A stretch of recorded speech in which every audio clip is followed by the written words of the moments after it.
Alright. Do do do do. Do do do do. I need my documents. Welcome everyone. Hello, and welcome back to me trying to find my channel resources. Possible games. There it is. Alright. We can take this off.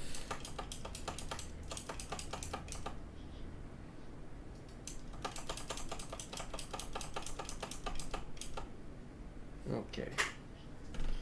I'm gonna bring Chad up and then we're gonna kind of start revising our possible game list for right now while we do today's demo episode. This is the last one for this week because the Steam Next Fest ends today if it isn't already over.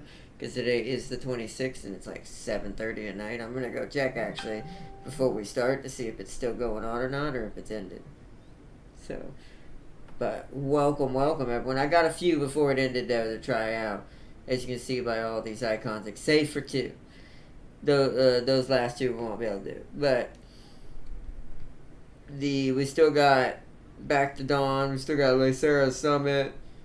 I added something called Dawn's Duality, which is basically running our own mafia. Station to Station, which is kind of like Railway Empire, but mixed with Minecraft. Mixed with more of a like puzzly style of you have to like strategically build your tracks, not only because convenience and efficiency, but also there's only so many resources that you're allowed. It's kind of hard to explain. It's one of those like you get minimal resources to start up, and then those resources earn you other resources to do more and more and more. But without it, you can't. If you screw up the top, like the setup, you won't never get anywhere. You'll end up having to start over. But that's the beauty of those games. That's what Station to Station is like. There's a turn-based anime game, another one called Reverse Collapse. We've got like a card-based game called Cross Splits. This is an anime front mission style game. And then this one right here I got mainly because there's still two at the top I've got to go back to. Because I've been playing a lot of like Rune Factory again lately because this special version is on the PlayStation Extra thing. So I've been playing it a lot, so it got me kind of back into these little lifestyle / farming sims little games. So I decided to get a demo for a new one that's coming to Steam called One Lonely Outpost. And then up here, we have us a new city build. We have us the other big city builder that we didn't get to cover yet, Gourd.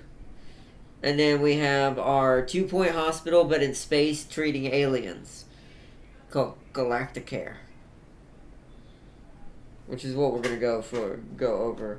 We're probably at least gonna cover Galacticare for sure.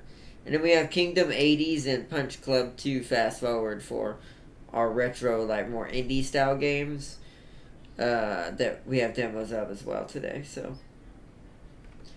let us bring up chat. I'm gonna type at the same time here. Oop, that's not mine. Almost hit the wrong button.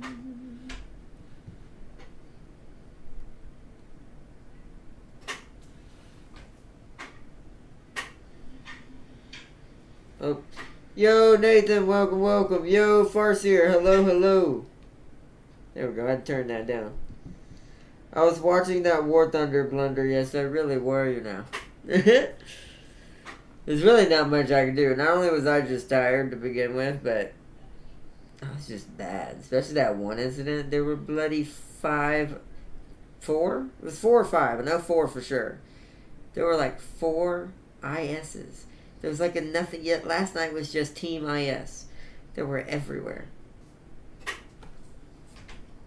That's not really the main problem, to be fair. The main problem is more of how many there were and just... I panicked. I shot the wrong spot. Even on the big one I did take out, I wounded him, but his friend was like, "What? There's someone behind us." Dink. Flicked me away like a fly. My poor leopard. But welcome, Nathan and Forrest here. Welcome.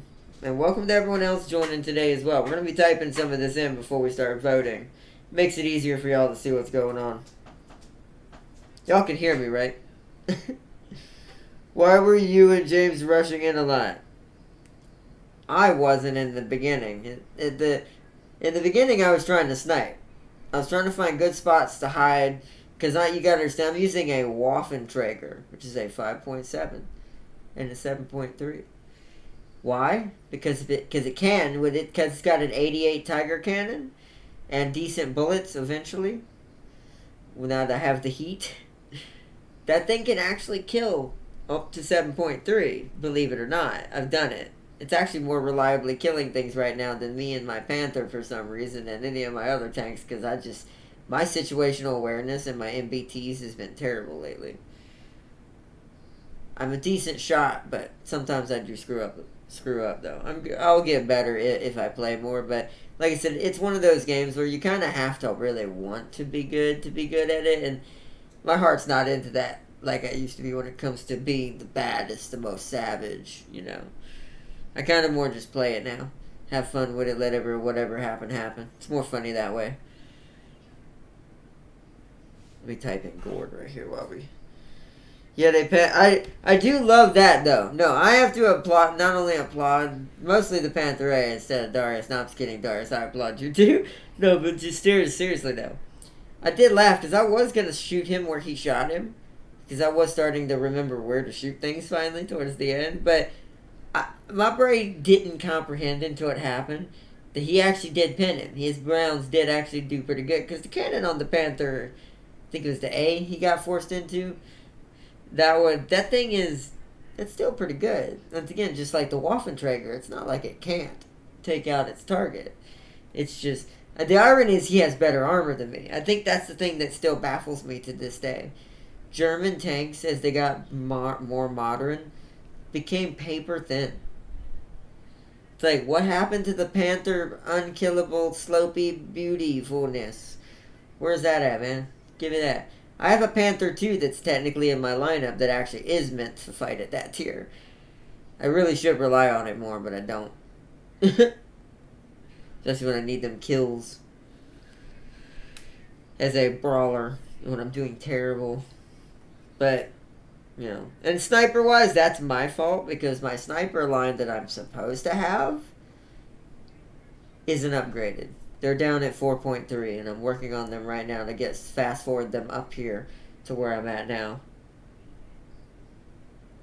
I just love that. Yeah, that's the thing. He only does have one ammo type. The Panther A is pretty limited, but that just baffles me. The Panther A is that, once again, I told Darius at the end of the chat, I was like, this just goes to show you that the Germans' best tank they ever designed was the Panther.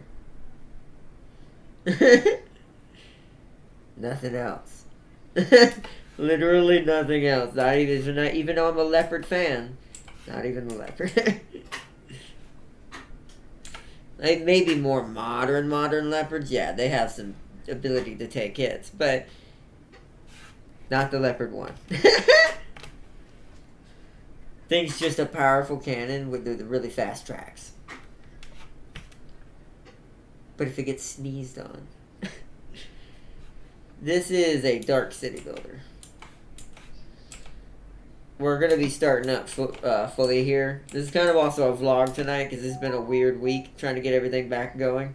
We're going to be going to do some more Alien this week after today, along with co-op with James and Tam King most likely, and some more Diablo, of course, because we need to go back and finish that. Then after that we'll focus on some PC because we got a bunch of strategy stuff coming up soon. Ironically, because 2 out of the 3 things are technically strategy. They're coming up next month.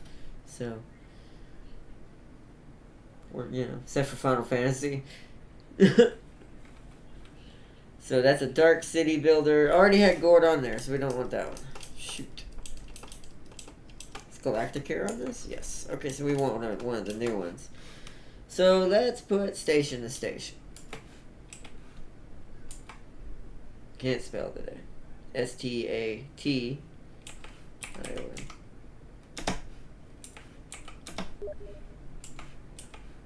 80% of my team are Tigers. That's hilarious. Although I am probably gonna fight at the lower tier later on tonight, just to make it more guaranteed I make money. Just because of how terrible I'm doing right now, I need to train myself back in my tactics at the lower rank a little bit, and then I'll jump back into my 7.3 after I get the money I need for the tanks I need.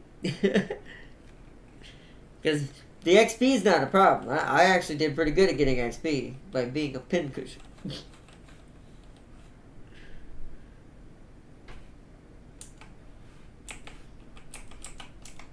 Station. That is a tycoon. Let's see. Also, knowing where to shoot the enemy. Yes, that is a big deal. And for some reason, my brain keeps going. Yes, let's not do that. Like I said, the instinct is gone. Been too long. What in the world? What's an image? Darius is better be safe for work. Okay, yeah, it's just a tank. Oh, look, everybody, it's naked tanks. That's, to be fair, that it does kind of fit what I just said. It's just a bunch of tan tanks. Tan tigers. Look at all these tigers and one panther. This thing is actually tougher than these things. Like I said, this right here, best thing ever made. This, that. And if there was, for some reason, a leopard here for unknown godly reasons, also that. This is still better.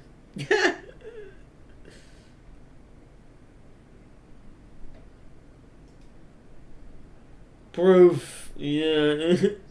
Oh, I don't doubt it. I did not doubt it one bit. People underestimate the panther. They just see the tiger and go, ooh, tiger. It's like that guy from Kung Pao with Betty. Tiger.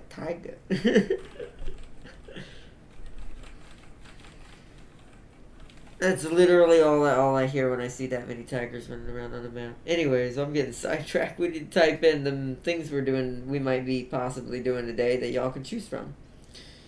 Dawn Duality. Also a tycoon. This is a dark tycoon. We fought a crap ton of IS-1s. Also, I extremely believe that. The ISs are everywhere right now. Why? Everybody went back on their IS trick. They got mad at all the M51s from Israel. Like, alright, you want to see a gun?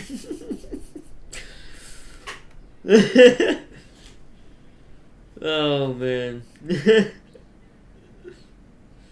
Got mad at a Sherman with that powerful of a ammo system. Just showing them up. None of them targeted me. They were like, we actually might bounce on him, kill the tigers first. Eat the bread boxes. That's really what it is. Those are giant bread boxes with guns. That's why angling with that is important, but even then, it's just too sharp. Need some curvish curves. Not too curvy. That's why I think the Panther is so good. It's a little bit of both. It's the concept of what technically an IS does, dome-wise, but also doesn't make it too curved to the point where a Hesh might blow it to pieces. What did I say? I missed that one. Oh yeah, I went cheek hunting. That's also something why, if for some reason Panthers do survive that, like they're also pretty good, decent at surviving that where no one else is. All right, ninth would be Dawn Duality.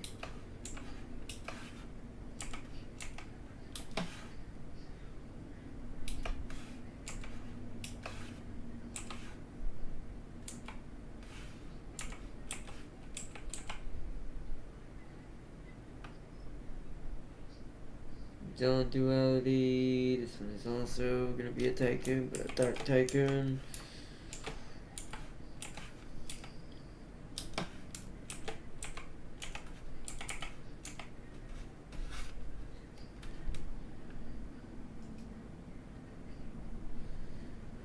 Then we've got Reverse Collapse.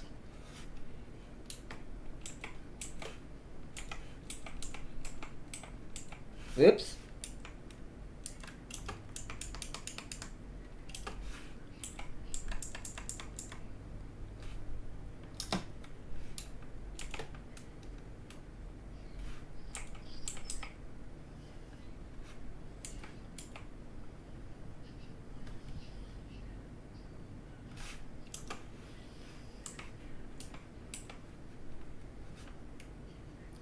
This one's just turn-based. Let's put turn-based. Animated. And can't spell today, guys. Animated.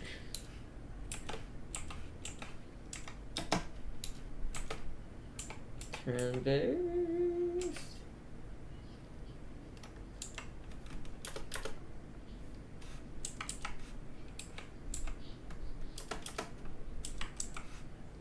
Whoa.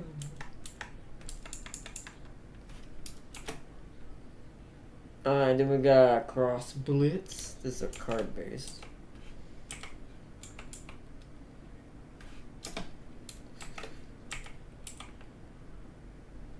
I can't see. Blitz. That's my brain. ITZ. Cross Blitz. That's too many. Oh, that's right, the font's bigger. Not used to the font being that big. I did that so everyone could see it in the stream. I do not type at this size font. Cross Blitz. This one is a card based.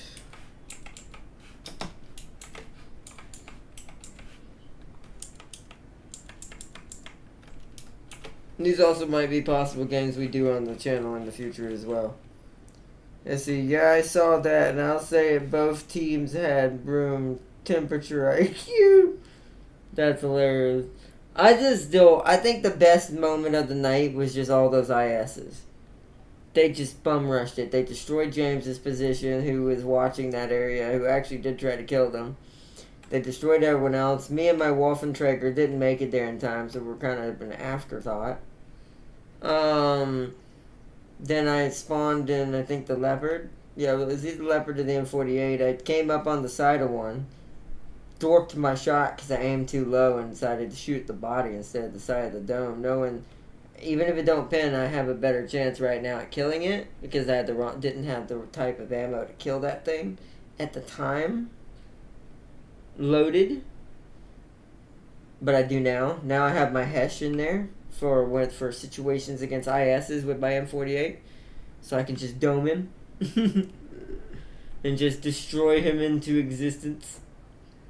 Just to use his own curves against him. But anyways, that was hilarious. Also, that American net at B. Yes. And then the one we actually did win, even though I didn't get to fire a shot, was that one where we're in that area where I actually did find a good sniping position behind this like column building area where I kind of see into the buildings near A, and then I could very well see the cap point and behind me coming across their spawn in the fields towards B. But that was the map where just for some reason our team was rocket heavy and just destroyed everything going across that field. I didn't even get to fire a shell.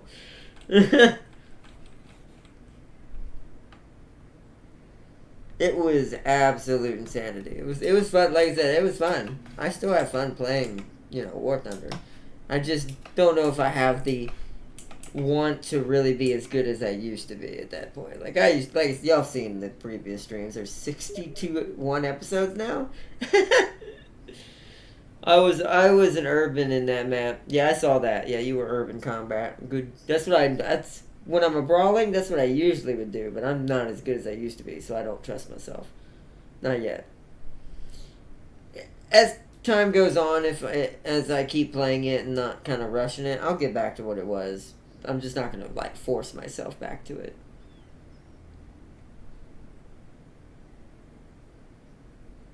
Plus, like I said, sometimes I just enjoy the funny deaths in War Thunder. Like, not only my own, but just watching other people and what happens in certain scenarios. Just baffles me.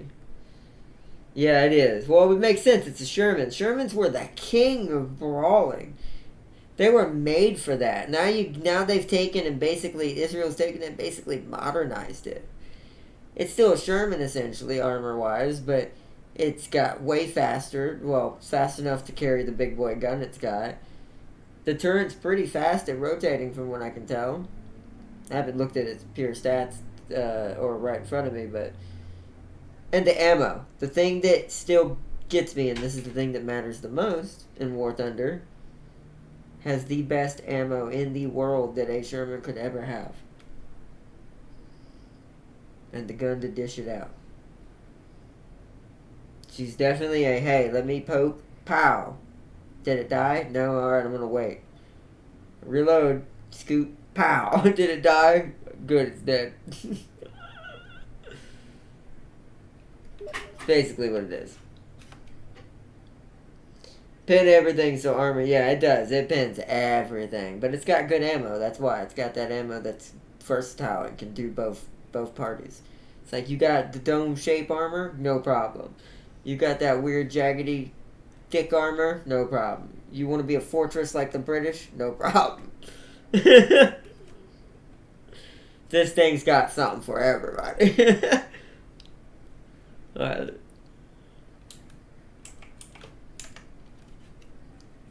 Well, sorry, I need to finish what I'm doing. I'm losing my mind. Alright, Arc Seed. This would also be a turn-based. This would be the same thing. There's actually a couple of these. For some reason, there were a lot of these on Steam the other day when I looked at it. But you know what? With the way ours is, it doesn't, you know. I don't doubt it anymore. I go with it at this point when it comes to this Slender Fate. It's not that kind of game. But still, the fact there was just nothing but for some reason half of them were animated turn-based games yesterday that I found. I'm like, okay. I was actually looking for something more along lines like Rune Factory or Story of Seasons, like the new one coming out where they're basically finally getting to redo It's a Wonderful Life, but in a new fashion. So, because I like to play calm games like that. Got it stuttered right there, as well. This is animated turn-based as well. All right. I think. Yeah, we only have one more. Which is the guest of honor, besides Galactic Hair tonight. If we get to it. Which is One Lonely Outpost, which is basically playing Stardew Valley meets Rune Factory in space. Oh no, I don't want to do that. Do you want to turn on filter keys? No. Stop listening to me, computer. It's like you held shift too long. No good.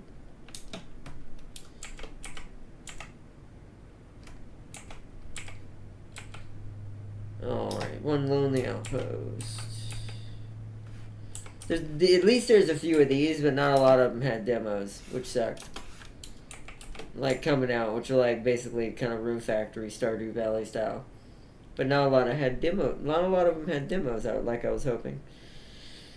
Let's see, this one would be Survival Tycoon. Survival Tycoon. Okay. Also, War Thunder did James dirty. What do you mean? What happened to James? What do you mean they did James dirty? Oh, you mean you mean the Panzer III. Yeah, I'm not sure what happened. I wish I had been streaming when that happened. There was a lag spike, and it gave me a strange warning, but because James confirmed that he was on the right tanks, and I'm assuming on Darius's end, all he saw was his Israel tanks at the beginning, for some reason, the lag spike happened. It gave me a strange warning saying, warning, James is at 2.3 and Darius is at 5.7. I'm like, no, he's not. Both of these are at 7.3. What you mean? So I decided, James said, oh, it's fine. And I've got my tanks. I'm like, okay. So I ignored the warning. Well, Darius and James found out what that warning meant, apparently. Apparently it meant, hey, War Thunder has broke and we're not sure what's happening. So we're going to put these guys in really low tanks just in case and make them fight really stupid high odds, especially James. Panzer IIIJ. Ouch. It's like, I'm just here for moral support. That's basically what that that Panther was there to make the Panther and the Leopard feel better about itself. I felt bad for James. They just need to take the Panther 3 and just give it the Panther A's gun and then boom. Alright. Enough craziness. Alright. So, today, everyone. Today. Now that we got everything set up, I can X all this out and we can begin the true stream. This has been kind of a vlog a little bit as well because I got a late start today. So, I have a whole list here of things of what we have left. We will not be able to get to probably even a quarter of this list. But these are all the demos that you see over here, which without y'all having to look through like, let me make it a little bigger as well. 1 second. Whoop. I don't want it that big.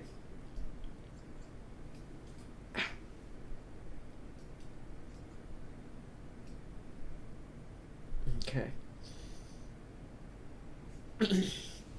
So, I made this list here to kind of show off what all we have to choose from. I want to, just like the last stream, I'm going to let y'all vote. So, Darius, Nathan, everyone in chat, if you want to vote on any of these games, this is why I also put what type of game we'll be doing behind each game's title, just in case you don't know what that game is. Like, if you don't, like, for some reason, if you don't know what Beyond Sunset is, it's a, hold on, I forgot to put something here for everyone to know that what this is. Retro. Which that means, like, Doom 1 levels. But yeah. There's different kinds of little games here that we can try out. Sadly, there was just too many to choose from. I could have downloaded demos all day, chat. We would have still gotten through even a quarter of them. This right here is still a lot. But yeah. But I want everyone to vote on which one you think sounds interesting just by the title for today, and we'll kind of check it out together and see how good it is, how bad it is. All of these I've included on the list are pretty normal. Some are much like kind of like the Blade Prince game we played. They're a little bit anime, but you know. But other than that, they look pretty fun from what I saw in the trailers and the pictures. I always try to at least look at the game a little bit before I download a demo just to see, do I even think this would be fun? Some of these are a little more iffy, but, you know, I was like, maybe it might be.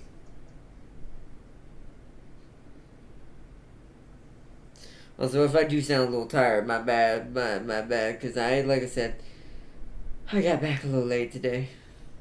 I wanted to get an early start, but it's just been a very slow start to this week. Luckily, everything's starting to come together, though.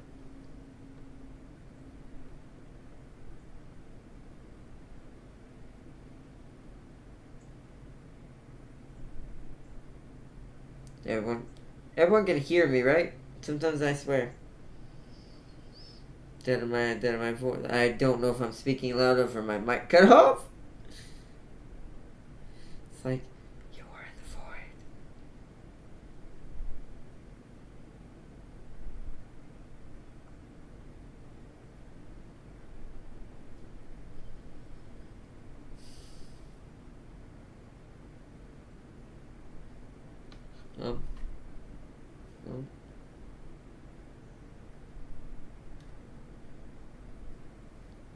I will say that if we do end up coming to the point where we can't figure out what we want, I'll just try to if I had a random number generator, I'd do that. And just I wonder if there's one online that I don't have to download and won't give me a virus.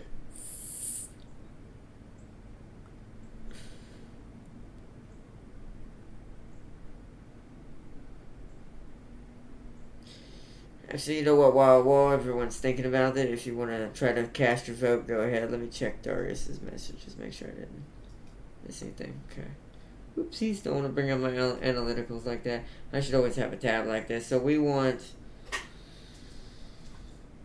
Can't really see it on my phone. I'll make it bigger. Hold on.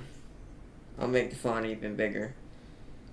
I may have to make it full screen. Give me a second. First, let's do the font. So we're at 18. Let's crank it up to 26. And then let's make it full screen. Actually, not this full screen. Let's go a little bit bigger. I think we can go. I think we go 28. That might be better. How's that? Is that better for everyone? That's what I was worried about. I'm trying to figure out what size it needs to be for people who are on their phone. Because the desktop icons are too small.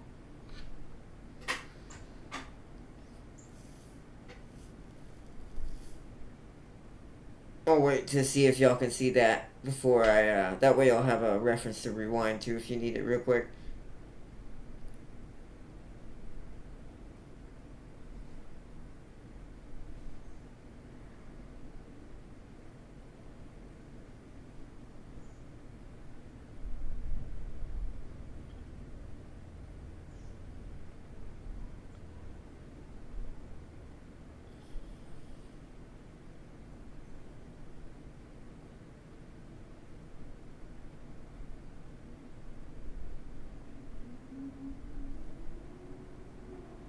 What if centering it to the center, like putting it center column would help?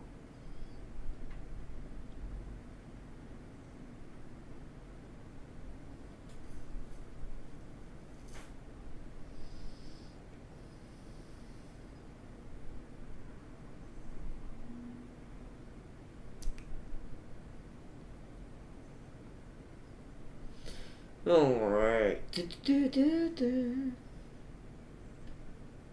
Yeah, if this is any better, let me know.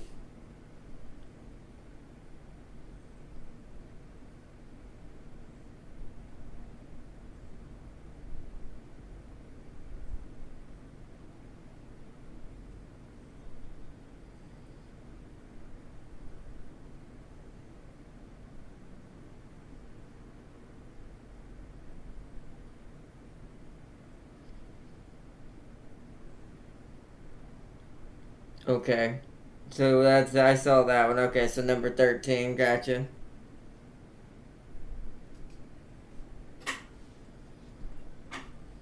What should I put next to this that would signify a vote?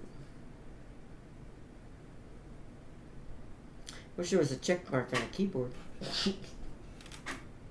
We'll just put a 1. And then I'll just have to change that number to whatever it ends up being. So that's 1 vote for 1 so right now it's 1 lonely outpost guaranteed. At the moment. So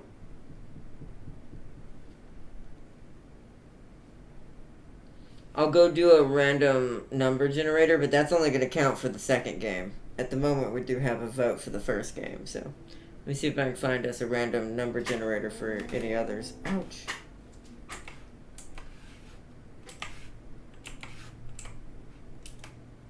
There we go. I need max to be 12. Okay. Good. Alright. Let me bring this back up.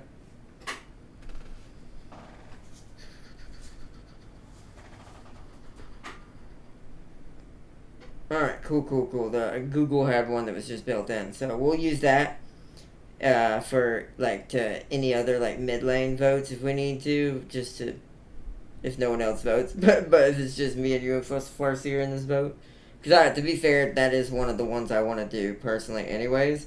And if I had to vote, I was gonna be this one and this one up here. It'd be 13 and 2, but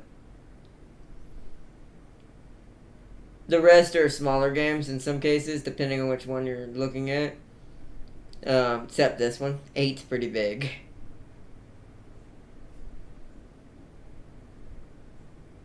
Oh, 6 is actually pretty big as well. The rest are pretty small, besides the one I said. You can get through them pretty quick if you just go.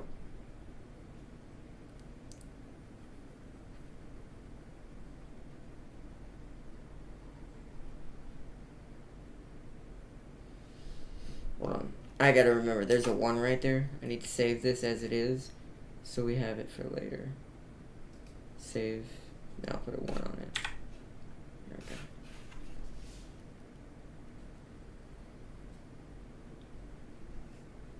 Just curious while we wait. See if anyone else wants to vote. What would it be if I hit generate? So 10. Interesting. Okay.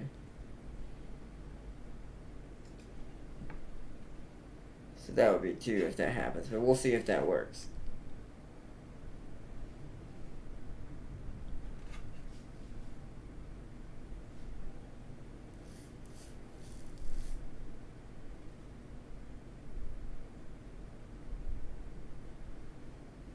Let's minimize that.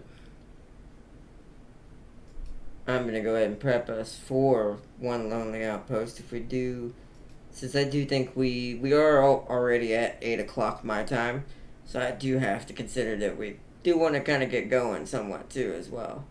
So we're gonna want survival. Okay.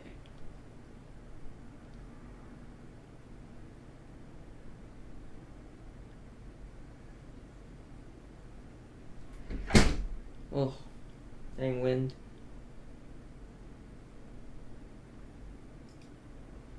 Make sure there's a tab on. I'm now like, tab seems to be in every game all of a sudden, so make sure we got at least 1 for each of my setups. Okay. Alright, we're gonna go. We'll just go ahead and do 1 lonely outpost since. Uh-oh. No, don't tell me they already took it away. No, has it ended? Please, no, don't tell me it has. If it has, I have a backup plan, but... Alright, hold on. Let's try you. Okay, so some of them... Okay, so that one has a backup plan, so let me quit this one. Dang it, so 1 lonely outpost might be over with its license already. Today is the 26th. Like I was saying, Steam Next Fest always ends on the 26th. So, some demos, because the developers will take them personally longer than others, will still be here. We're gonna quit for now, just because that's our backup plan. Okay, let's try that again. Hold on, isn't there a way to verify the files? Hold on. We're looking for 1 lonely outpost. We're looking for O.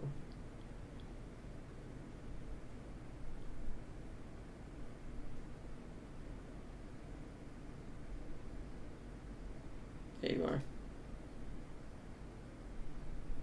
Oh, is the demo gone? Okay, it does say purchase. Alright, so let's go through here and see which one of these are still active. Using my Steam list here. Is Lacera still active? Okay, Lacera is still... Okay, so I'm going to have to start putting negatives and positives next to these now. Hold on. Damn it, that sucks. That does mean that the developer did kind of take that away early, which is a bummer. Let me put default controls back on for just a second.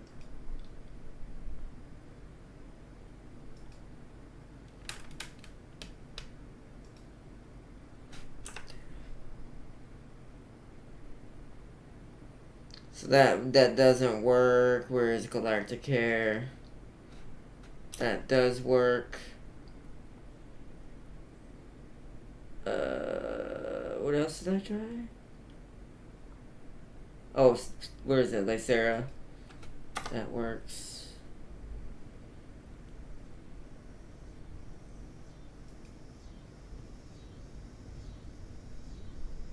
Is Gourd still working? Gourd still works. Wow, why did that one get taken down? So if all these others still stayed on board, why did that one, the one that decided Hey, I'm decided gonna go early. Kind of sad, to be fair. I kind of wanted to play that one. You? Okay, you went out, so you're a negative. Negative.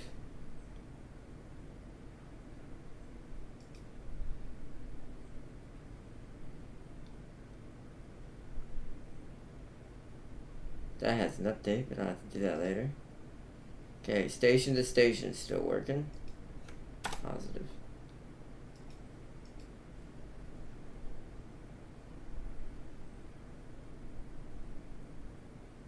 Where? So who am I missing on this list? Arcseed. Let's go to the top. Okay, you're still playable. Good, good, good. Where are you? Where are you? Positive.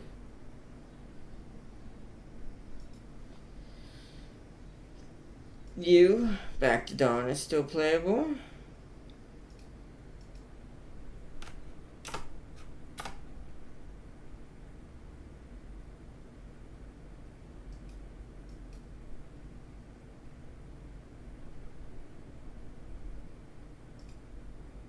Beyond Sunset is still playable. Where is it? Positive.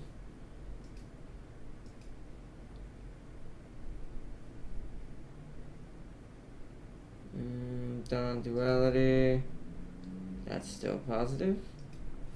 How, once again, this is starting to look like maybe that was just those two games decided to kind of back out early.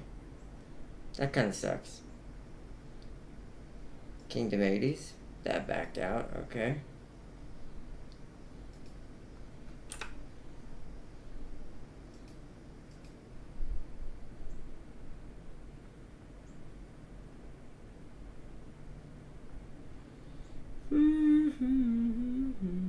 That sucks. It really does actually kind of suck. What about you, Punch Club? Okay, Punch Club is still active.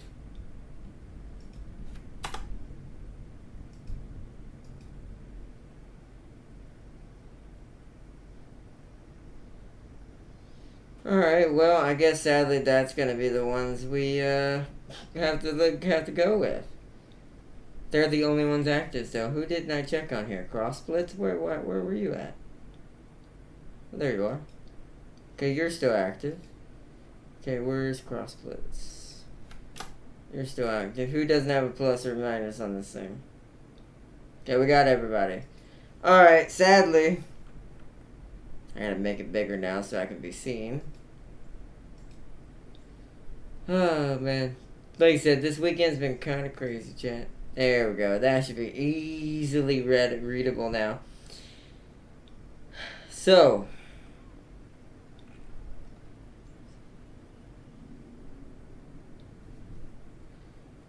alright. Sadly, I have to scroll up and down now. Actually, let me see if I can go in between. Let's go down by a size. Let's go 36. There we go. That fit all of them in there. Except for that one, but that one's gone. Okay. Alright, so these... Sorry, distracted watching War Thunder. So these are the ones that are left. Sadly, One Lonely Outpost took their demo down early. So, the ones with plus signs next to them, and I enlarged everything to make it a little easier. The ones with plus signs next to them are the ones that are still active as demos. The ones with negatives, I'm just going to start deleting, so y'all don't have to worry about them.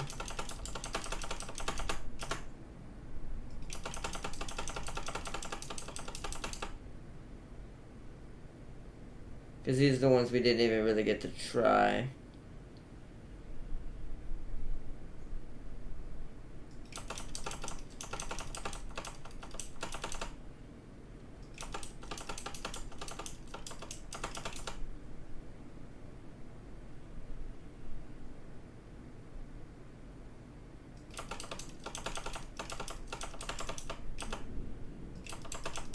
Apparently there's a storm coming in too. That's a code symbol technically. So I'm doing scripting, guys. No, not really. No, not right now. Although, so, to be fair, if you were trying to tell something to say these words, this is kind of how it looks. But anyways, there's a lot missing. But like this part where you bracket things and separate things into families and junctions, or how the word terminology is different depending on who you ask. But it all means the same thing. Basically groupings.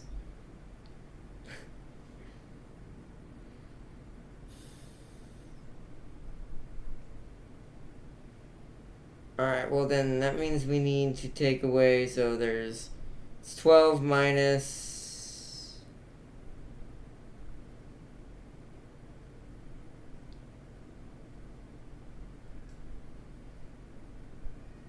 That's gonna take too long. We'll just have to count it and figure out which one it is. Okay, so 12 minus 4? No, 3. 12 minus 3. So 11, 10, 9. So we need 9 now.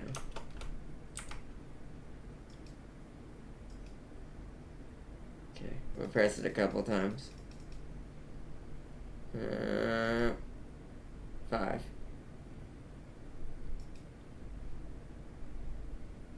Really, huh? I'd have to get my mouse for there, my control for that one. Okay. Do you have any other votes you want to do, Farseer, to try to vote for any of these? Sadly, today is not going as planned.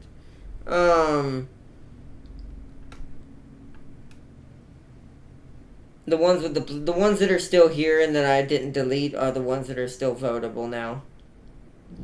Since the developers kind of kept the demo up and running.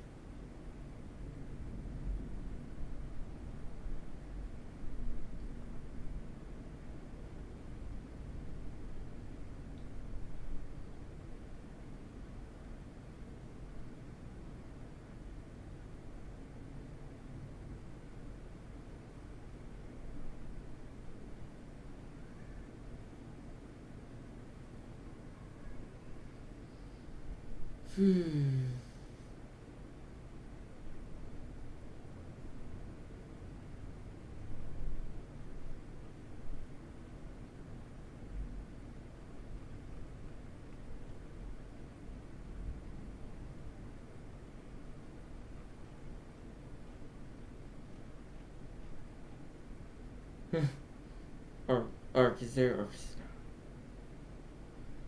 Cross? Oh, you want cross blitz. Okay, number 11. Okay. Well, we'll do that then. Swear, it's starting to look like a line of code. Okay, so cross blitz. Well, might as well do that. That's a card-based game. Hey, look, it's up there too. So that, do I have, where's my magic? There it is. That's a little too simple. I'm actually not sure what to use for this. We'll do turn-based since it is technically. And we'll just use normal enter. Yeah, okay, that's good. We'll go with that, and we'll open you up.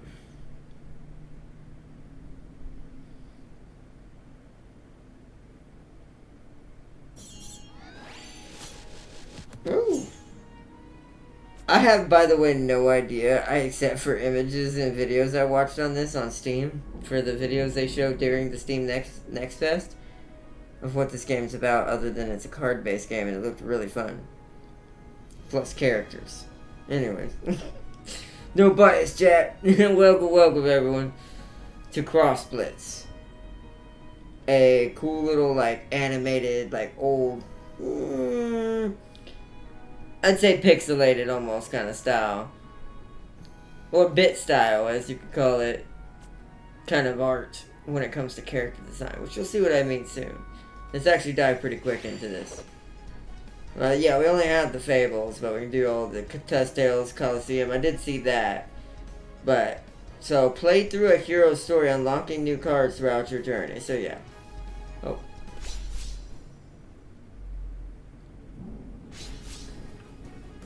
Yeah, Redcroft. Totally not biased, chat. The main character is a giant lion. Don't worry about that at all. A mighty pirate who sails the neighboring seas in search of adventure and treasure. Give me your treasure. It's a giant loot goblin lion. The loot lion. Which is scarier than a goblin if you think about it.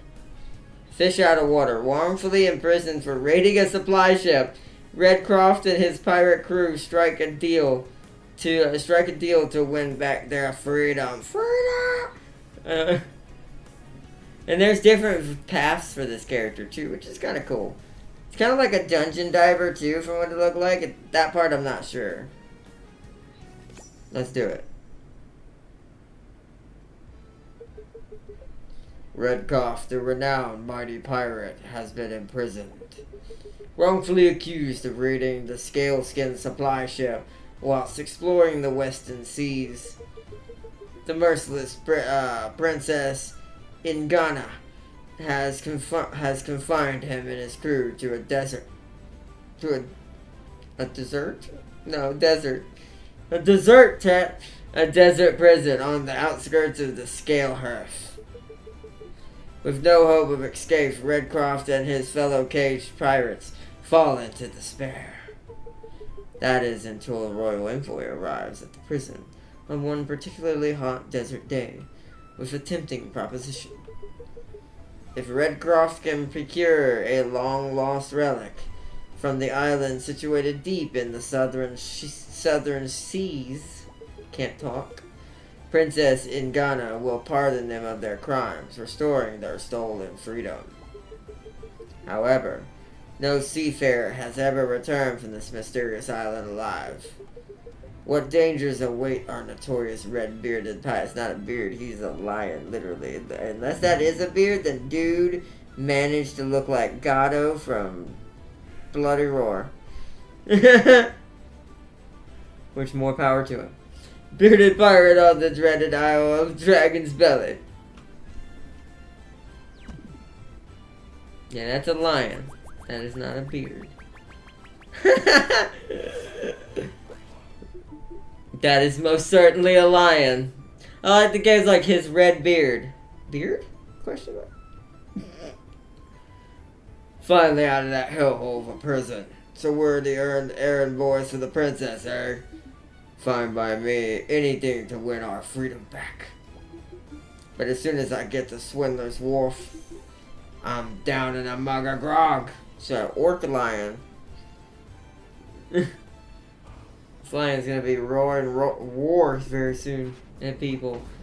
Here's the part I was talking about. It's like hex based, but also card based. Let's see what I mean. Explore the hex map by moving along the pathways that connect each node. Pathways will open as you win battles or view events. Select a node to move your hero to it. Press the corresponding green action button to interact with that node. Chat or fight, okay. Use the minimap to get your bearings. The flashing marker is your current location. Each square represents a different section of the hex map. Use passage nodes to move between areas. However, keep in mind that you won't be able to access the entire map in this demo.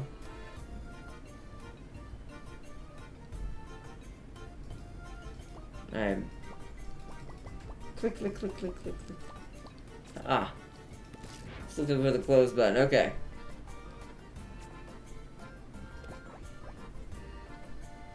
Chat. Oh. Redcroft and his crew finally... this is what I mean by a dungeon diver as well. It's kind of like an open world, like it's a turn-based where you move from tile to tile. You have events you can do, kind of like a dungeon diver. But there's also fights that you have to use your cards to win. And then there's other like boss battles and story and things, collectibles. It's a really compact but really deep, like I will say solid looking game for what it is. After a perilous journey across the western desert, you finally arrive at the pirate haven of Swindler's Wharf after a perilous journey across the western desert. Unfortunately, there's little time to unwind. with Abraxas, Princess Igana's loyal advisor, watching their every move. Ahoy, home sweet home. I think I'm done with desert sightseeing for a long time. Aye, Captain, feels good to be at the sea again. The salty breeze bolsters the soul. Right you are, Brass. What? Rocket Captain plenty! That, okay. You pirates are filthy. You call this decrepit shanty town a home? I've seen sewers cozier than this foul cesspool. You always this much of a drag, Braxy? Lighten up. You are to address me as a Braxis pirate. By decree of her royal majesty, Princess Igana, you ought to show me the utmost respect. Or have you already forgotten the compliance curse we placed upon you and your ragtag companions? One step out of line and your lives will be forfeit. I'll see to it personally. Beerus? No, I'm just kidding. Easy there. Was just poking a bit fun of Braxis. We don't have time for fun. We must search Dragon's Belly with great haste. Well, we ain't getting to that Forsaken Island without a ship. Admiral Brass? Yes, Captain! Any idea where you can get your hands on a seaworthy vessel? That'd be a tough one, Captain. That'd be a tough one, Captain. A lot's changed since our time spent behind bars. Let's ask around town. One of the local cutthroats here is sure to know where we can find a ship or two. Talk to the local riffraff! Ha, fine plan. Let's go, boys.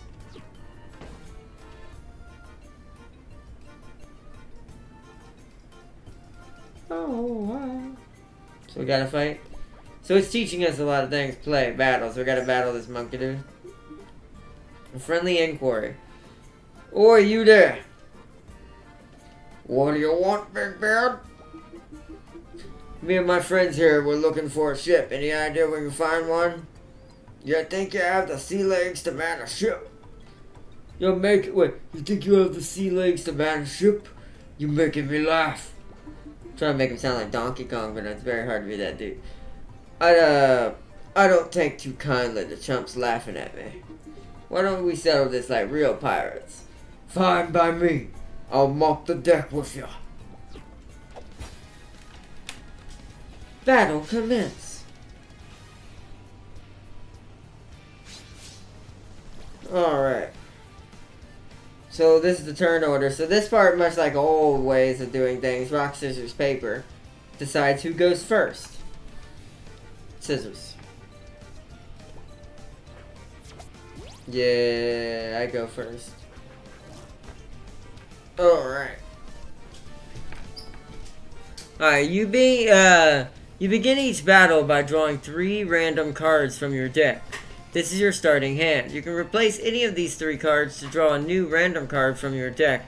This is called a mulligan. Because you start with only 1 mana, your only first turn is on your first turn, and it costs mana to play cards. It's generally a good idea to aim for a starting hand of lower cost cards. When finished, press the confirm button to start the battle.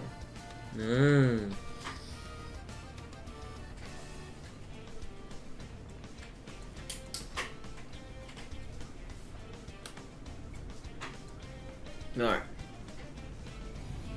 Close. How do I know their cost? Is the potion the cost? No. This the cost? Well, you know what? I'm gonna take it and we're gonna see what's happening. Potion is the cost, so that was a terrible hand. The battles are turn-based, with each player using their turn to play cards. Cards are played on a battlefield composed of a 4x4 grid. Each player has a half a grid to play their minion cards on. Your side is blue, the opponent is red. To win a battle, you must reduce your opponent's HP to 0. At the start of each turn, you'll automatically draw a card from your deck. 10 cards is the maximum you can hold in your hand at any time. Wow, this was a big one. There are 3 types of cards. Minion cards. Your battle units placed on the battlefield. They have power and HP values, unlike other cards. Yep. Spell cards with varying effects. Instantly trigger when played. Trap cards. Special cards. This is more like Yu-Gi-Oh! Than Magic the Gathering. Trap cards. Special cards that trigger under certain conditions after being placed on the field. All cards cost mana to be played. The mana cost is displayed at the top center of the card. Yep. Probably should have told me that first before the hand thing, but you know. Minions. Minions attack in a straight line within the confines of their column, toward the opponent's side of that battlefield. See, that part plays like Inscription. If you ever played that game. It's like a cool little dark like card-based game as well. If no enemy minions are in the occupying column, the minion will strike the enemy hero directly, inflicting damage equal to its power. Press the Blitz button to begin the combat phase. Your minions will strike in order from left to right, front to back. After the combat phase, it's the opponent's turn. To play a card, simply drag it from your hand into the battlefield. Minion cards must be placed in one of the grid squares. However, they will only attack if placed in the appropriate row, based on their attack type. So I'll have to keep that in mind. Attack type is okay. So if they have a magic thing on them, that means they need to sit in the back row. Or anything that looks like a range or that's not a sword or a melee. It'll be pretty obvious. Okay. Spell cards will trigger when dragged and released anywhere on the field. Trap cards function similar to the minion cards and must be placed on the grid square. But they won't activate unless their trigger condition is met. Most minions cannot attack on the same turn. They are played when they are played. This status is called slow. An hourglass hovering over the minion card signifies this. On your next turn, when entering the combat phase, your minions will attack. When a minion strikes an opposing minion, the striker will take returning damage, equal to the opposing minion's power. Your max mana pool increases by 1 every turn, capping off at 10. Your mana replenishes every turn as well. I'm going to say as well instead of 2. Try to spend as much mana as you can each turn, as there is no carryovers. As the battle continues on, you'll have more and more mana available to play higher and higher cards. Okay, so we do have some cheapies. We're gonna sink ya! Alright, that's all I can do. Blitz him. Oh, it ends the turn, okay. Alright, now we got one. Alright, oh god, yeah. Alright, so they're gonna be in Summoning Sickness. Ours is ready. We gotta, what does this do? Deal 1 damage to all minions. Ooh.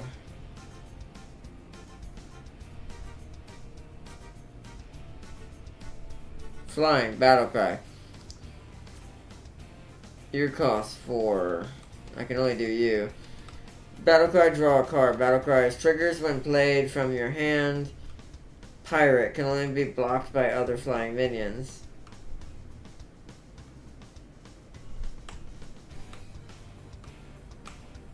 Draw a card, then reduce the cost of all pirate. Oh, draw a pirate.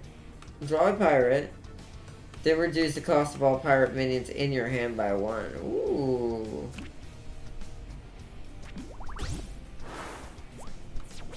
Suckers off the starboard bow. Nice, nice, nice. Alright, so we only have like 5. Well, he only had, wow, this is an easy fight. You can tell we're meant to win this. I have 20 HP, he has 5. Okay. He's just got nothing but basics.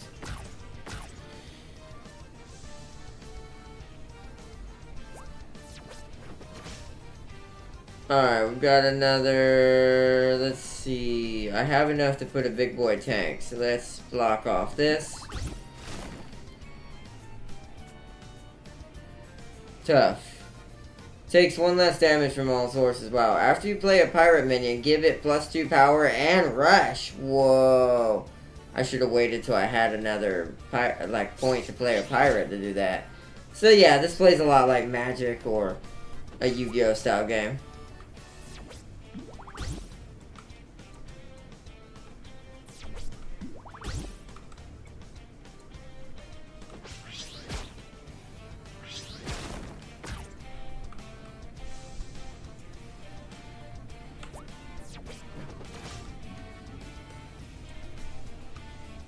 You cost 3, you have no attack.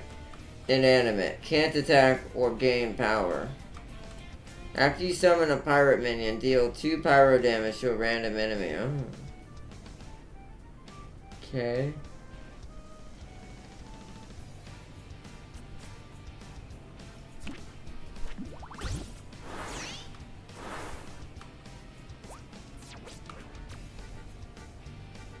Well, I have a monkey pirate of my own, apparently. So it does reduce it to 0. So we can actually block all of these. And then...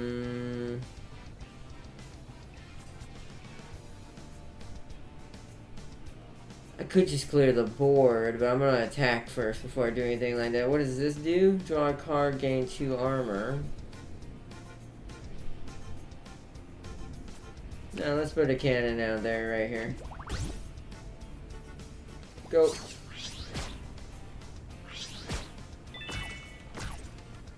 Destroy at least 3 of your opponent's minions.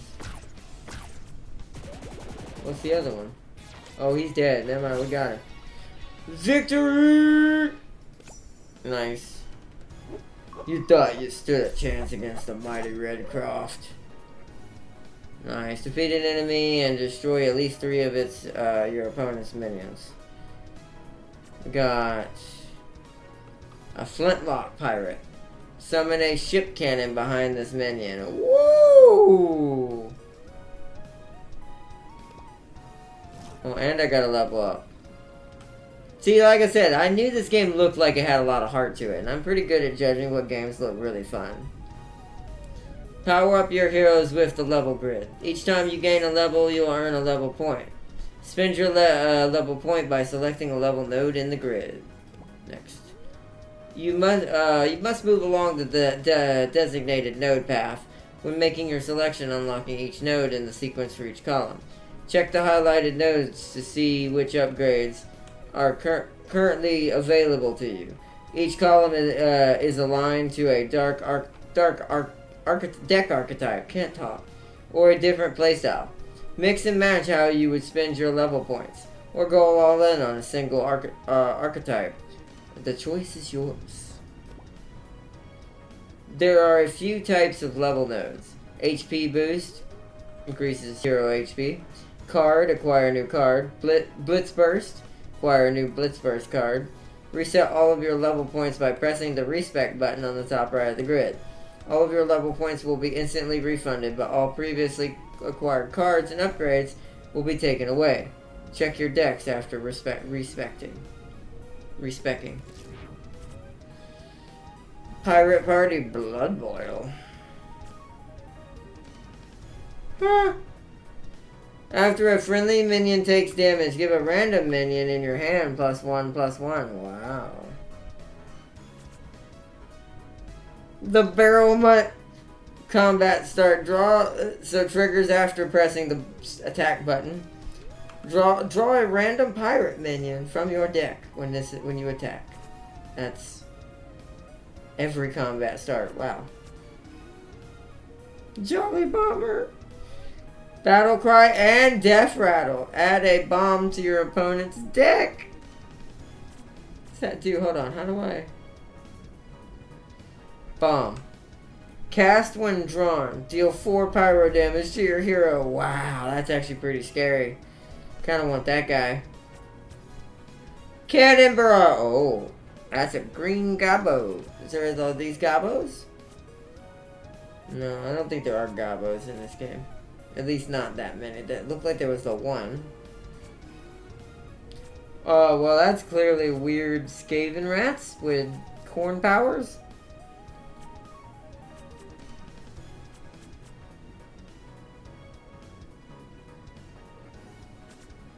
I think I want this. At the start of your turn, fire a friendly cannon. Ooh, that's pretty good with what I have already. I have one more level point. Increase maximum health. I think we can survive. I would rather have new cards.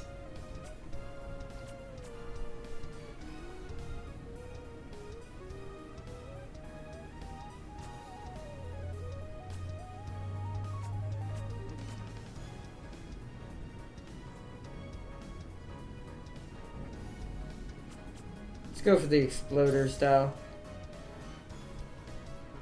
Bombs away.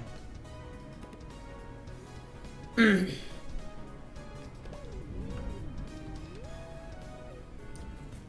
let's continue forward. Oh, shiver me barrels! You're a lot stronger than you look. That'll teach you the laugh of the mighty Redcroft. What? You're the mighty Redcroft? They said you drowned out in the western seas. Do I look like I drowned to you? Now back to business. Where can we find ourselves a ship out with it? Wish I knew ships have been harder and harder to come by. Those blasted sea spout sentries rounded up so many pirates and the like. But if your heart's on setting sailing again, try and asking some of the other folk further into town. I warn you though, most of these old scallywags ain't keen on handing out information to strangers. Nothing a bit of roughing up can't solve. You truly are a simple-minded brute.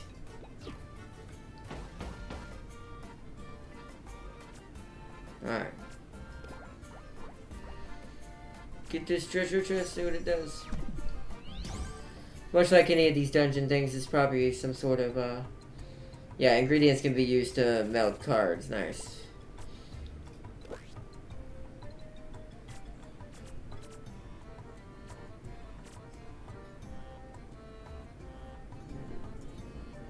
Kind of looks like Coco Bandicoot. Did it put him in here?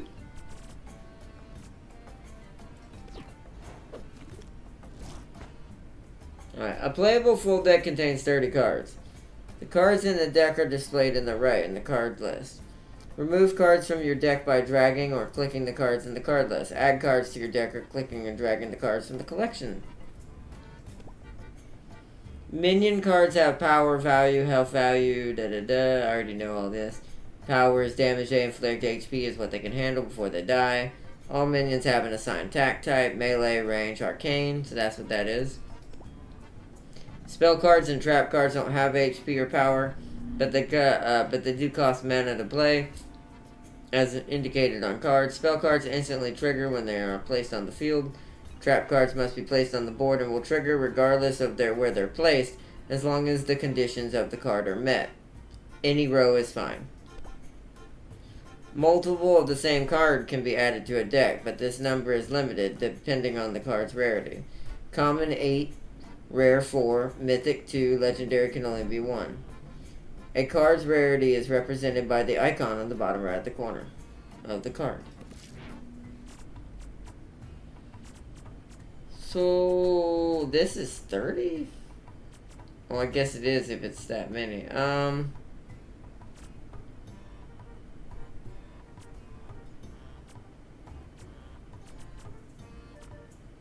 What color are your silvers or common? Really?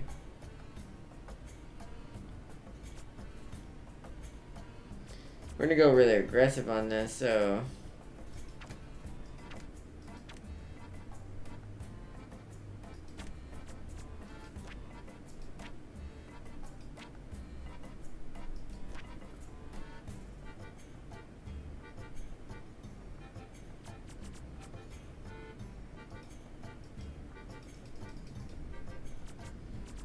So he's a blue. He goes with you. Alright, after you play a pirate minion, give it power 2 and rush. Has rush and dual strike. Wow, these are all really good.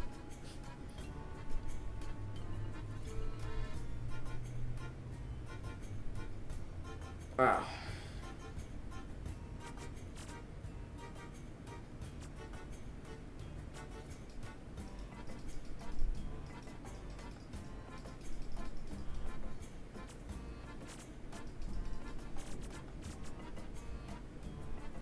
Deal damage to all enemies. I'm gonna get rid of that. We're going hard on the creatures.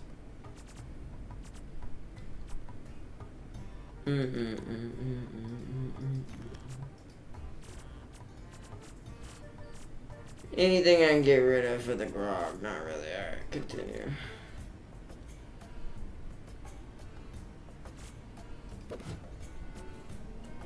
Alright, let's go to the next area.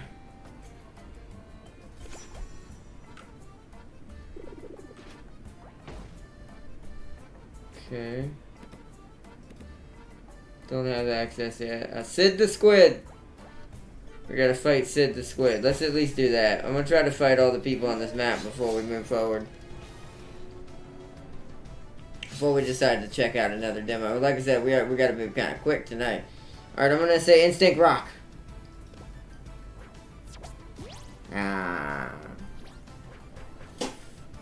Alright, a 2, a 2, and a 2.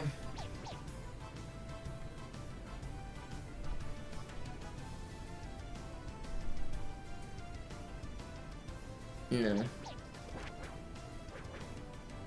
That's better. Well, one of them is better. Blimey, no need to get your trousers in a bunch. Yeah, I'm having fun of the new Plantude pantaloons. The squid wears pantaloons.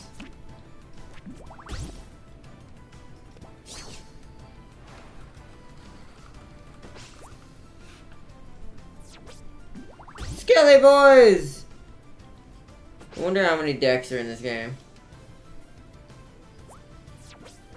Skelly belly boys. Skelly boy, wow. Skelly bellies.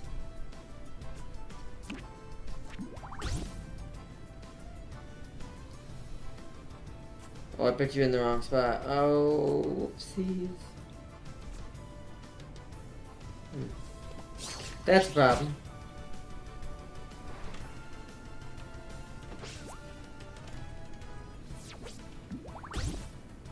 That is gonna be a problem.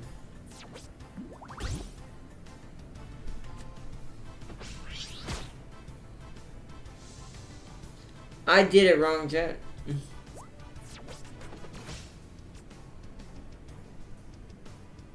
Yeah, I don't know why I put that out there yet. I don't have any cannons. I gotta find that one that spawns a cannon behind it. I'll have to get that next.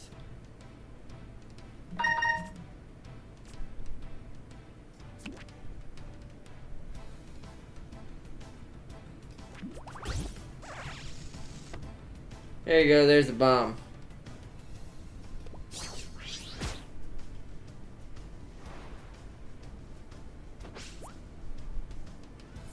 He's only gonna get to hit me once. Okay. Boom, boom, boom, boom, boom, boom, boom, boom, boom, boom, boom. Okay. Good. We're at 4.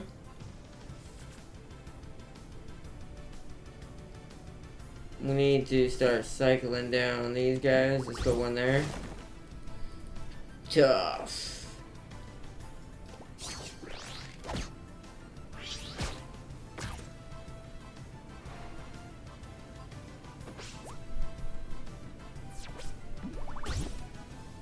I'll take 4 at best. But we're winning. Yep, I see. That makes sense. That's kind of how the zombie decks play in Magic. Okay.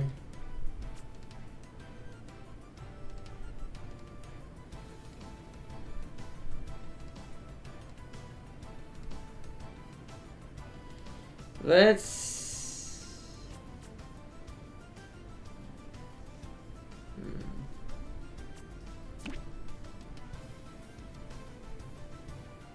Get rid of you.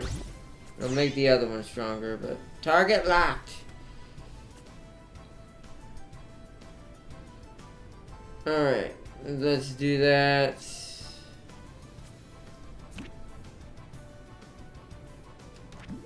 And do that.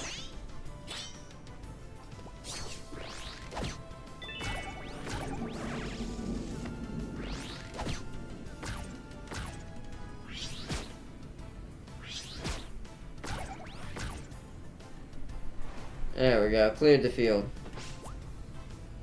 Your turn, Sid. Nice.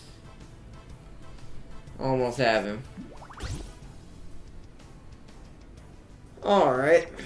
We should be able to put one of our monkeys out. It really is just a matter of time. About the same.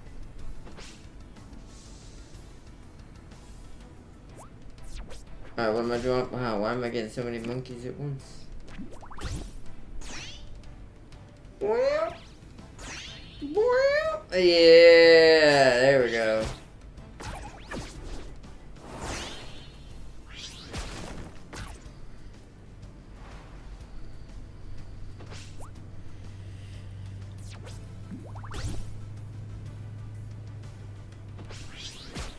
Oof, okay.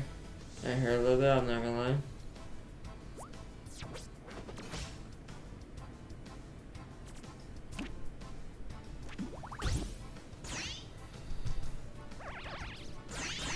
Wow, yeah, the monkey combo is pretty powerful, not gonna lie.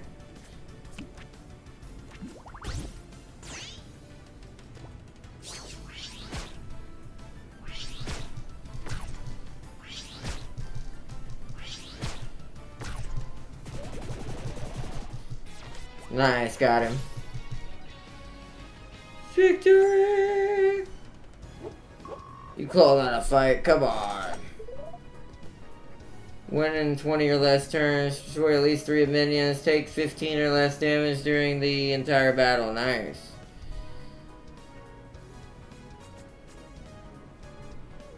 What?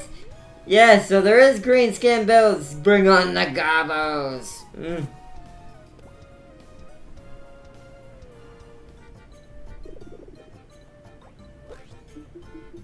Looks like your fancy slacks were no match for my mighty Red Cross squid-faced. That peddler. He tricked me into buying these patch-ridden pantaloons. Silence! Tell us where you can find the ship now! You think I'd know? I've been beached ever since the last captain was blown to bits by that scurvy dog, Quaswine.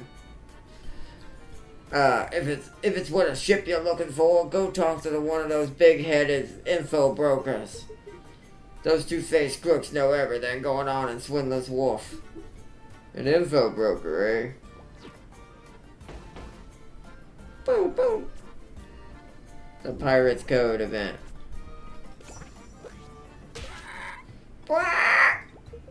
Red Cross dead! Drowned at sea! Gosh, shut his face. Rumors spread like wildfire here, so don't be fanning the flames. It's a real shame, Captain. You know how many, real shame, Captain. You know how many of these blokes think you kicked the bucket? Thinks that's nasty gossip?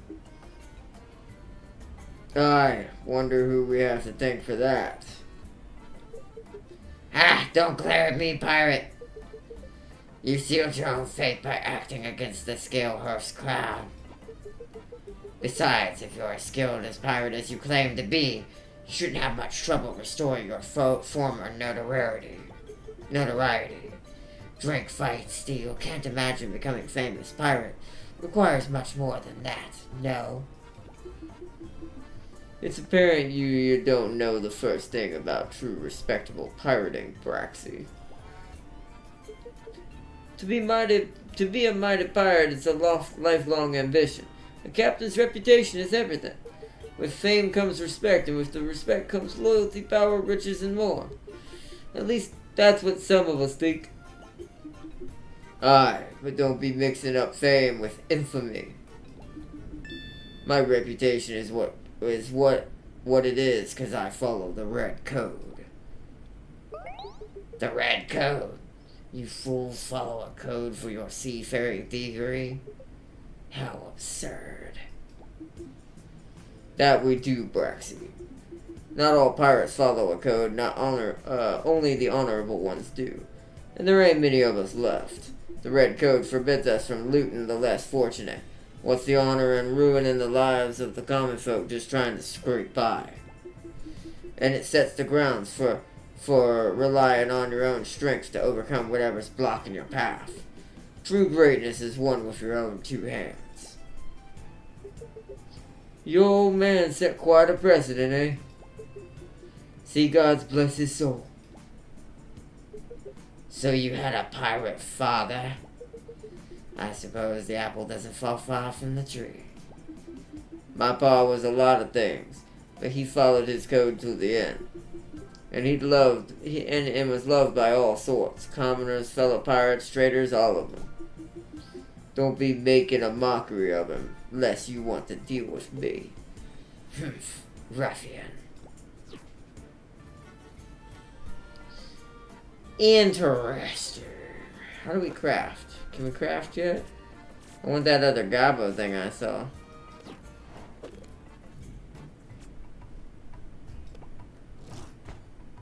Cards, menu, relics.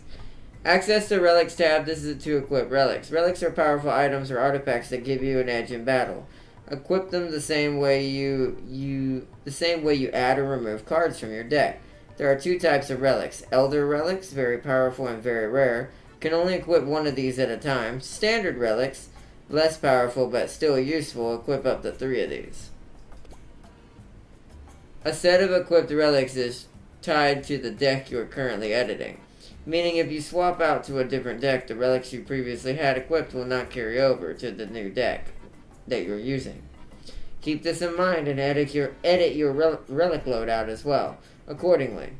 Ensuring any new decks that you have ensuring any new decks you swap to have some trusty relics equipped to them. We don't have any. That's backgrounds.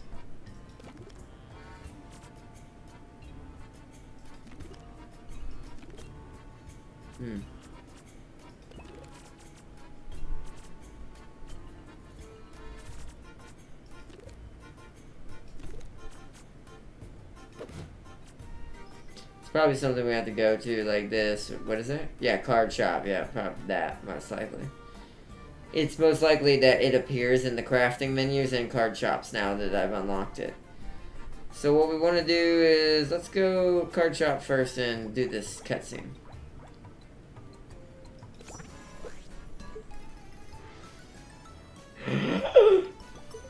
Customers! Welcome to the Cardinellis Card Market. Your one-stop shop for cards, and more cards. Nice to make your acquaintance, ma'am. What? She's card crazy! That I am! You annoying loudmouth creature, you!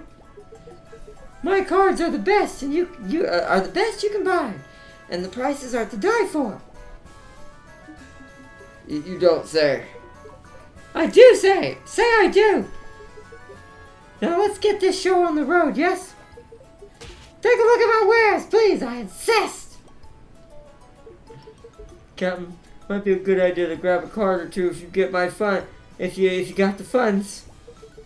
You never know what kind of trouble we'll be getting into exploring Swindler's Wharf. Aye, Brass. Suppose it wouldn't hurt to look. Look! Don't just look, my good beast man. Buy them! Don't you have a burning desire to bolster your collection? Wouldn't you like to be prepared for whatever dangers may lie ahead? A rough and tumble pirate like yourself needs a wide array of all wonderful cards at his disposal for any and all situations. Don't you think? Well. Yes, see? Now open up that fat wallet of yours and let that money sing. You won't regret it. I can promise you that. I'm regretting this voice. Oh man. Welcome, customers. This is as good as my what do you buy? But a very different feeling. Makes you want to die inside. Oh man.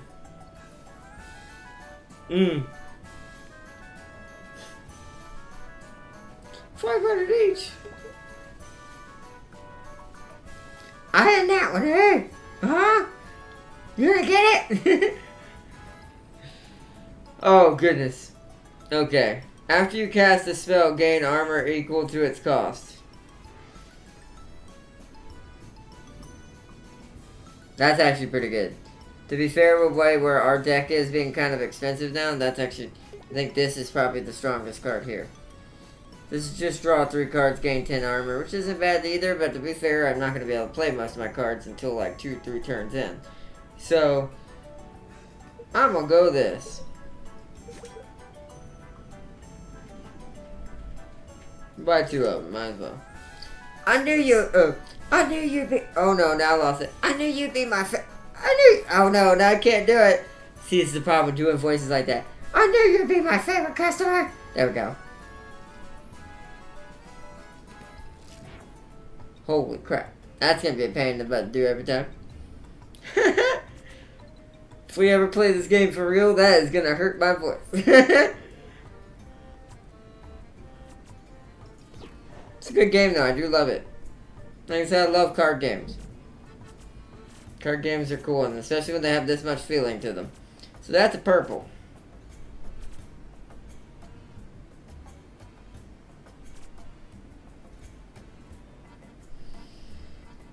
If I take one of these out, can I do this?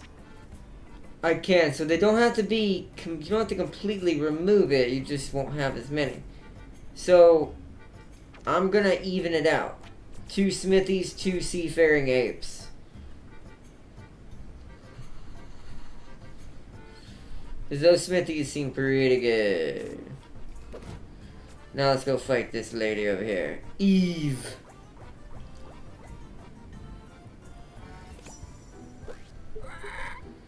What? A pretty fairy! Rigby, don't be rude. Well, what a mighty pirate you seem to be, lion boy. This should be fun. Oi, I'd watch where you're pointing that fancy blade of yours, miss. Some might mistake a gesture like that as a threat. Aw, your concern is touching. But I'd worry more about yourself.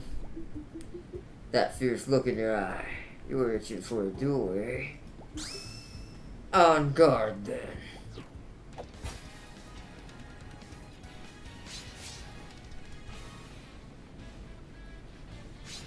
Dun, dun, dun, dun, dun, dun, dun. Paper! Ah, okay. Well, that's the first loss. I know. Better, but we're gonna have a rough first turn. Bum, bum, bum, bum, bum, bum, bum, bum. I ain't your ordinary pirate, lass. Hand over the goods! Is that a freaking squirrel?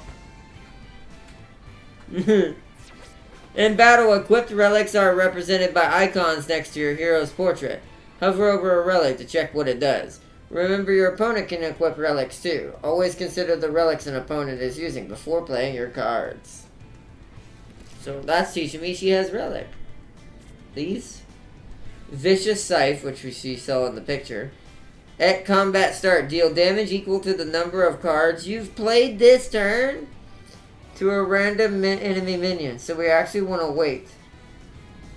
Well, actually, no, wait. See, that means me going first really did kind of hurt me a little bit on that. Luckily, we have a lot of health. So we're going to need a lot of tanky boys on this one. Because the more, she's going to probably get to play maybe 1 to 2 cards next. She doesn't seem to have a hand. So I wonder if that's a part of how her deck plays. Plunder. This looks like a squirrel and I can't tell. It's either a squirrel or a rabbit. Triggers after this card destroys a minion. Plunder. Gain a 1/1. Whoa. So kill it immediately is what it says. Alright, well, I can't play anything, so I'm gonna immediately pass. And get punched in the head. What is that? A salty rogue. It deals 1 damage to any enemy minion when it's been played. Luckily, I haven't played anything yet. Okay. Time. It's time.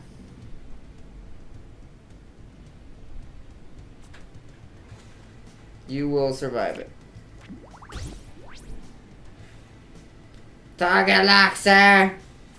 Oh, but you're gonna die. Oh, is that what this is? Oh, interesting. Okay, I should have waited. Ooh, this is gonna be a fight. We may have to redo this one. She may get me.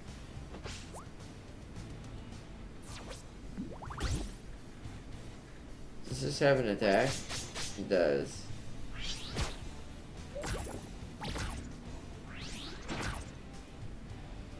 This is gonna be a fight. We're at 3 now. So let's get rid of you. Oh, wow, right? Oh, no. This is gonna be a hard one. Okay.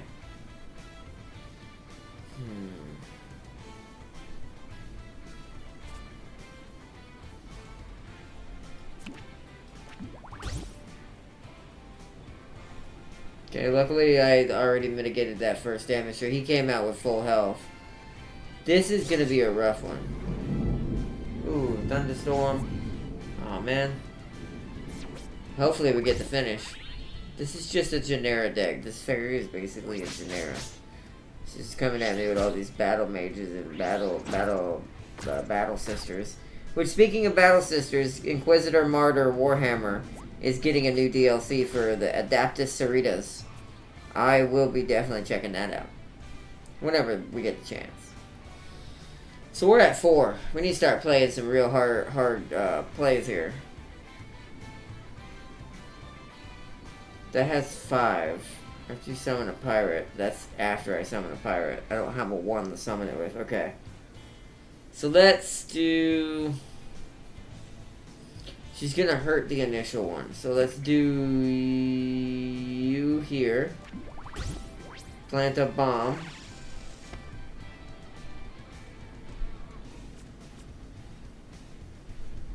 And then I got 2 left.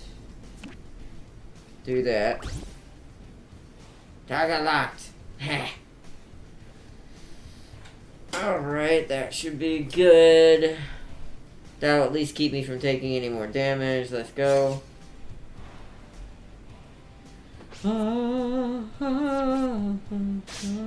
Yeah, but that's a problem.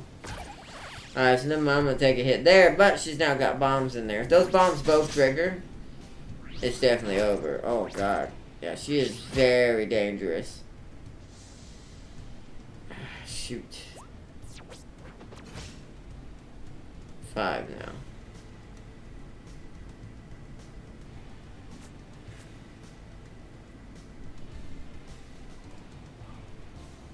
Okay.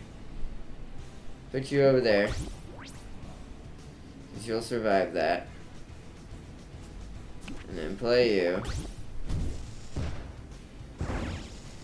Boosh! Okay, so she has a lot of bombs in there. I'm hoping she'll end up accidentally pulling a bomb and end up blowing up her deck. It's my only hope.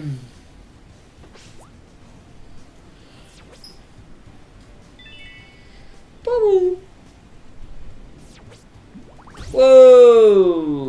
Loot right for the taking. Buttoning pickpocket. Oh no, she killed my cannon. Oh wow. Oh wow. Oh, we are in trouble. We are in absolute bubbly trouble. This is bad.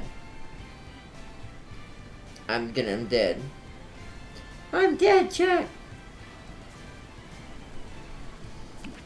Battle cry.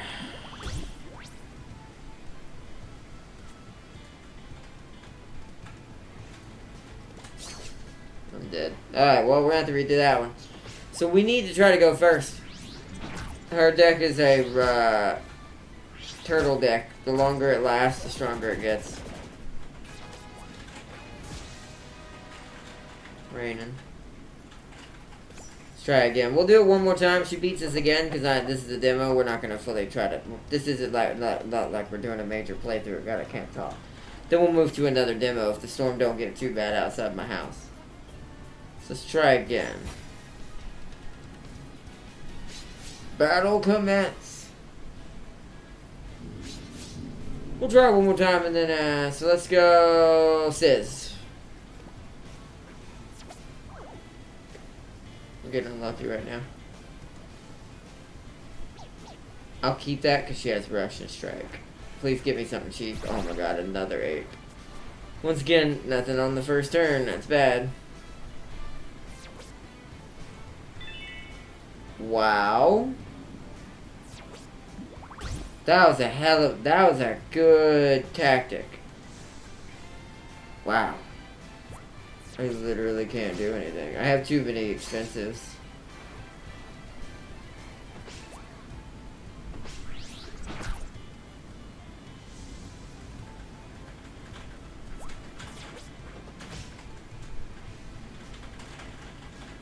Alright. So how does this work again?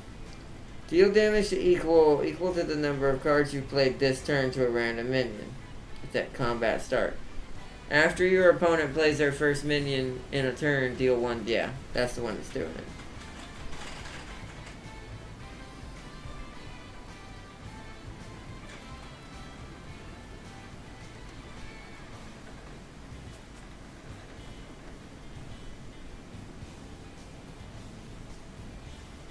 I might as well start answering her and let her attack me. So he won't die.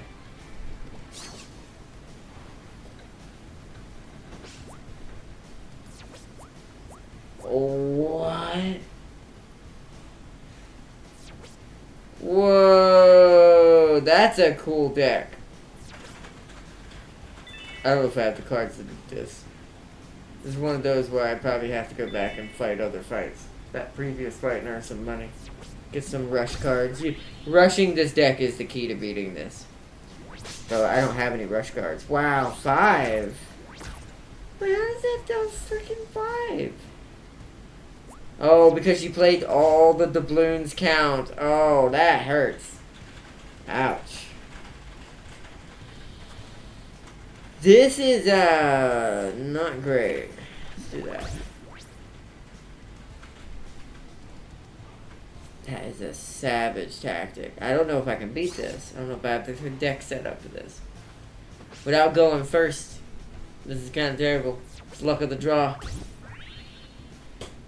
She played 1 card, she'll get to do 1 damage. She played 2 cards, he's dead. Damn it.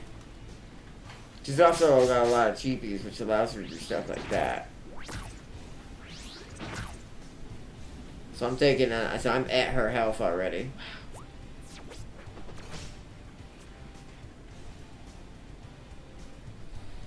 That I don't know what to say to that.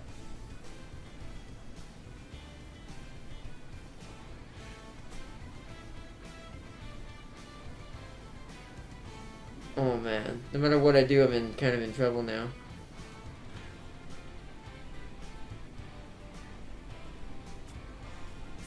We need to kill this turn. That didn't work. Alright, how do I restart? Because I'm dead. Alright. I'm just gonna let her kill me. That's a hard battle. I mean, that's like the second battle. I mean, I know it's just a demo, but that's like the second battle in the game.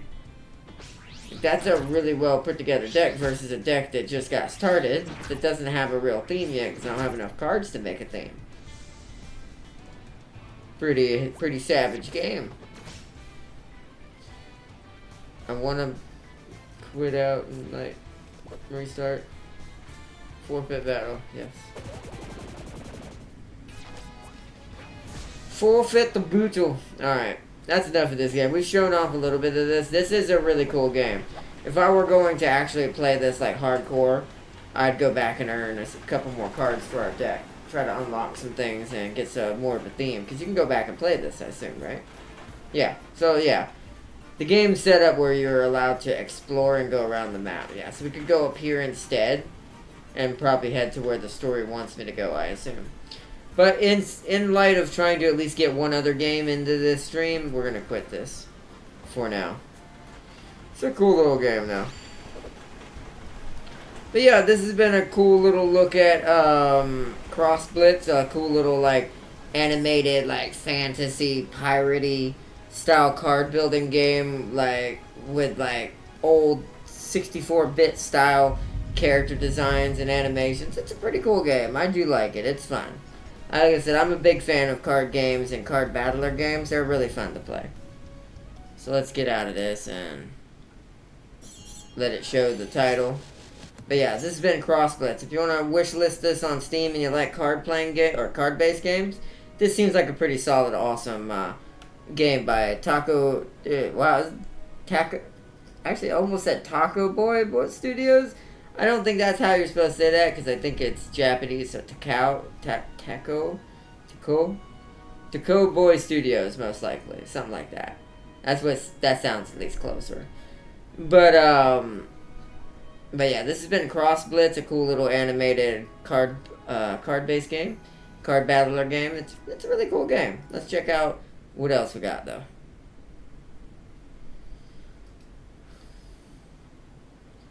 All right. So now I need to delete this.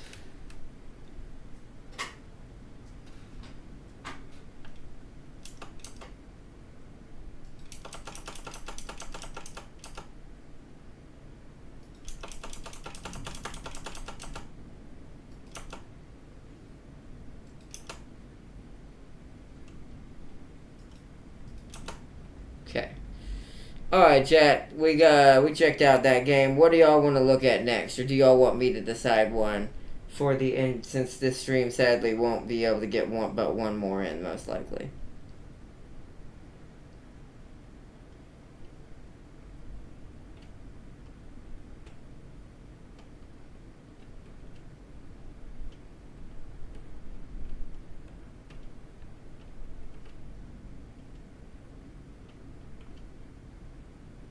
Because if not, then I'll either pick one or we might call it tonight and just leave it at that. If I do one, I don't know if I'm going to do a big one. I'd probably pick, if it's just me choosing. We already kind of went down that anime road a little bit, animated road. We could either go back completely and go to Gord, because I do want to check out Gord a little bit. The four major games I would like to check out on this list are this one, this one, and this one. So 2, 7, 8, and 12.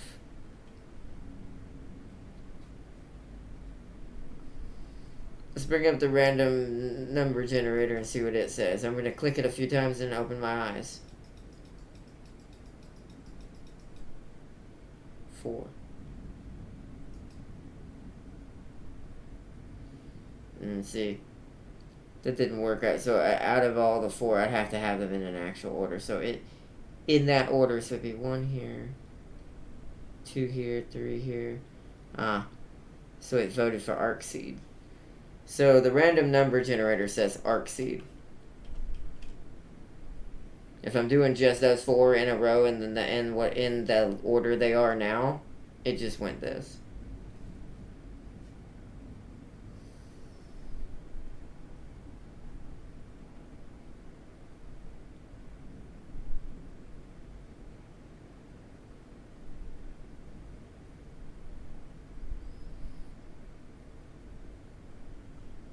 Yeah, I'll give it a minute. Like, let's see what time it is. 9:20. Well, I'll give y'all like a minute or two, couple minutes to try to decide.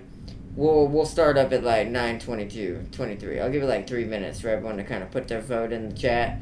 If anyone wants to chime in on it. Otherwise, I think we're gonna go with what the random generator said, and we'll just go with Arc Seed. And that will be the end of, sadly, our next fest setup. I'll be better prepared for it next time when it starts up and being able to set this up, because I'll have this list prepared ahead of time, because I'll go ahead and just do what I did this time at the very end and download a buttload of demos that I think we'd all like, and then just I'll pre-make this list. So that way when I start the stream, we can check this out immediately and see what everyone wants to check out. So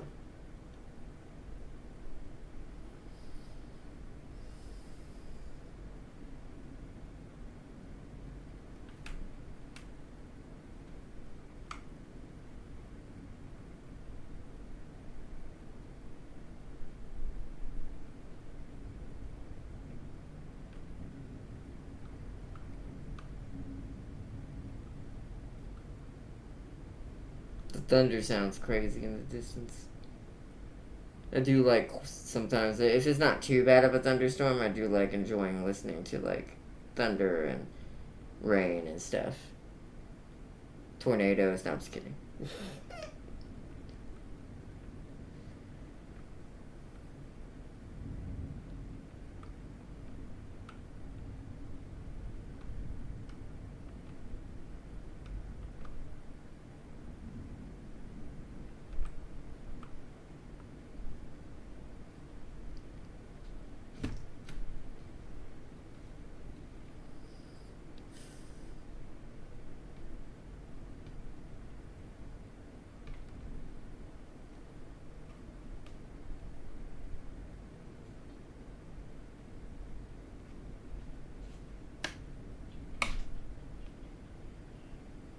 And also, I think another thing I'm going to do for next time as well for you guys is I'll post this, like this, hopefully I'll take a screenshot of it is what I'll do. I'll post this list of games into our Discord chat and stuff like that, and on I don't know if I can get it on PlayStation, sadly. But I'll see if there's a way to put it in my image, like a way to post the list onto the comments below the video on YouTube and stuff like that. If I have to, I'll do a short vlog. PC-wise, I just won't have a camera. We'll sit and chill and talk for a little bit, and I'll set up the thing there, and that will be the stream I put it beneath. Or I'll just show it off on that stream as a short little, just fun, talk session. But I'll have this in the background, so that way it becomes the JPEG for the episode. And, for anyone who needs to know it, I'll also name it possible demo, upcoming demos vote or something. Demo vote, or I'll figure it out. I'll try to make it catchy, but not too silly. But let's see. Yo, Tim King, welcome. We're kind of getting towards the very end here, but it's up to you. Do you see anything on this list that interests you that you might want to check out? The random generator said Arc Seed.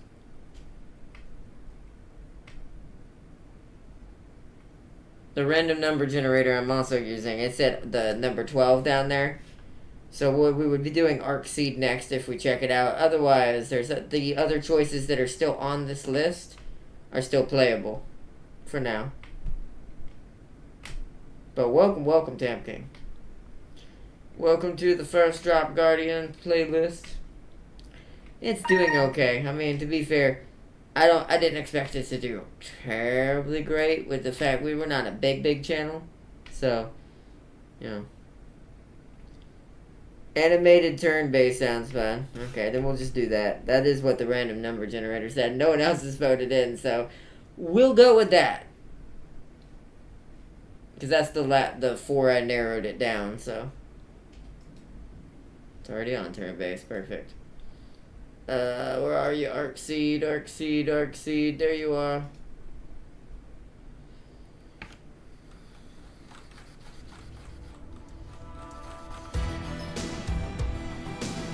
Also retro. But it's animated as well. Also, it has a theme, as you can tell. Based on something I love. Welcome to our alpha demo. This is an early demo of the game showing what the game is capable of, but this is not a final product, is what that basically said. Much like most demos. Let's do it.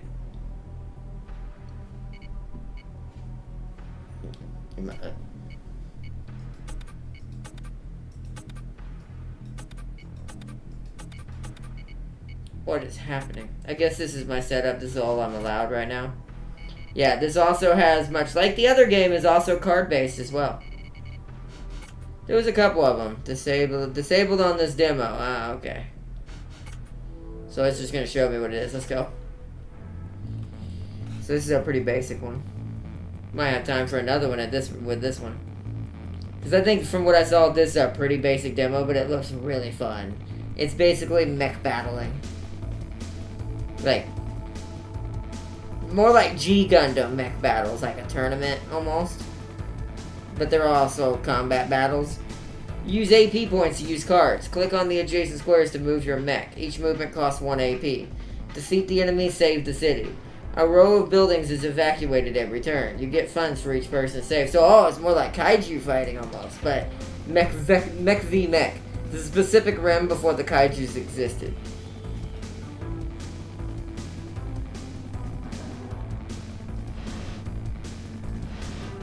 But it's very simple, and the fact that you have to click every single square, I don't know if that seems kind of apt, but you can tell it's very early access, that they haven't got all their animations, but I do like that. I like that this isn't just a fighter, that my goal is to not... So it reminds me of that mission in Zone of the Enders 1, where you couldn't let the civilian city structures be destroyed. Plus the main one that has the girl that Leo Stenbuck was in love with and hiding inside of. Yeah, you could let, but technically the bonus, if you want to get the best rank and get the best stuff out of that mission and unlock the secret path, you have to actually keep no one from dying. Like, you have to keep all the buildings from being pretty much destroyed. Deal 3 damage to enemies in range. Yeah, you can tell the animations are very early.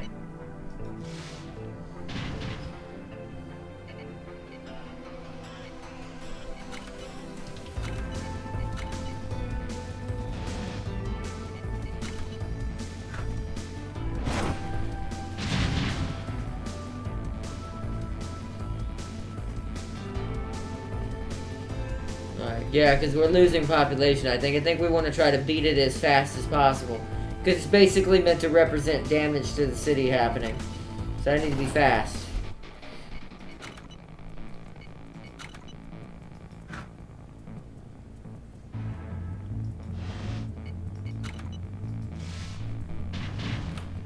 Yeah, this is a very, very simple demo.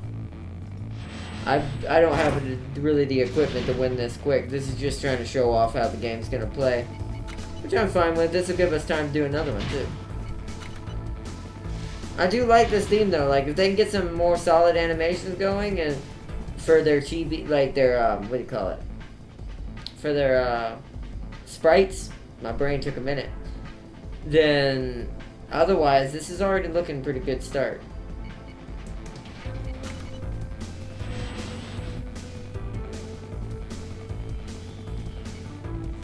Boom, boom, boom, boom, boom.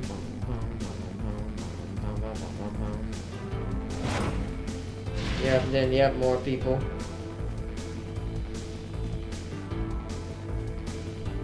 Alright. Alright, he's down. You won! Deals AoE damage. Yeah, so it is. It's a very basic demo of versing just robot v robot. Didn't get a notification from YouTube when you went live. Yeah, YouTube. I love it. Especially when you're trying to do something new. Like, I've been trying to set up this little demo special thing for this entire weekend. It's been kind of a bust the entire weekend, except for that one episode we did. That we were all got to be a part of. That one was pretty fun. I enjoyed that one a lot. But it is what it is.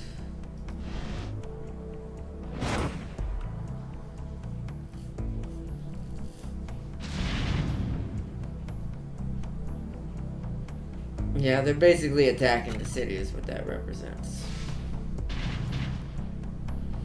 So these things only have 7 HP. I better start doing shields on me.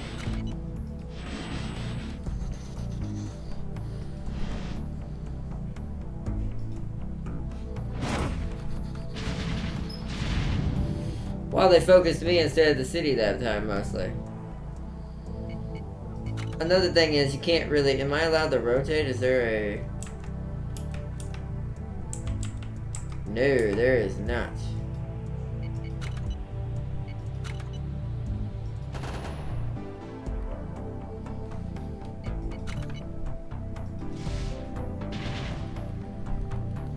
Alright, I'm gonna move in and finish him with the knife. The other one's this way, right?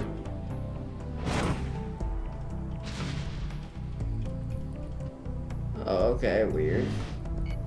Can we hit him from here?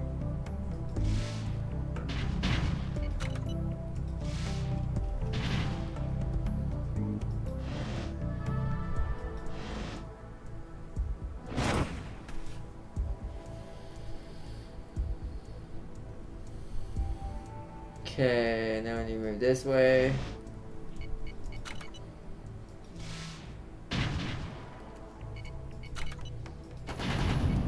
Alright, we won. Got him. Let's get that.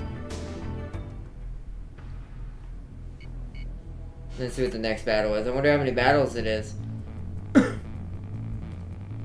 I do like this startup menu though. That's really dope. Oh, so now it's 2 big boys. Alright, this seems like the apex of this mission. Nope, that's not in range.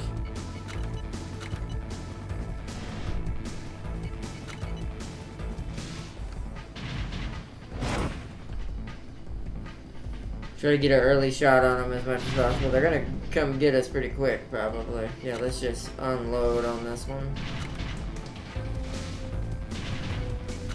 Shield up. And turn.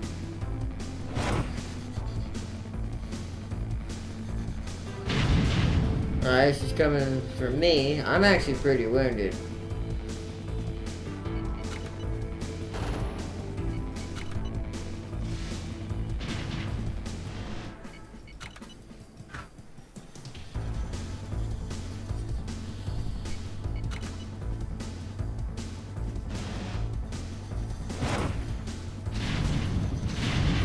Ooh, that hit me pretty hard. I don't know if being turned around had anything to do with it. Probably not. I don't think there's flanking damage in this game.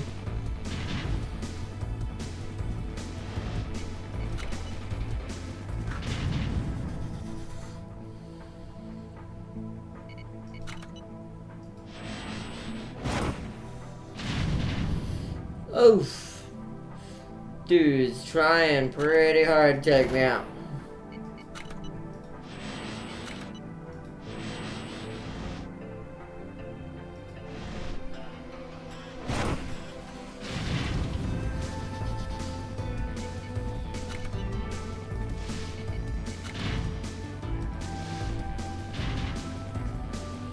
Still not enough. In turn. Ooh. He does quite a lot of damage there. He might get the city if I don't hurry up.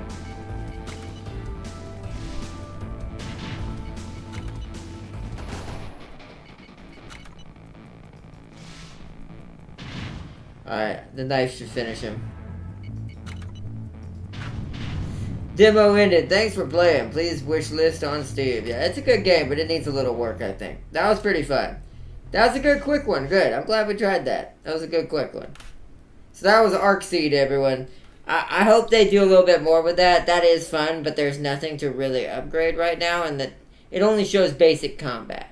It's a good early start, and I'm still going to wishlist this and follow it just to support it, but I do hope to see more from that game. That's a cool little, it'd be a good, like, weird retro-style competitor to what kind of Front Mission kind of does, whereas Front Mission's more about the 3D aspect and the detail of the mechs getting shot at. So let's bring my list back up and delete this now.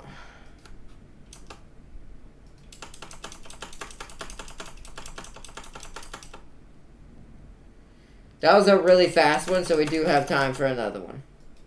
So what do y'all think now, chat? This is what's left on our list.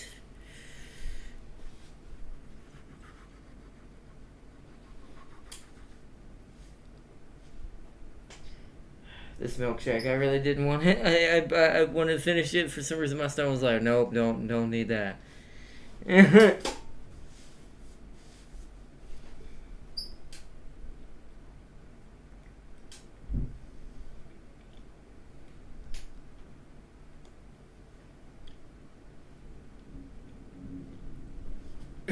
Excuse me.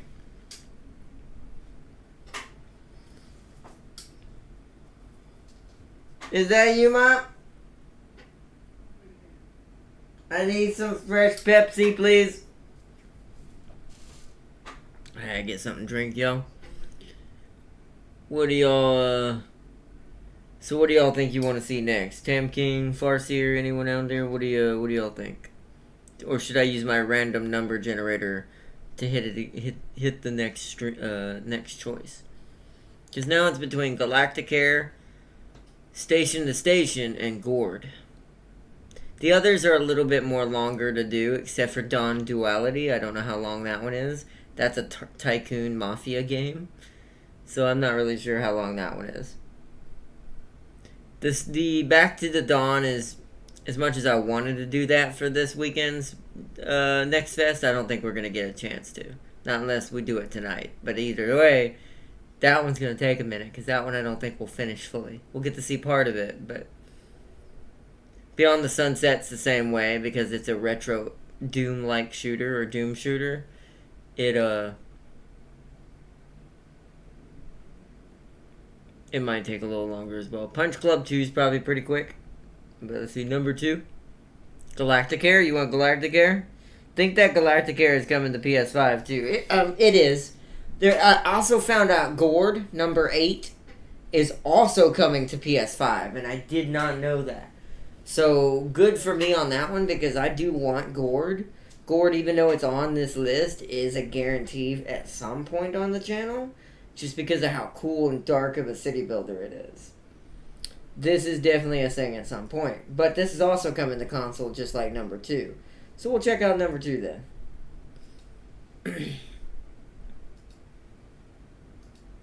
Let us go to Tycoon Controls. Luckily my keyboard is cooperating with me today.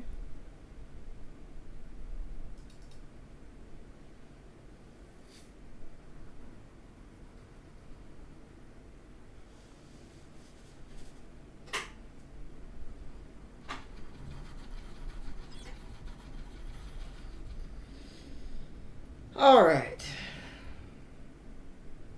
Welcome to the demo. We're just gonna play it because I already kind of seen a little bit of this game. This is another game that's guaranteed once I get the time and funds for it. Because this game is very detailed. Wait till you find out what all these are. I'm very excited about this game, to be fair. That's all we can see right now. Okay. Orientation. Oh. Heel and I can't wait to get you settled Heel. in. I'm Cora Orion, CEO. Technically, anyway. I actually spend most of my time tinkering with designs and tech. It beats corporate negotiation, I promise you. I'm really excited to see how you take to the job. I'll be right behind you, Director. And good luck. Gotcha. Welcome to Galacticare. Play. The thunderstorm wasn't in the future, was it? Apparently, according to that TV we were watching, it was. Uh-oh, I hope it didn't freeze. There it goes. But yeah, this is gonna be a cool looking game. But, yeah, I don't know. I heard the thunder. I'm like, well, there's rain. Yeah, I need some fresh Pepsi, please. Still streaming. I didn't finish it all the way. I drank part of it.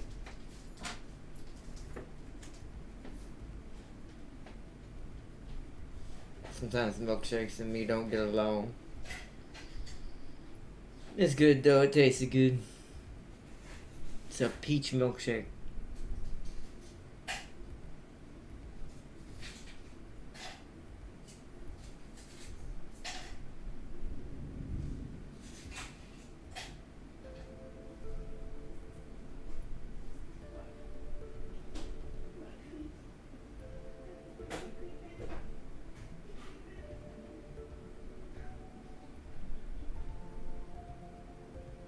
I will say it takes a second to load, even on my PC's SSD.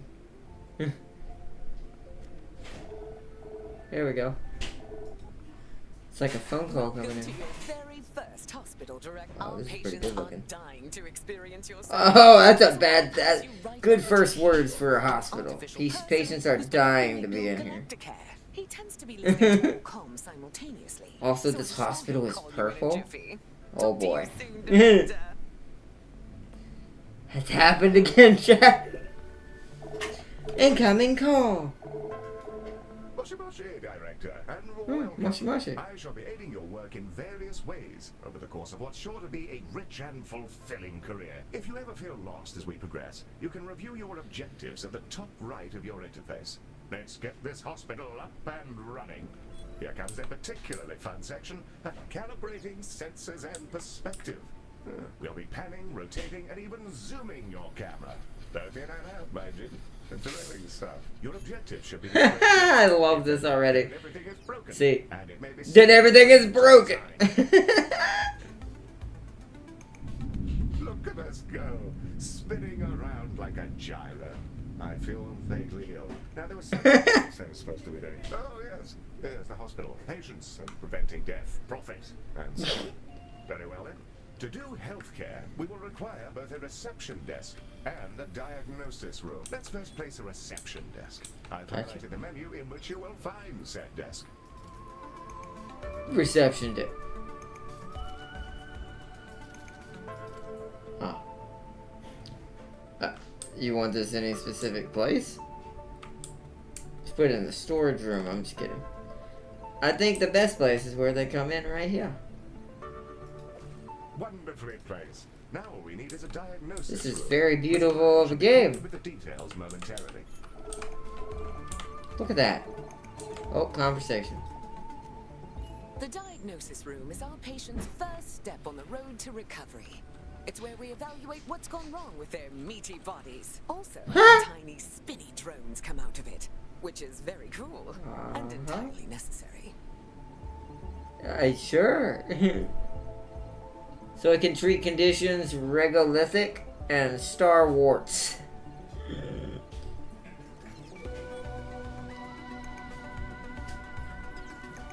Rooms, diagnosis 3,000? Wow, these rooms are Selected, expensive. you can now begin to place the blueprint. Thank you. Choose a starting point, shape Alright. footprint, and click build to confirm. So build a room, build general diagnostics room. So we should once again put this kind of near the entrance. So let's do like right here for now. I'm gonna use my 2-point hospital logic. However, an empty room will not by itself facilitate the healthcare. We must first place a door, and then the room's required objects. In the case of diagnosis, we need a desk and a display. Your construction display will show you simple, easy methods to improve your room's value. Potted plants are all the rage at the moment. Potted plants are all the rage at the moment. Replica of an XTC 5000 block engine. Well, my word, Director, I'm mere satisfaction from the thought alone. Make this an expensive room. Bet you can't put it on top of it. We need all the carts. You won't let me put all the carts.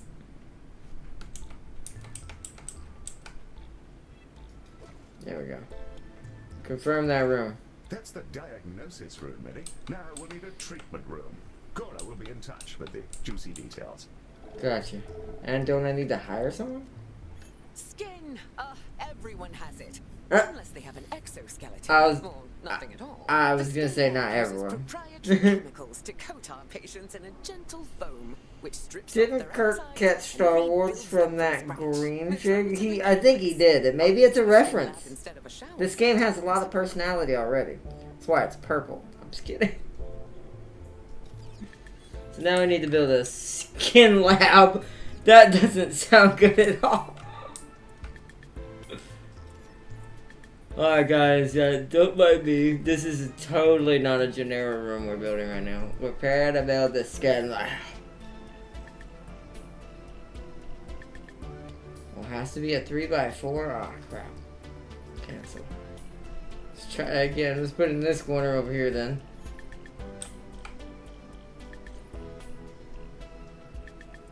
Yeah. Oh, that's smart. I like how it does that.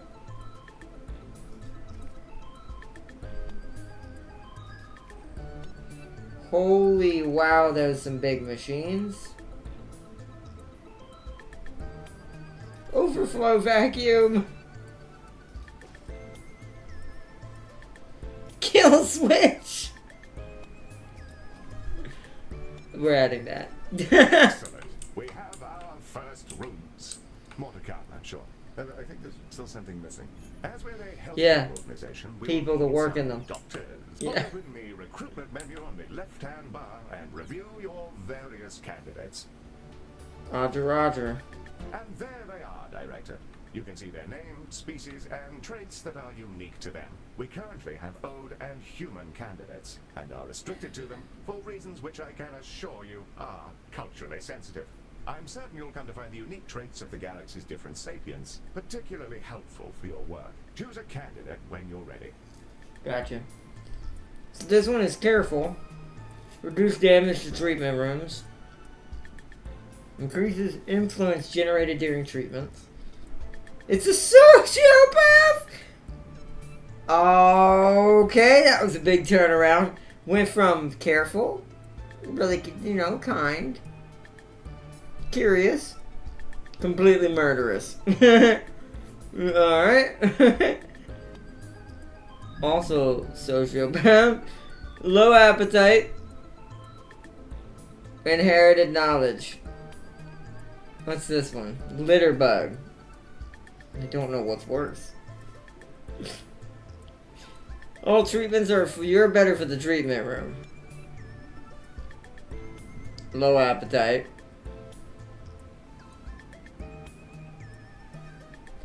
Reduced research rate. You're actually probably the best one I have. What about you?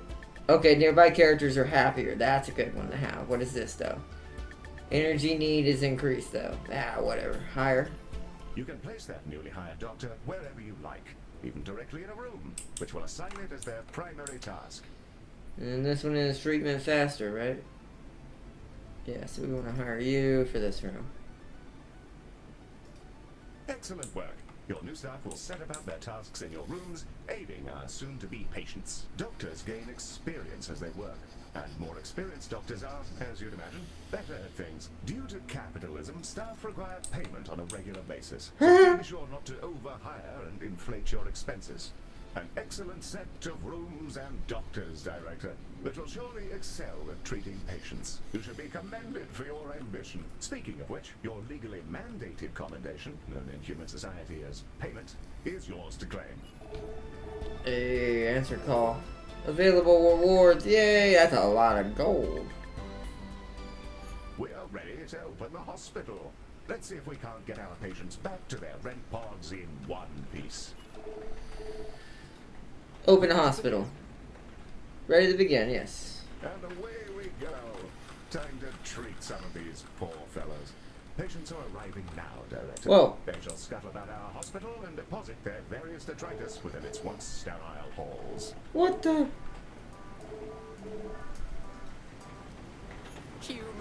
We love them.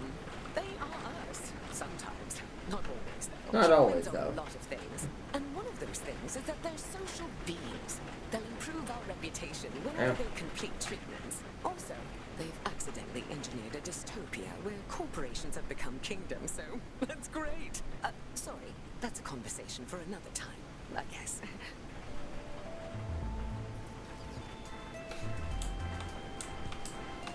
That is something. We don't have no food stuffs. Vending machines. Here we go.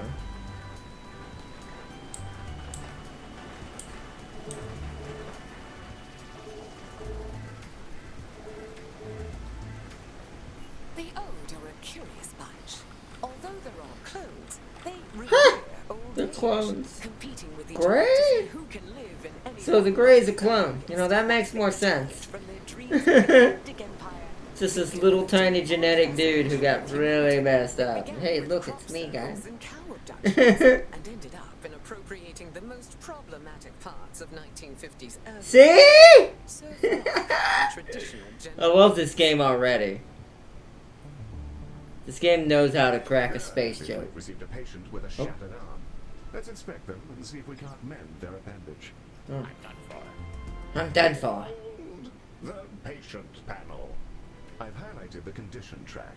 This shows the patient's condition and the rooms they'll need to be treated in. This fellow's condition requires them to be reboned, and for that, we'll need a boning chamber.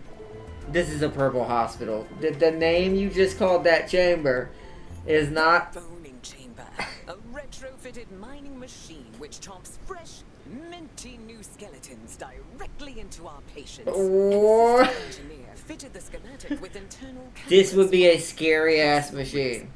That'll teach me to poach stuff from Salazar. Anyway, that's all fixed, and it's mostly safe. Mostly. Mostly. See, this game's got jokes. Mostly, chat. Alright, I gotta make a boning chamber. Bring on the boning chamber. Whoa, that didn't sound good.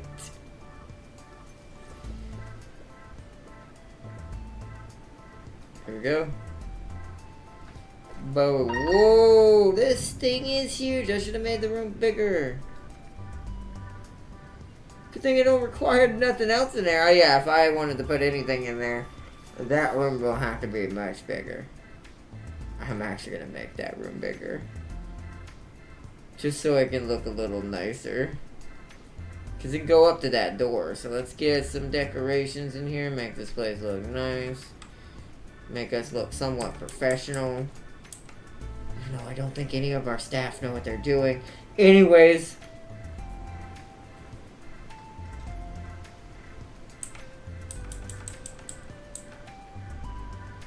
Oh yeah, I love the way they decorate in this game. That right there may not seem like much, but that's a big deal.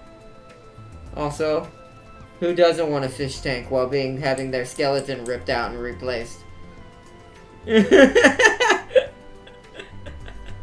Ourselves running short on space in our initial hospital area. You can expand to other nearby areas by selecting them and paying a small fee. Need a doctor. And whom I'm not sure. Whom I'm not sure. Chamber. A fine room indeed. That's to ensure we have staff to operate it, of course. Well, now that we've got a few treatment rooms up and running, let's talk about keeping our staff and patients happy. Let's inspect one of our doctors to grasp the full extent of their needs. Alright, who's cheaper? I'm gonna go with a cheapy boy on this one. You.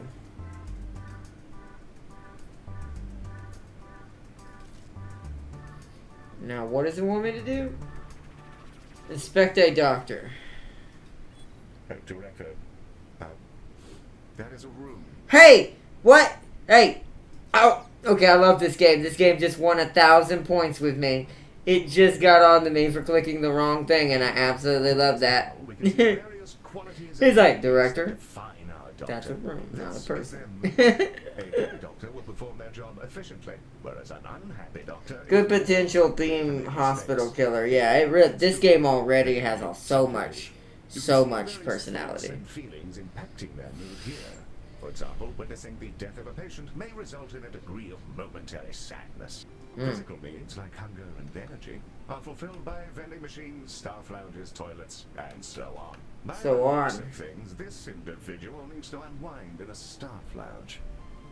To prevent our staff from descending into absolute madness, we'll want to build a staff lounge. We should also ensure we provide both staff and patients with places to sit, something to eat, and toilets in which they may relieve themselves. This one's pretty straightforward. It's Staff a staff lounge. lounge. Staff will go in there and lounge. There's a fire pit and everything. We considered a mindfulness cube, but people found the idea nightmarish, so they get this. The instead. mindfulness cube. I love the After the boning machine, I do not doubt it. Scream at the walls. Great de-stressor.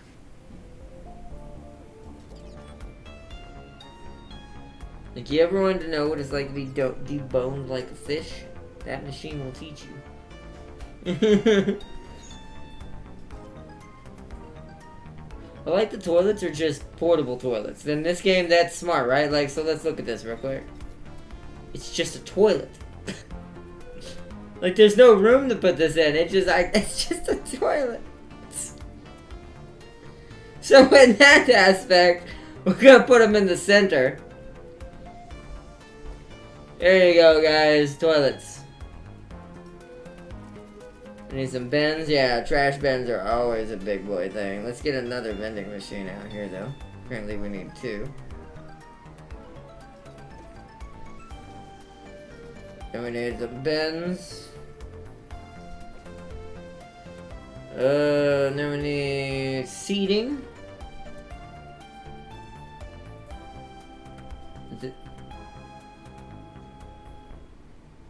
This is some fancy seating.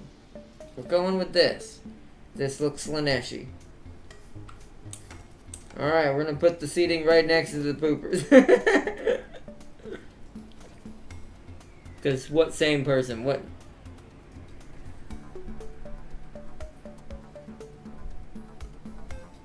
There you go. There's a ton of seating for everybody. Now we need to build a staff room. Staff lounge. I'll try to put it in this corner. All it needs to be is a 3x3. That's good.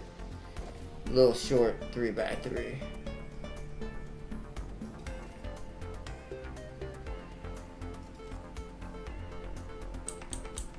Ooh. I say that, but getting this couch in here is a kind of a problem. Alright, we're gonna make it a little bit bigger. Oh, that hurts me. Let's give it that. It's gonna be one of those that has that awkward corner in it. There we go.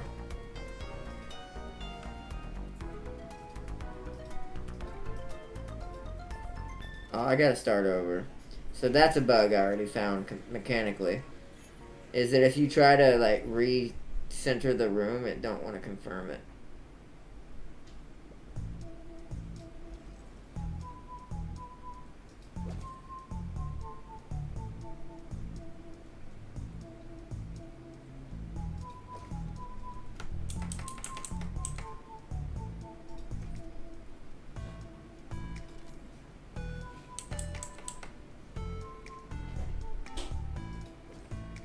There we go.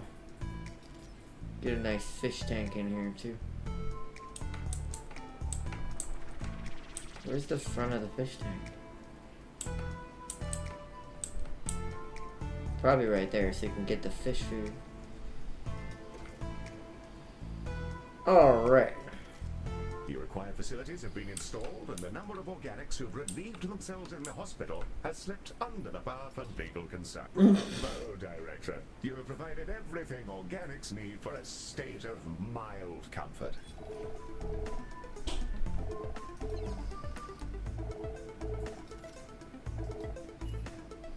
Alright, another 20,000. Director, Nice. it's time to meet your marginally useful maintenance crew. This is a Medibot. They've been purchased at low cost and reprogrammed to clean up various forms of vomit. Additionally, they can repair the rooms in our hospital should the need for such repairs arise. The robot. Hello? Medi, are you Hi. Are you waving your awful little hand? Apologies. Medi wishes to speak to you. Not to worry.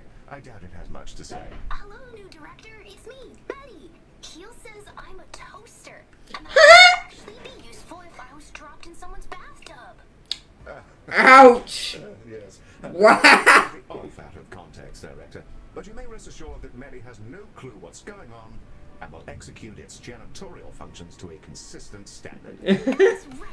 Also, Keel keeps saying I'm a fake boy, and being programmed to humanity is a disgrace. Oh my god! Best friend. Mary, you don't This have any game- friends because you're not real. This game has such conquers bad fur they feels. I love it. So is this giant creature who's about to eat the station. What? Good Lord! Good lord! Well. Oh. Hi? Is that a traitor? What I is think this? it's okay, Heel. It's just a really big alien. First of all, Mary, it's a colossal. Secondly, please refrain from use of the term alien in reference to non-human sapiens. Director, the alien is somehow hailing us, though not on any identifiable frequency. It's almost as though it's directly pushing buttons inside the station's systems. Of any better ideas, perhaps it's best to, Pick up the phone. Electronic and eukaryotic persons of Galactica. I am Bazanoros Orgolia. Is also fine in the interests of brevity. I developed these painful glowing spots about 4,000. We have to heal I him. wondered if you could come and have a look at me. Okay. This is exciting. I mean, just look at the size This of is him. different. And he's talking to us? That certainly hasn't happened before. My inner biologist is screaming to learn whatever we can about him. So I'd like to help out. We should dispatch a shuttle to take a biopsy. Open the away mission panel that I The what? You'll get updates to away mission status there. Really? Also what you'll use to dispatch shuttles. What? Send out the space ambulance. Dude, this game has won my heart entirely. Yeah, Theme Hospital and 2 Point Hospital are good, but they don't have nothing on this. It's away. Our shuttle will go collect the sample from Baz. Won't be a problem. It should feel I like just flew scratching around him an in a itch. circle. Whoa, there's another one. That feels nice. A bit like scratching an old itch. Told ya. The shuttle just returned with the sample we took. It'll now be unloaded from the shuttle in a canister. AI-driven medical devices, which behave much like patients do. We'll need to send it to Diagnosis to figure out our next steps. The canister should be with you now. If you ever need an update on them, or Whoa. on the task you're on, you can always open the Objectives window. Director, we'll want that canister to make it through its diagnosis. Process the diagnosis. Can inspect the objectives details optional.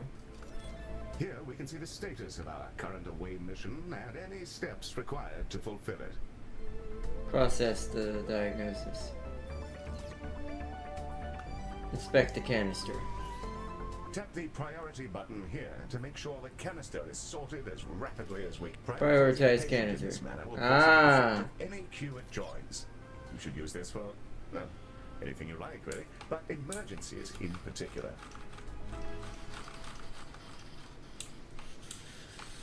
Dude, this game's amazing! I wouldn't expect it away missions where we gotta bring samples back like Bashir level, Dr. Bashir level, Deep Space Nine, gotta do research and brief. We even have to send it through like a patient. It's gotta go through and the doctor's gotta look at the goop inside the container to find out what's wrong with our alien friend outside. Answer call.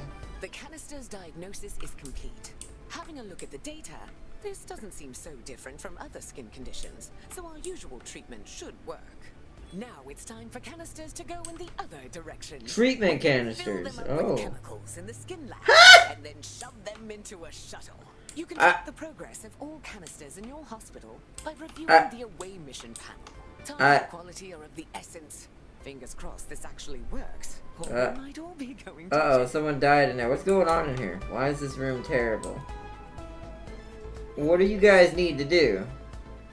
How do I, in corridor, position yourself for treatment tank? Alright. Alright. I think we have to go in there and let them get some skin lamp treatments, but they gotta wait. I'm gonna prioritize one of these as the next patient to go in. Oh, I gotta prioritize all four of them for optional.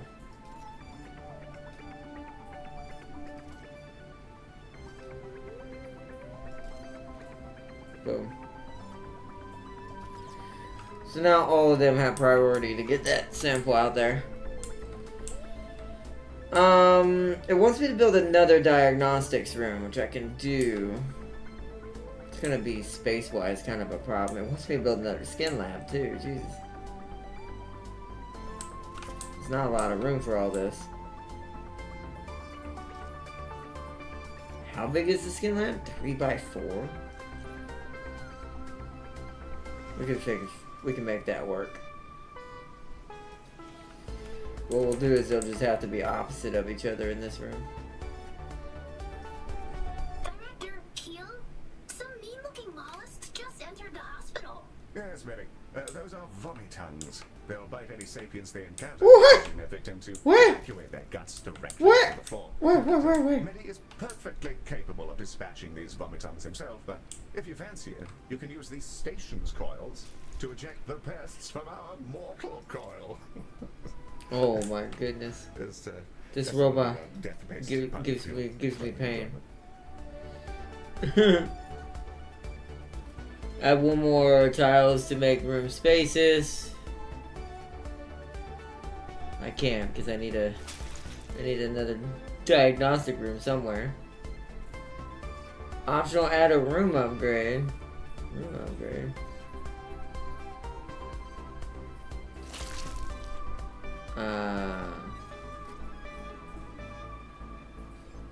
Whoa. A turntable! Really?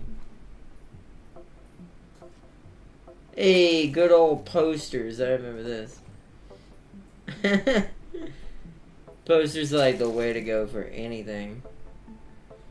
Let's put some nice speakers in here for them to listen to while their skin's getting redone. Wall dividing pillar? Oh, wall divider. I see.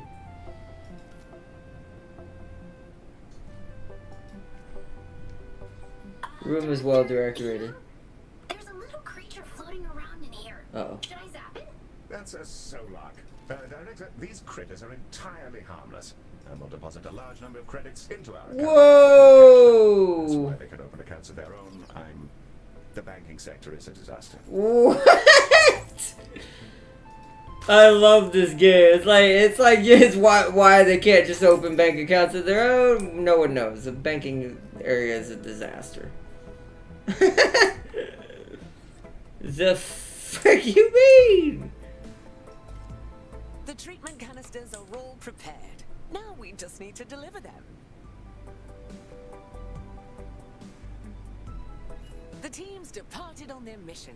Hopefully Baz doesn't explode or anything. Oh, jeez, I can tell what people I have hired in my... what is happening? Y'all just... What is going on? Okay, they just sprayed him. Oh my god. Kind of? And made it somewhat better? Our away team has returned, and our boy is already looking way better. I don't know about Let's way check in better. on him. Hold on, I gotta hire this person named Scarlett Anderson. She's gonna work at this. Okay, now we answer your call. Thank you. It felt like there was something different about you. There's the proof. That was itching for a hot minute. Before I go, I collect trinkets, things traded or earned. I find these exchanges build interesting bonds between cultures.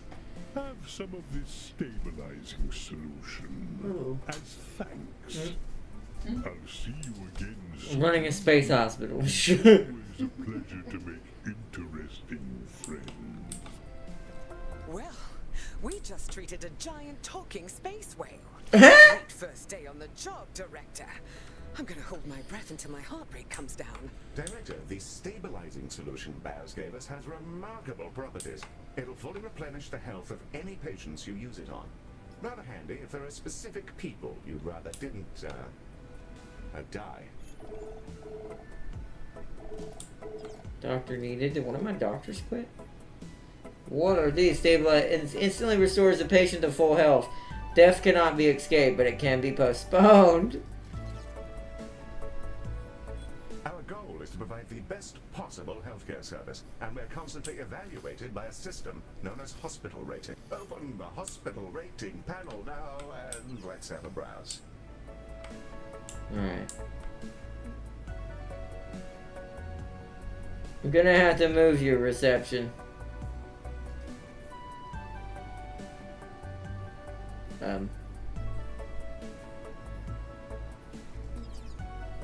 How do I move you? That did nothing. Oh, there we go. It's like, what? I'm gonna put reception right here. I gotta move all of this just because I need to put a room over here. Reorganizing is a little bit easier this way.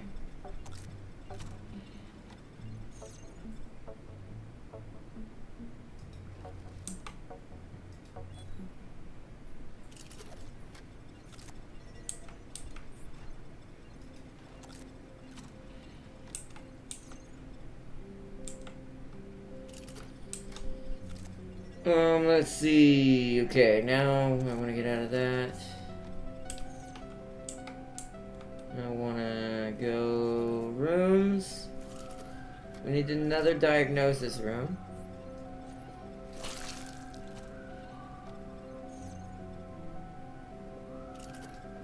Make it just slightly bigger. I want it to be right at the door.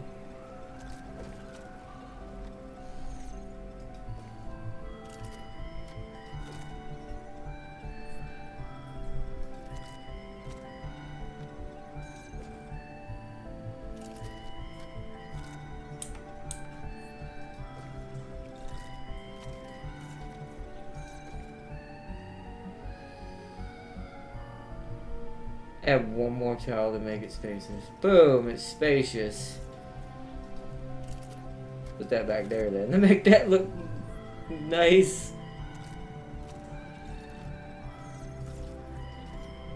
And we'll put another one of those there. It needs one more decoration. We'll go to fish tank.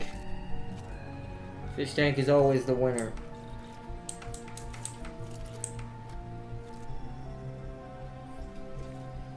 And I don't know what room upgrade means. Like, what do you mean by room upgrade?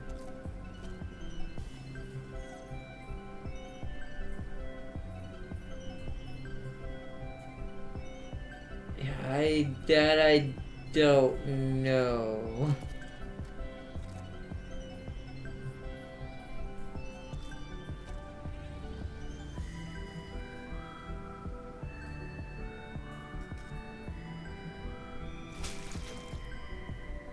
I really don't know what that means. Room upgrade. We can give it a tiny window. Right there. I don't know what the room upgrade is. This room's gonna look way nicer than the other one. Now, that'll do. That's a nice diagnosis room. Okay. Now I need a doctor. Doctor. That's during treatment. Requires less pay, absolutely. Alright. Call the doctor for that.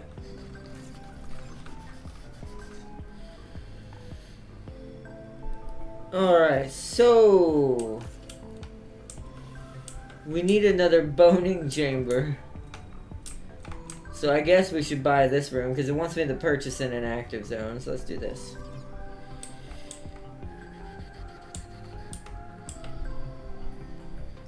And then we need another boning chamber.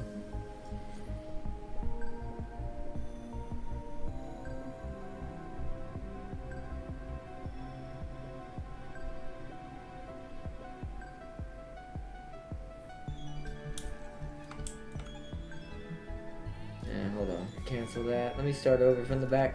It's so big that it really does have to take up a pretty big corner. So I'm just gonna do this.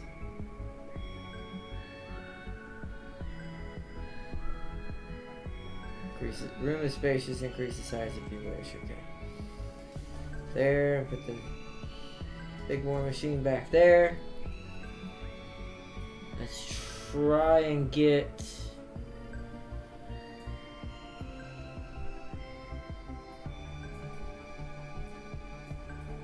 Yeah, I don't know. Oh, I can copy the room. Ooh, I'll have to remember that next time. Good to know. I'm gonna do similar setup the other one had. In order to get enough decorations in here.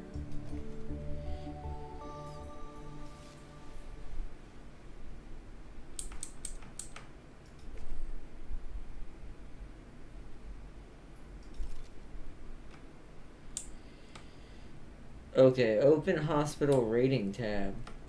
Oh, let me get a doctor first. Eureka chance doubled. Additional influence gained. Gains increased movement on hungry. Let's try that. I'm trying different doctors for different things. This game's pretty decent at getting your stars up, though. We're done. Now we need to open this. Welcome to the hospital rating screen. Here we can review everything that's wrong with your hospital.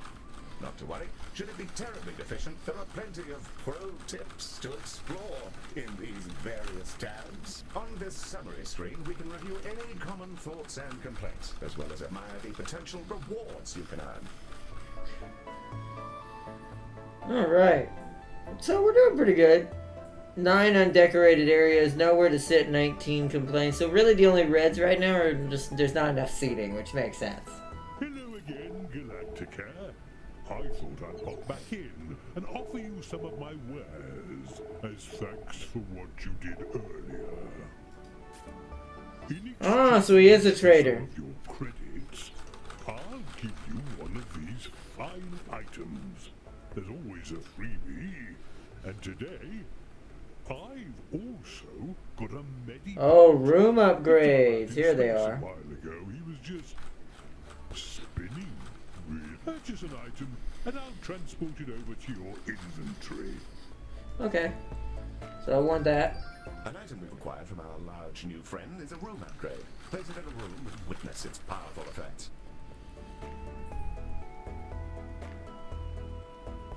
Room generates more credits. I imagine the bone treatment thing is worth quite a lot. I'm gonna get another one. Good one. We have plenty of money. Now what do these do? Room no longer requires a doctor. Instead... Oh my god! I'm buying this. Nice. Well, we now have the doctor from Voyager. Reduces the staff energy drain. Room no longer require. You know what? Let's buy 2 of these. Alright, hold on. I'm off back home. Place a room upgrade. So watch this. So how do I do that? Edit room, repair room, copy room, save templates. See, save templates, nice. Edit room. Room upgrade. Ho ho ho ho.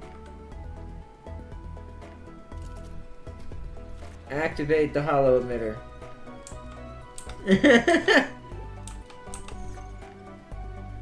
Oh, this room needs to be slightly bigger. Okay, well there you go. Room is also spacious now.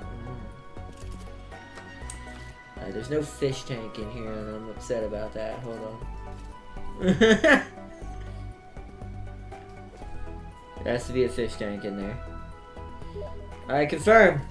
Sorry, I stole Farseer earlier. I noticed. Now you get. Select them when you're ready. I assume y'all are playing War Thunder. What is happening? Why is my... What's good? What's going on with my doctor? Are they losing their mind? Level 1 doctors will start out as trainees. Oh. Upon reaching level 2, you're able to assign them an expertise, which will allow them to work far more effectively in the chosen room. Select the glowing button to continue. Here you can see the options for this doctor's expertise, which are based on the rooms they've worked in while in your hospital. Choose one to continue. I needed her T-3485 for the... so you needed backup. That makes sense.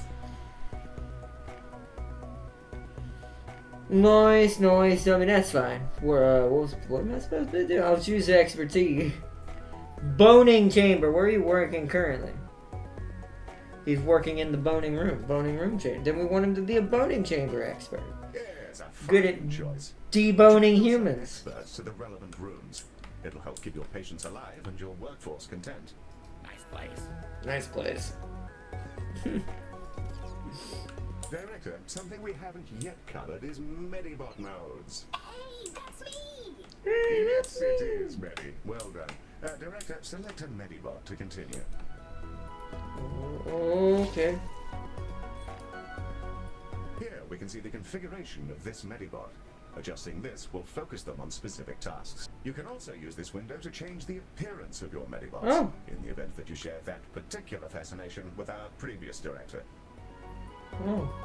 I do. Whoa!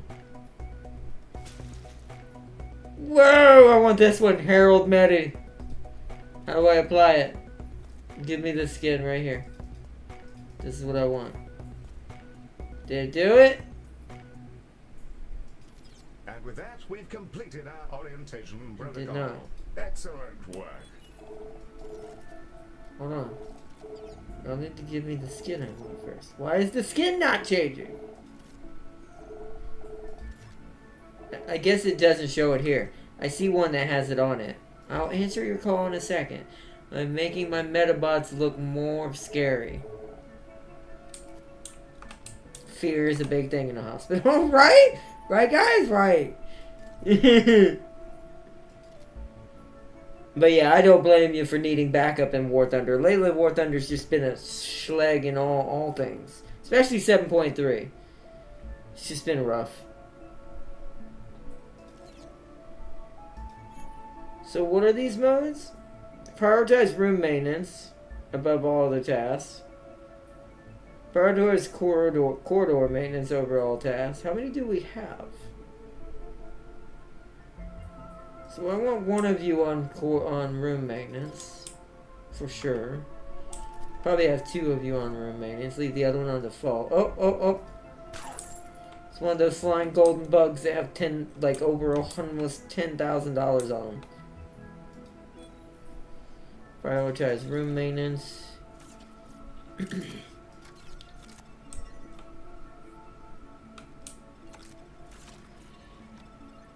Also, did you see how he cleaned out that trash can? He literally hopped up above it and burned everything in it with a laser. Just like fully just ruined that trash can's existence.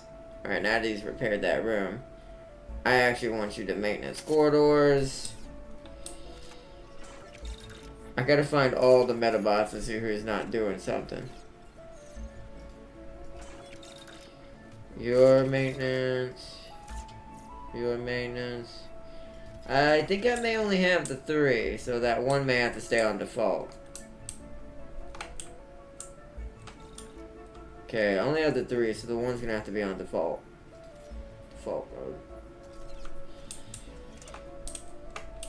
The others will prioritize maintenancing rooms, keeping them up and running. Let's receive our reward, and then we'll probably leave it where that is. I'm gonna get this on console. Now that since I know this is coming to PS5, this is definitely gonna get picked up at some point as well. Same as Gord. Director, we're receiving a call from Dorian Salazar, the CEO of Salazon. This is Dorian Salazar, CEO. With which space creature am I speaking? Mr. Salazar, a very I saw a tiger and I asked take 3 minutes to kill one another. Wow. A robot? Well, that's a daring hire. Listen well, computer boy, to my terrible problems. My workers were performing an orbital trash discharge, and in a totally unforeseeable disaster, they were coated in unknown sludges. After they'd completed their assigned shifts, an intern noticed that their bodies had warped into some manner of transparent slime. Here, then, is my offer to your fine company. If you're able to keep some of my workers alive for their shifts tomorrow, I'll send you some space money. Of course. I'll send you some space money. We can. No, that won't be necessary. Good luck to you, and goodbye. Well, that's delightful. Director, it sounds like we're in for an influx of emergency patients. So we're getting emergency patients of jellified patients in 7 seconds. Whatever that means. Are not Soviet players have Director, the emergency have room patients are temperature IQ, same with Germans. in a Yeah, I know. wretched state. We'll be lucky if most of them don't drop dead in the corridor. Prioritize all the patients. Can I like... I cannot. Let's save as many as we Let's can. pause so I can prioritize everybody.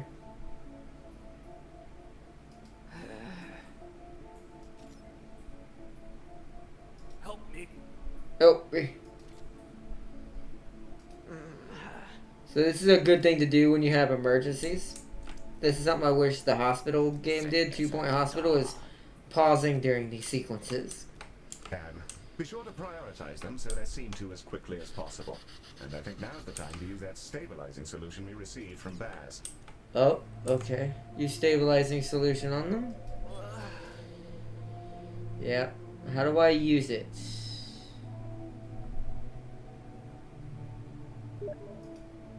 How? Oh.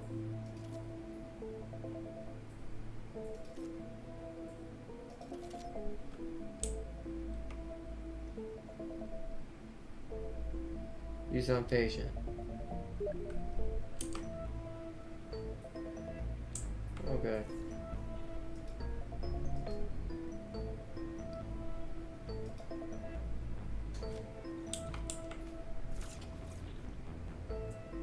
Alright, pause. Yeah, dimming game. There we go. So we... Are they all that bad? I think it's all the red ones. Yep. Alright, I'm out now. I don't know who I accidentally healed right there. There's the upgrades. Yeah. Right.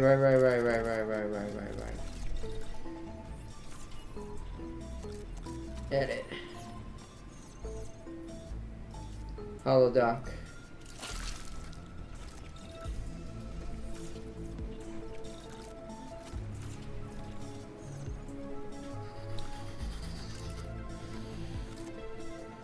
Now, how do I look at my staff and get rid of the ones I don't need that don't have rooms now?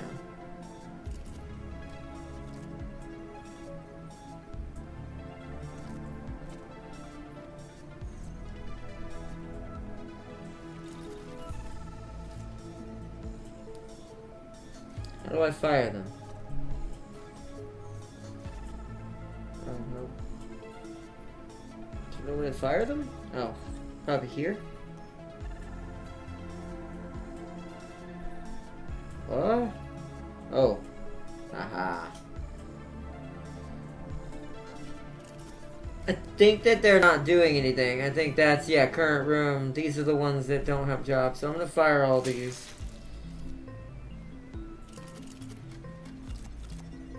I think I did that right. Scarlet I'll keep.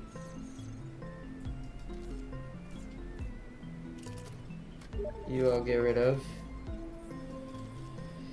A Panther stopped Farseer from killing it with a big gun. Ardnot, if you want to beat a T-34-85 with a Panther A that has no gun, just back into it and push it from the side completely. And push it from the side completely. Fuck up their aim. Pretend to be angry about their excruciating death. Wait, what? Why did someone die? On the cards. What? I didn't have enough Medigel for one of them, I don't think. Shoot. So why are they not getting treated? Do we need another room that I don't have?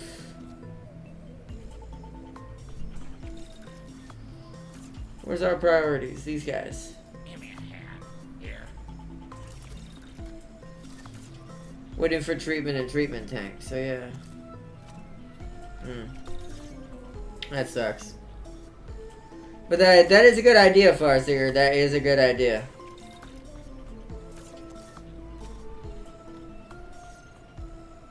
The bone machine is just absolutely scary. It really is. It's chomping you up and putting bones back into you and removing them. Should just spit you out. It's like, here you go, bones fixed. I imagine the skin tank ain't much better.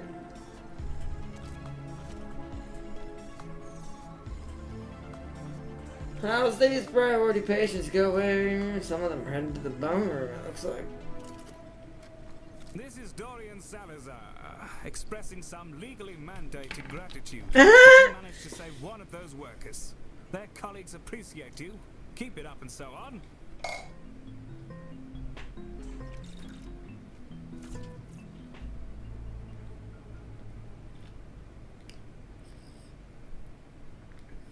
I prioritized them, so I'm not quite sure how they ended up being stuck behind the line to a certain extent.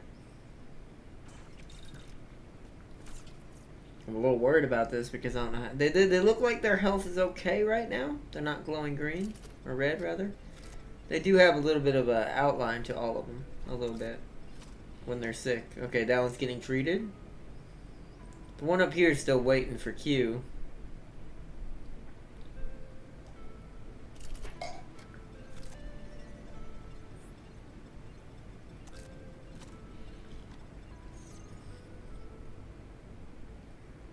Coffee break time. This is not time for a coffee break, bro.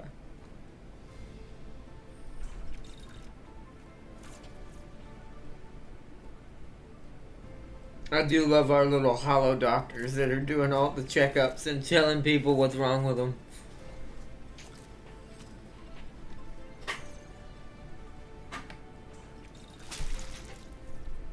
Oh, well. That guy vomited. The robots respond pretty quickly. I do like that.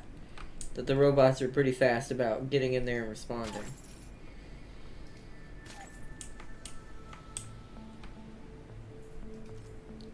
Let's put some seating down here.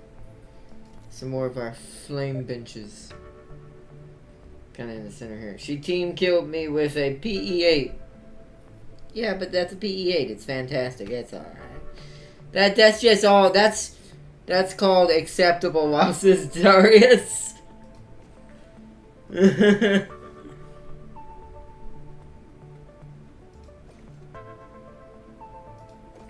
Acceptable losses.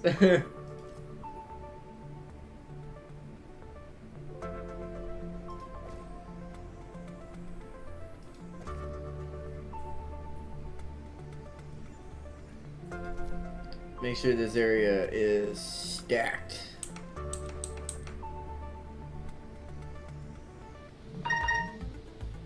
Three of those workers have now informed us that they'll be ready for work in 2 hours. Rather better than expected, Galacticares.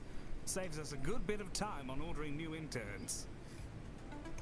Well, you're fantastically wonderful.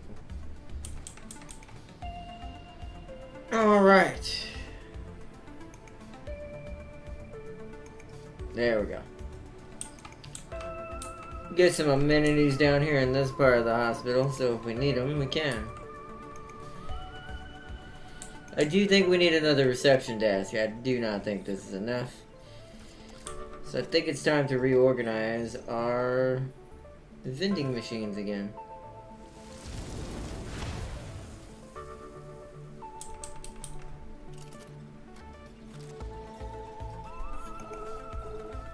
Oh, we got a call coming in from Salazar.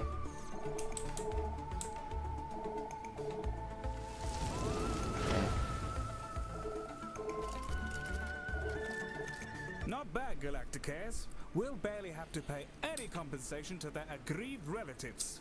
Your dosh is in the tubes, along with a coupon for my Your preferred dosh is in the laboratory. tubes. I got a message. God, we're getting so many alerts now. Everything's happening at once, but we're making steady bucks. Oh, that might be the end of the demo. Whales, rival corporations, Yep. eccentric robots. Wow. I hope you found That's all good. this educational, Director. You've I found it amazing. colours. I don't know about I'm so educational. pleased we got to you before Salazar did. Welcome aboard.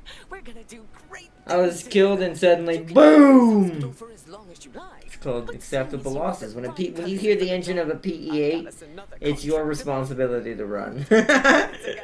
It's for a music Because festival. friendly or It sounds enemy, like it's it'll gonna be get a lot of wild kills. ride. I'll see you One way or there the other. whenever you're ready. And Director, great work. Nice. Look at our nice little cool space station hospital. That was a really good start. I really do love this. I saw the bomb land next to me. That's how it is.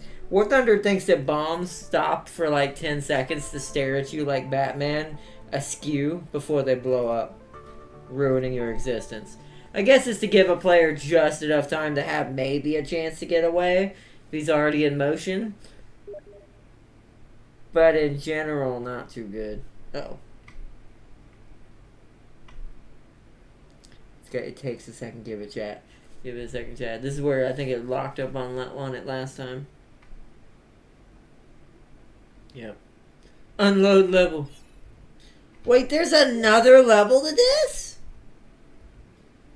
What? And we're off to the big leagues. The Burning Moon Festival is Really? operated by an old fellow, Leonard Moon, who's a notorious eccentric.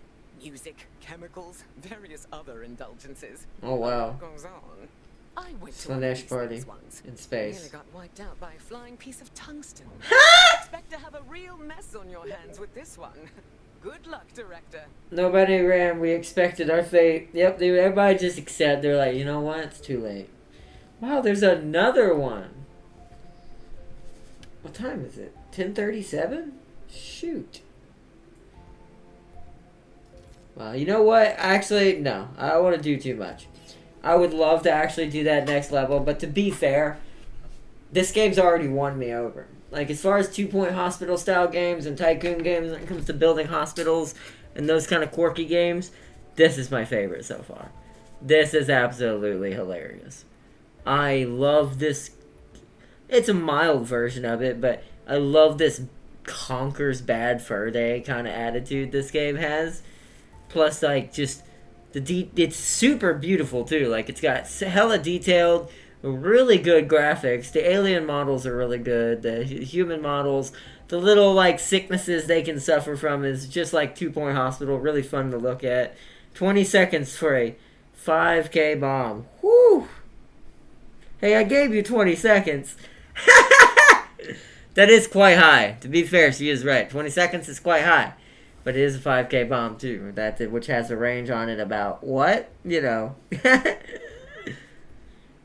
I think only a light would get out of that anyways, to be fair. Like, I think realistically, in most situations with how big a 5K's range is, only light vehicles are going to survive that. But this is definitely a game I would recommend everyone to wishlist or check out and follow on Steam, because that game is hella worth it. Like, that surprised me the most, that game right there. All of us were heavies, yeah, and yeah. Definitely on my radar now. Yeah, that's a good game. That's definitely check that out if you're into things like that. I agree, Tam King. That's on my radar for sure now too. It already kind of was, but I hadn't really done anything with it or watched too much on it yet, except for the basics. I'm glad I didn't watch anything and played the demo myself, because holy crud, that was fun. I really enjoyed that. That was a good little end to the stream. And plus, it makes the title of the stream kind of apt. I had intended to end with Galactic Care either way. Or Galacticare either way. Because it was the main line of games up here that was probably the biggest. Also not coping. What do you mean you're not coping? There's a lot of coping armor I see there. It's a lot of, hey, I really rather not get hit by this unless it's an APC round going right through the cage. It's like, as far as Hesh and all that's concerned, it's like, stay away from me is what that is. Heat would blow up on that immediately.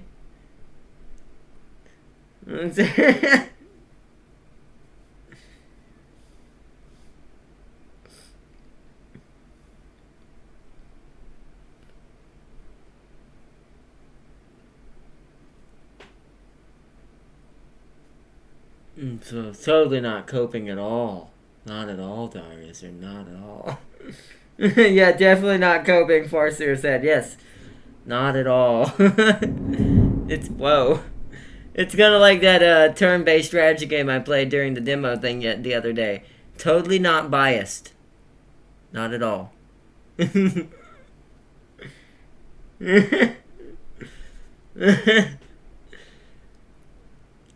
It's a nice looking tank though. Just cheating. No, I'm just kidding.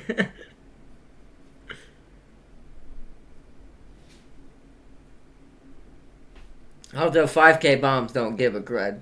It's like, what armor? A PE-8 is like the equivalent of taking your hand and just smacking a roach you see going across the table. 7.0 that can get Sabo. Whew. And has coping armor. That is pretty good though. That is pretty good.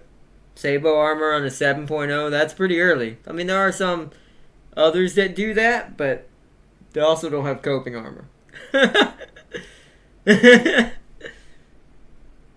Hey, not coping armor. That is exactly what it is. You have a special armor that is to negate 2 different types of ammo. That's coping armor.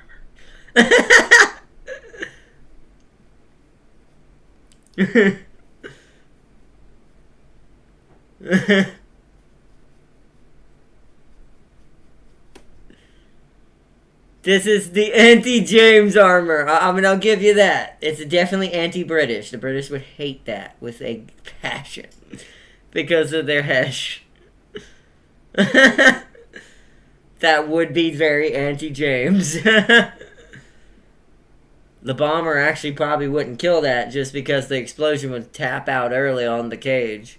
It would do some damage maybe to your tracks and maybe some light damage to the armor, but not much. It might blow the cage clean off, but it would still stop it.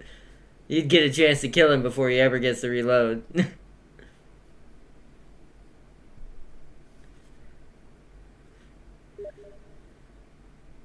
Also grinding for the M60. Nice. Yeah, I'll probably get back on some War Thunder after the stream ends for at least a little bit, for a few minutes. Maybe an hour. I don't know. I'm going to be playing on the computer as well later tonight before I go to sleep. So, I'm going to work on my Germans a little bit, try to earn some money back. Israel drained my money, yeah. If I hadn't been so willy-nilly the last episode, and yes, last night, I probably would have had more money. But it's like I said, War Thunder for me now is more for, I just play it to kind of enjoy the tanks and just have fun with playing with my my friends and stuff. Like, I'll grind it and I'll be serious when I need to be, but most of the time you're probably going to see me doing crazy stuff like that. Plus it makes it more entertaining for streams. It's like I may lose a lot overall, but that's usually when I do streams why I save up enough money to do said stream, so I can be a little bit more flippant with stuff. But now I'm down to 70,000 now, so now it's time to be serious and actually earn some money.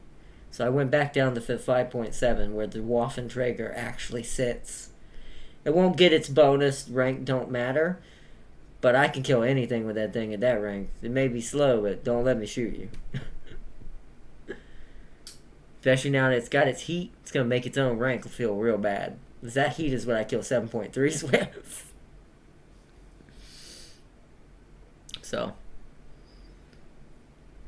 I'm gonna be working on money. I shot that cope cage with the IS-2. Well, doesn't the IS-2 have an ammo that could go through that? It's only gonna affect the ammos that can't bore. Like, they don't have boring capabilities to go through something and then explode. If it's something that explodes on contact or presses against the armor, yeah, that cage is going to easily stop it. But if it's anything that's got an initial digging into the vehicle before exploding, that's probably going to ignore the cage somewhat. There is a chance it'll stop it early and maybe it'll get caught enough to trigger it. But it's not guaranteed. Or in real life, that would be. I don't know how the game treats that. But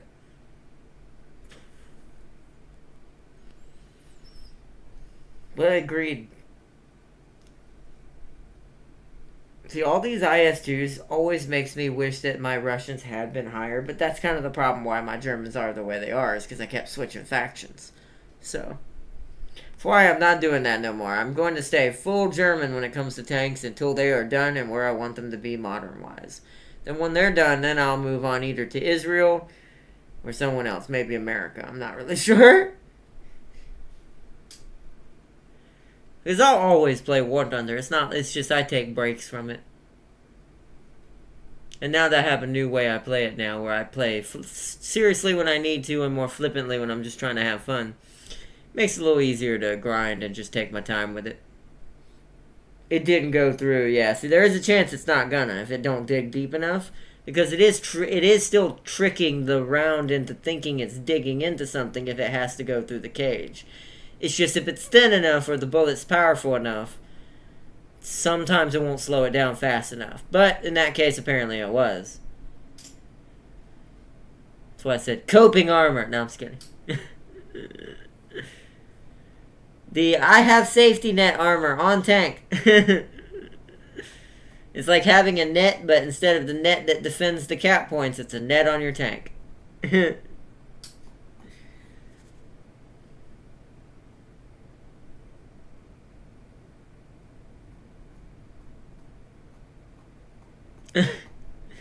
It's gonna sound stupid, but every time this is almost like its own taunt in its own way. Every time I think when something hits a cage like that and deflects a shot and stops it, all I think is when the person turns their turret, and I don't know why this is the first thing that came to my mind, but it was Kirby going, "Hi!" It's like right before he kills you. Don't ask me why. Like that, "Hi!" The weird thing where he just waves at you. But in this case, he's waving at you before you die.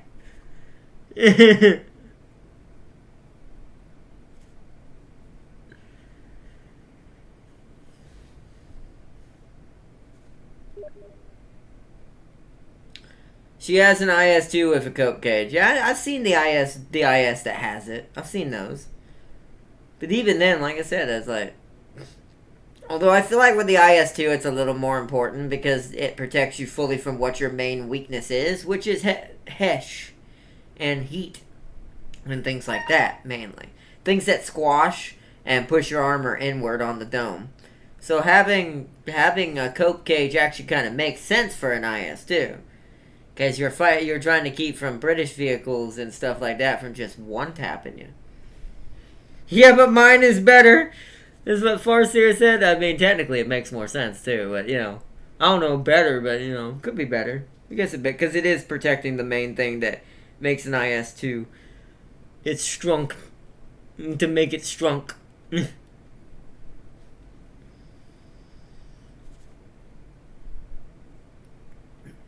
But I guess that's where I think tonight, demo-wise, we're going to end it. We really don't have enough time. It's already 10:49 here. We really don't have enough time to do a whole nother demo.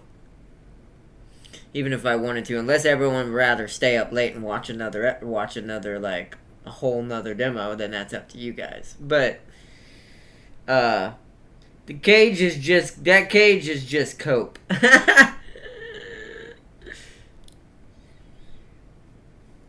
I love it. It's just the cope cage. The cope cage.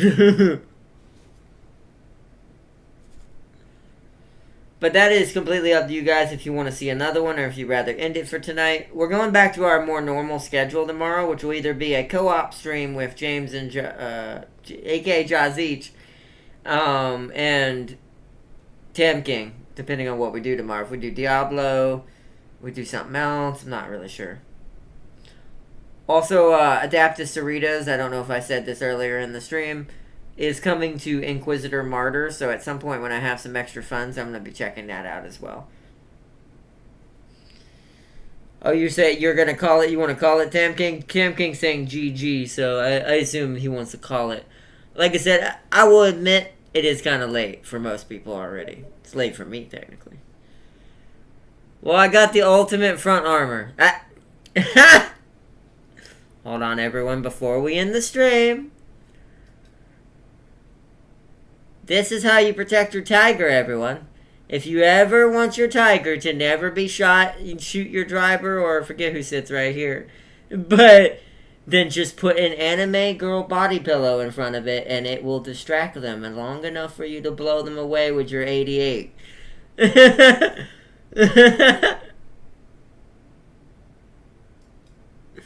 It's funny. That is funny. I showed that to James in the picture. For some reason, on James's side of the stream, like when he's on there, maybe just the PS4 can't render it. James can't see it. All that is a blank white pillow for James when he's in game.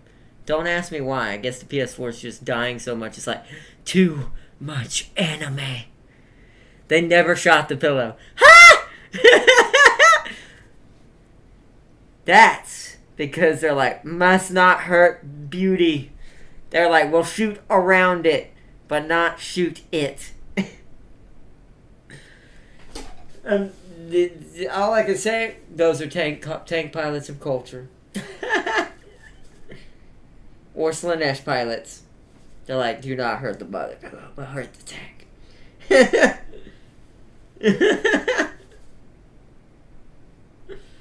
Oh, man. To be fair, no, it's funny, and this is nothing in particular important. But they also had some demos that had to do with the more anime side of things on Steam as well for the Next Fest. So if you're interested in that side of Next Fest as well, those are also available. Just saying. If you want Slanesh. They shot everywhere else, though. Yep, that makes sense. I'd have done the same thing. I'm like, I'm not shooting that. Shoot you in the turn on purpose just to avoid. Actually, I just shot left or right of it. And you killed the dude anyways. Or higher above it, where you're actually supposed to shoot. Does that tank have balls protecting? Whoa, hold on. Protecting a protector on? I don't know if it does. It might. It might not. I'm actually not sure. Either way, the pillow will protect it. That is good, though. But yeah, there's definitely stuff like that for the Steam Next Fest as well, which is pretty much over at this point, I would guarantee you. So, but the next time they have it happen, like I said, I will be way more prepared for what we're going to be able to do. It was a decent first try when it comes to setting it up like this, because it is hard since I don't have a vlog or a background I can put up for you guys for the channel. I think that's my next goal. I need to create a background for us to have up on the desktop. This is my strongest tank. Oh my goodness, here we go. It's just a Panther with it on it. Yeah, and that's the Panther A it is.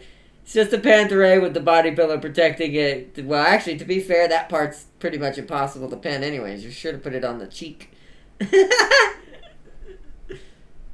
Put it like right here. This is where they like to shoot a lot, because isn't the gunner on this side? Or it's either the loader or gunner. I think it's on this side. It's gunner. If you put it right here, you'll protect your gunner for life. That was hilarious. Strongest tank. Strongest tank, guys. Confirmed.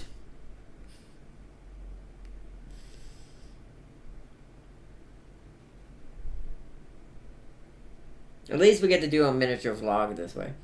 I did, and they shot the other cheek. Okay, that's a good point. But at least it won't be the gunner, it'll be the loader. You'll get one free shot before you can't reload. It's better than losing the gunner and you can't shoot at all. Hate it. That and losing your barrel, even though it's the most apt strategy in that game. Terrible. Although people don't really tend to go for your gunner as much anymore. I still get it happen. I still have it happen. But I think that's more of instinct when they're shooting at me more than them trying to kill him. Or they're trying to hit the barrel and miss and hit him instead. I saw a panther with 2 of them. One for both cheeks! It's like, here you go. Now shoot me. It's like, if you want to shoot me, you have to destroy this beautiful piece of artwork. And a perfectly good pillow.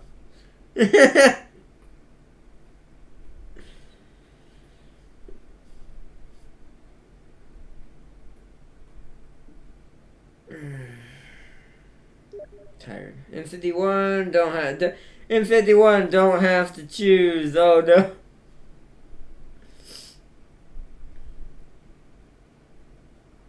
Yeah, I'll admit that'd be a scary thing. I just think it's funny that you have it on the back on the M51. That kind of makes sense there too, to be fair, because you're probably gonna get bought back there at some point.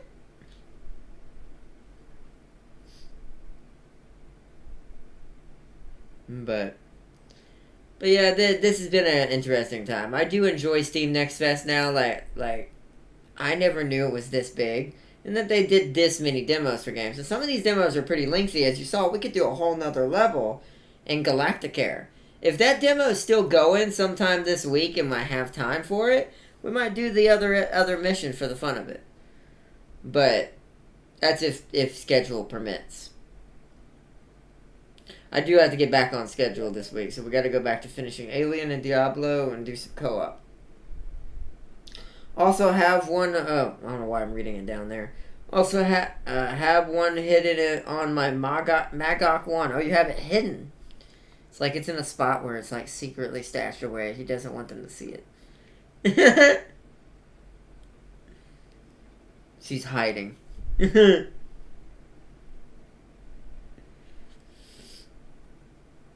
Oh, man. I know, a big update on my travel plans. I don't know if I've already updated this or not. My travel plans back down to Georgia, where I come from, my home state, is been moved to August 10th as of the moment. So I'll be leaving most likely August the 9th. Day after my birthday, because I've got the ball game I'm going to that got rescheduled on my birthday. So that's here where I'm at now in North Carolina. Also, I'll show it. Oh, okay. That's fine. But yeah, just big update on my travel plan. So I'll be leaving most likely August 9th to head down there. So I'll be gone for, I'm going to say 2 weeks to be safe. I'm only planning to be gone for a week. As far as actually out of town. Maybe a week and a couple days extra. Depending on what happens and how things go on my trip. But I'm going to say 2 weeks to be safe stream-wise. I'm going to plan on coming back within those weeks and couple days, because 2 weeks is quite dangerous on the algorithm when it comes to YouTube. When you're down for 2 weeks and no videos whatsoever. Oh wow, it's top down, so you can only see it at certain angles. I see what you mean. That actually, you know, aesthetically, because it's a pillow and the character and the fact that they're just kind of laying there chilling, that makes more sense, because then it almost seems like they're laying on the side of the tank, just like, sup. Just like, try me. This is my tank. But no, that is cool. But yeah, that's one to update y'all on my travel plans that way. It will be during that time. Because like I said, cannot wait. I'm very excited to go on this trip. I haven't been back to my home state in a while.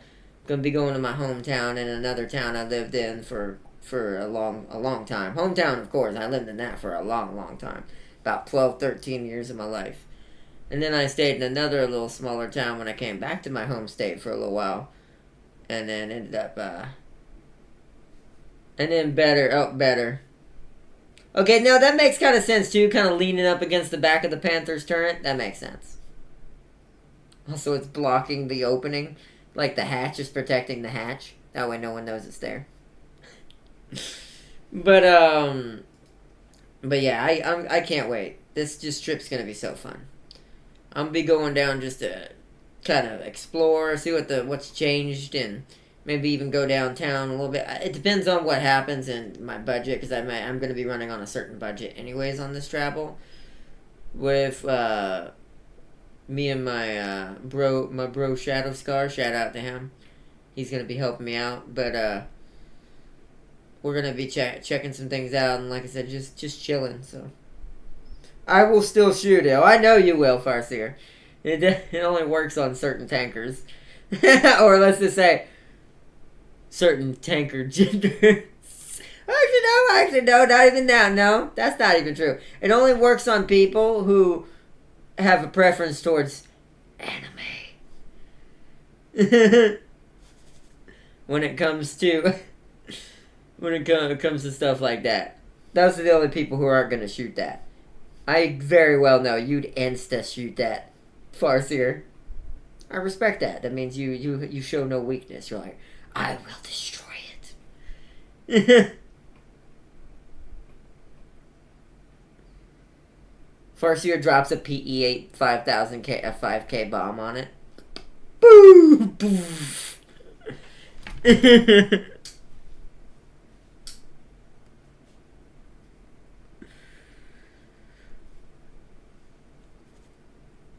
If I put the Soviet back there, Farseer is doomed. Oh no. That's funny.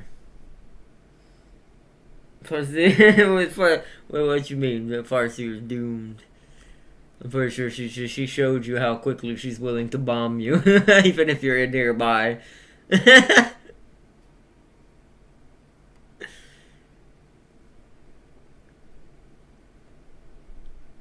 I said, that's just Genera rules. You have 10 seconds to get out of the room before I flood it with nerve gas. What? I'm not waiting more than 10 seconds. I already started counting. There's the American one and a Soviet one. Ah, do you like the Soviet one then? Is that why? Is that why he's saying you're doomed? Wow! I just realized what Tam King said. I missed that, and I'm hilariously laughing at it now. Too far? Not on this channel. This channel's about 50% Slaanesh channel. The only reason why there's no certain games on this channel that are Slaanesh based is just because, one, I am just too nervous half the time to even try to do NSFW games. One, because it's really hard. I don't really have an easy way to blur and edit. And it's a live stream. It's not like I can freaking blur it during the live stream.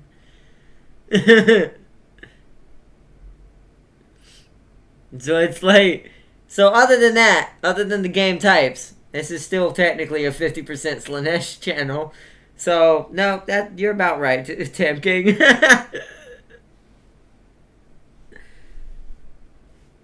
The only time I could do that is we'd have to plan ahead of that. Like, we'd have to know that was going to happen. And I would manually demonetize, hit it with all the things I could hit it with to make sure it's safe. I put it on my T-2060-5 and she didn't blast me into oblivion. Ah, I see. So the Soviet one is your weakness, Farseer. So you prefer the Soviet anime one. Gotcha. To be fair, I'm not against that, because since it's from a certain anime, if I think I know what it's from, I prefer the German ones. So if that was in there, I probably wouldn't shoot that one. Because I think it's from the tank version of a certain anime that's like the ship anime that the World of Warships does. But this one's for tanks. The Und Panzer.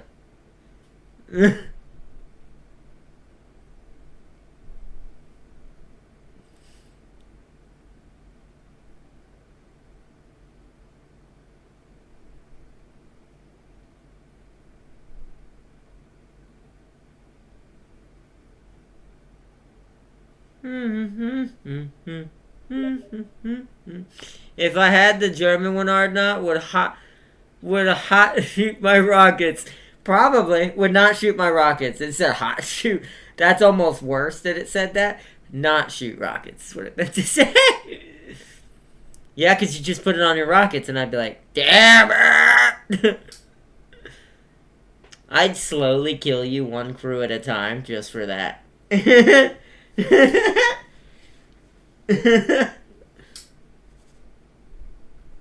Like, I'd one at a time take my time with a proper APC. Kill the gunner first, then the loader, then whatever else to keep it from dying, and then the last one before it insta-kills you because you don't have enough crew. You would taste the terror and pain. It'd be the equivalent of Farseer dropping a PE-8 bomb.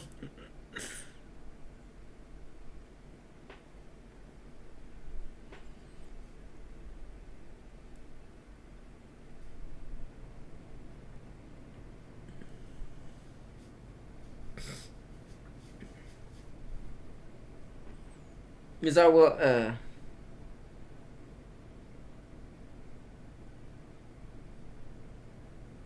It's too bad my icons are too small, because I know y'all would probably be like, what are those demos? Don't worry about those demos.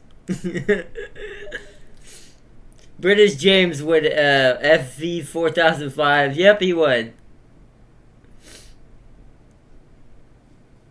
Don't worry about those demos, Chad. No, I'm just kidding. Yeah, James would definitely erase you completely. Although I don't know if he knows that anime, unlike the ship one.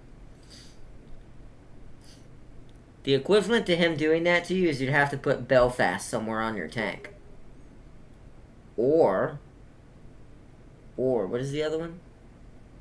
What is the carrier's name? Damn, I forgot. Because I will never put a Brit on my tank! Wow, that's rude. Why? The British one is just as good. It's just, you know, preference. It's not like any of them are bad. Illustrious, that's it. Yeah, put an illustrious thing on there. Yeah, he ain't shooting that. He will shoot you to death in other ways for that. But he was not gonna shoot the illustrious. He will not. It is not in his Zeech program.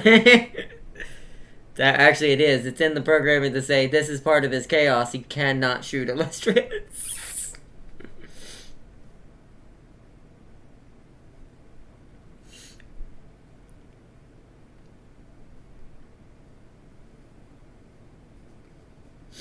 Whereas mine is clearly Eugene Hipper. Oh, I forgot the last one's name. Bismarck, damn it. Almost forgot. If I cover my tank in Eugene camo, I'll win all 1v1s. Damn you. You would not. I would have to just deal with the pain and be like, I'm sorry, Eugene, but this is for the greater good. I must win.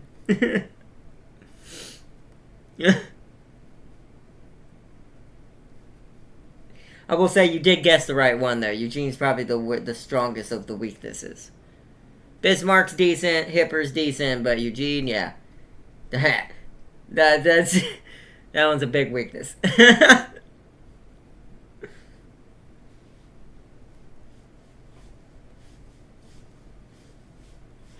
And the tank ones, I don't really know the tank ones' names that well. I know they're based on the tanks, but I don't remember which ones are which.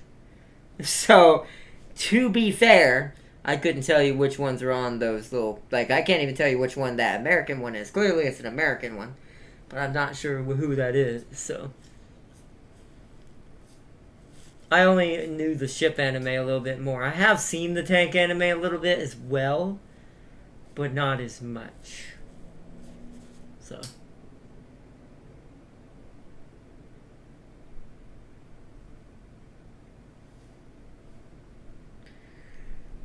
I am. If I strap a PE-8 bomb to a R3 in comic... What? That would be the most hilarious, most painful, most annoying death in the world, but I'd have to give you credit for her ingenuity. Because, wow. Just wow. Just let me take this 5K bomb, strap it to the smallest, lightest, most annoying vehicle, scout vehicle in the universe, and just ram it into somebody. It's gonna get more than that person, too, if there's anybody nearby.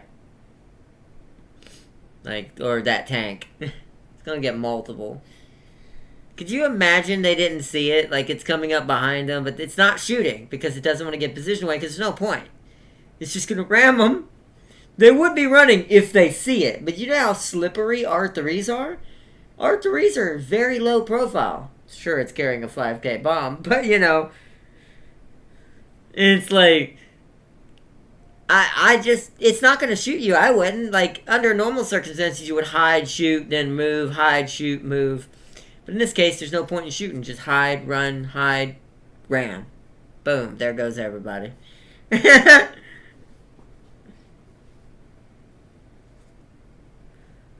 They would, this is how the Japanese should have won. I'm just kidding. They tried that with planes, but it's not as effective. Planes don't go boom as big, even if they're carrying a bomb on them. If they get into the cap, oh god.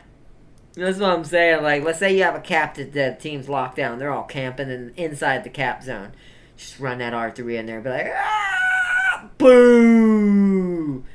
It'll literally be like watching the Uruk-hai from Lord of the Rings 2, when he jumps in that hole where all the bombs are and blows up Helm's Deep. That would be what the meme I would do for that. If there was if I could get a War Thunder clip of an R3 doing something like that, as it rushes in, I'm gonna flip to that clip of the Uruk-hai going, and jumping in, and just then flip back to, and as it explodes, instead of showing the rest of that clip, it shows the explosion from top down of the cap, just boom.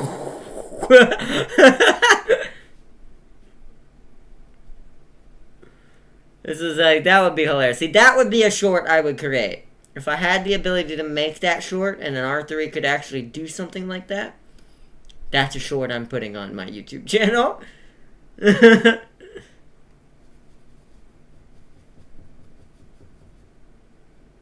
C4 Jeeps were a tank's worst nightmare. Oh yeah, in Battlefield, I remember that tactic!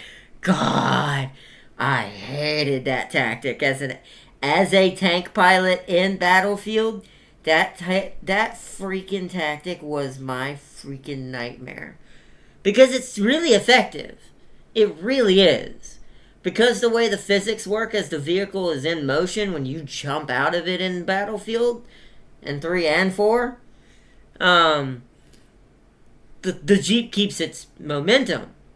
So you strap a C4 to the hood, you get in, you drive real fast, you dodge everything, you look for a tank, you see said tank, you drive straight at tank, you jump out just as you know the distance that it's going to roll into the tank. As soon as it rolls into the tank, pull that trigger on the C4 button, and boom boom, there goes an instant kill of a whole tank crew in Battlefield. I've done that before, to be fair. Load as much C4 on a Jeep and ram that Abrams, exactly. Like, that tactic was so good. I'll admit, even though I died by it quite a lot, too, as well as a tank pilot, I've done it as well. It was an apt strategy. And it was kind of fun to do, to be fair. It's because it's also a risky one. There is a good chance, especially with that much C4 on the hood, or wherever on the vehicle, that people started getting smart and trying to shoot where they see the C4 on the Jeep. And trying to get the Jeep to blow up that way. Before it ever reaches you. But it was hilarious. I miss a good Battlefield. The new BattleBit game is out, by the way, everyone. The proper new BattleBit game, the Battlefield kind of voxel style game. And it actually looks really good. Like, it's really well done. now that it's back out. I'm actually thinking about picking it up at some point since I have no real Battlefield game other than Enlisted. But that's only World War II. Maybe one day it'll have more modern other than the special event that they did. But I ran when I hear Jeeps. Yeah. But BattleBit's kind of similar. It does, I think, still have that tactic too. I think you can do that with the Jeeps in BattleBit. I think they still do that. That's why I want it, because BattleBit's basically just Battlefield 3 and 4 put together online. Let me see if I can bring it up real quick, actually, on Steam while Darius is typing. To show you what I mean.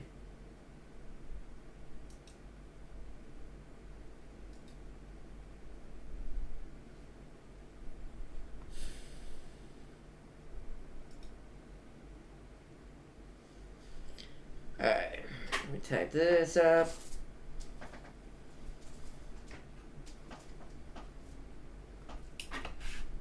It might come up, but yeah, BattleBit Me Remastered, $14.99. Yeah, this game right here. This game right here. Literally Battlefield, but you know, voxel style. But this game plays exactly like 3 and 4 did. Let me move this over so we can see what Darius is saying as well. In a T90 moving up a point, hear cowboy music and see a Jeep coming and you know your time has come! Yep. But yeah, this is literally basically Battlefield. Except you got some extra stuff like grappling hooks. This game is really well done. This is the... It's funny that it took this to get a Battlefield style game. And this isn't even like an EA thing. This is just BattleBit. Which is made by Sergeant Okie Dokie and Velasquez and the Liquid Horse. These are 3 people. 3 people made this. This is why, if you ever want an example of... Sometimes AAA companies just don't understand, like, graphics are good, but if you are sacrificing what made your game, doesn't matter anymore. This is a perfect example of that. This game is that game and has maps that are very, very similar, if not on purposely, like the Battlefield maps. June 15th, which is already out. I just don't have the ability to get it right now.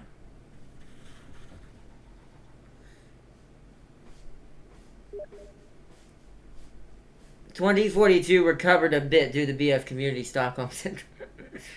Yeah, but it's still not the same game. It looks fun, and it's like, I've watched videos on it. I'm not saying it's bad, but it's like, this is closer to what Battlefield should have been, even though it's not the same graphics, than what that game did. And that's a Battlefield game. That's why it's like, EA was still in that part of themselves where they were locking down on people don't know what they want, da-ba-da-ba-da-ba, let's sell all bullet per ba-ba-ba-ba-ba-ba-ba. EA was still just their terrible selves. I'm not saying they're better now, but as far as a company, but they're not at least throwing things to the freaking wolves. It don't feel like. So. But yeah, this is literally just Battlefield. The only thing I do think that's cooler is that you can rappel down the chopper that you're in. If you're in the transport chopper, as an infantry, if you're riding passenger, you can actually rappel down and jump on top of something as it goes by. It's a good little game, like I said. I'll restart the trailer real quick, and I'm gonna bring this to full screen so y'all can see this. So y'all get to see this in its full glory. I'll look at your comment in just a second, Darius. This is a short video. I just want to show everyone, like, because this is a game, even though there's no demo for this, I think it was free for a little bit, but I missed my chance to pick it up, sadly, and I'm really mad at myself for that. But, yeah, does this look familiar to you? Anybody? Anybody out there? Does this look familiar? Like, not at all, does it?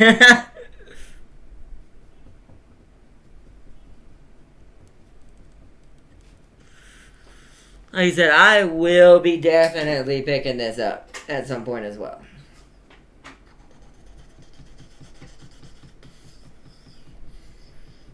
This is a very, very, very, very, very, very, very, very good game.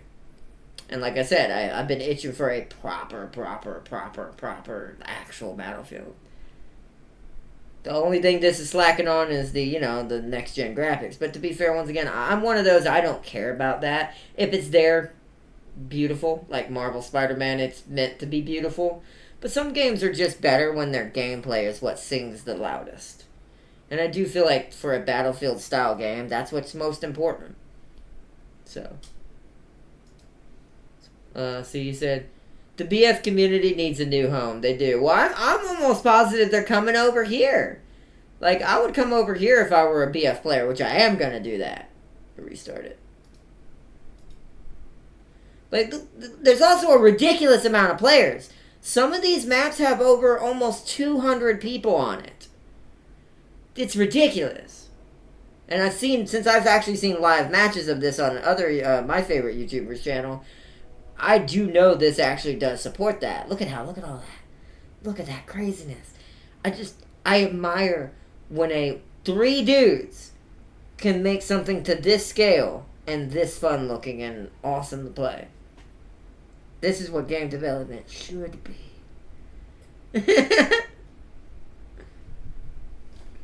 Boosh! God, and it's even got the same scope styles that the standard proper Abrams like scope. It's fantastic. There's also lean. You can lean around corners and stuff, like late Battlefield and stuff, or technically Call of Duty Warzone does that too. But yeah, you can do RPGs outside of a helicopter. You can rappel down that rope that's in front of the RPG, dude. It's crazy. It is crazy. Also, long overdue Bannerlord news. Oh, what's up? You can tell troops to attack a certain formation now. Oh my god. That is long overdue. That seems like something that was a bit of an oversight. Shouldn't this have been a thing from the beginning? There's been 2 games. Shouldn't that have been standard a long time ago? This probably should have been in the first game. But yeah, that is BattleBit. That is what BattleBit is.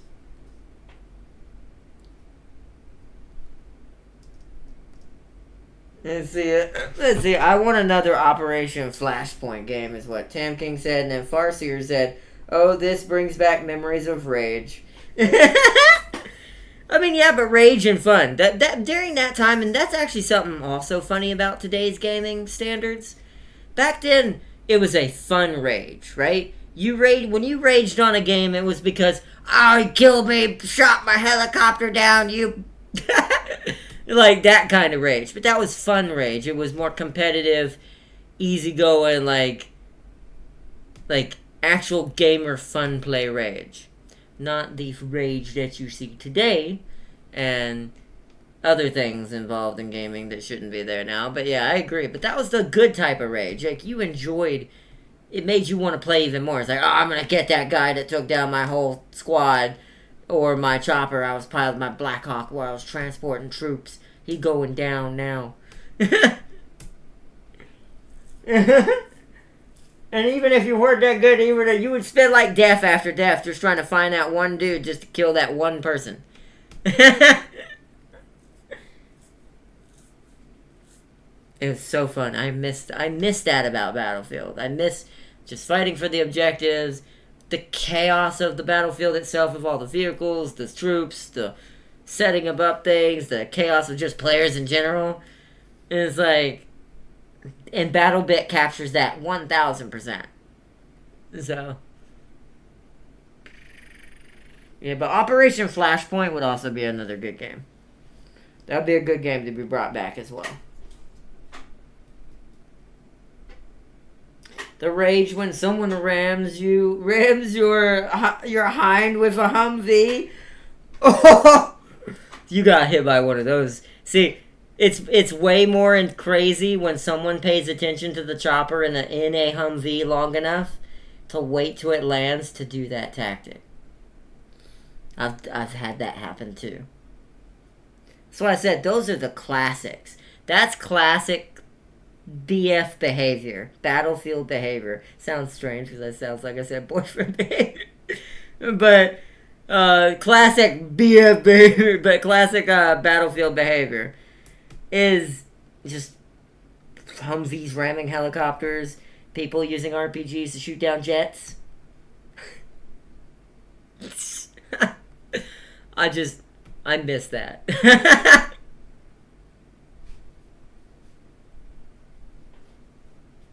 Or my favorite one in all of Battlefield history that became a legendary video on YouTube. Jumping out of a jet, in the sky. Oh, yep, that's what I was talking about. That's actually, I think, what you just mentioned. Yeah, is jumping out of a jet, in the sky, turning a 360 with your sniper, blowing someone's face off with it, and on the way down, getting back in your jet and flying away. What? When someone finally did that, that lit the internet on fire with Battlefield.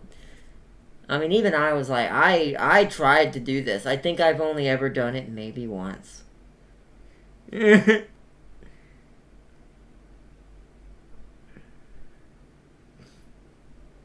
was the most insane thing I've ever seen. Snipers were on another level in Battlefield. Like, they were. Like, you thought Call of Duty snipers were freaking sweats? No. Go look at a Battlefield sniper who's at his finest.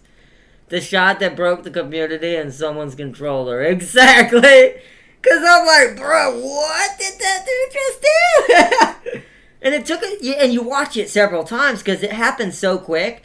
Your brain takes a second to register that dude just shot someone with his sniper while spinning through the air long enough, quick enough to land in his jet and hit the E button to get back in or whatever the get back in button, whatever, if you're on console or whatever. That was the best thing in all of sniper history. When it comes to gaming. I don't think there's ever been a better sniper shot in gaming history.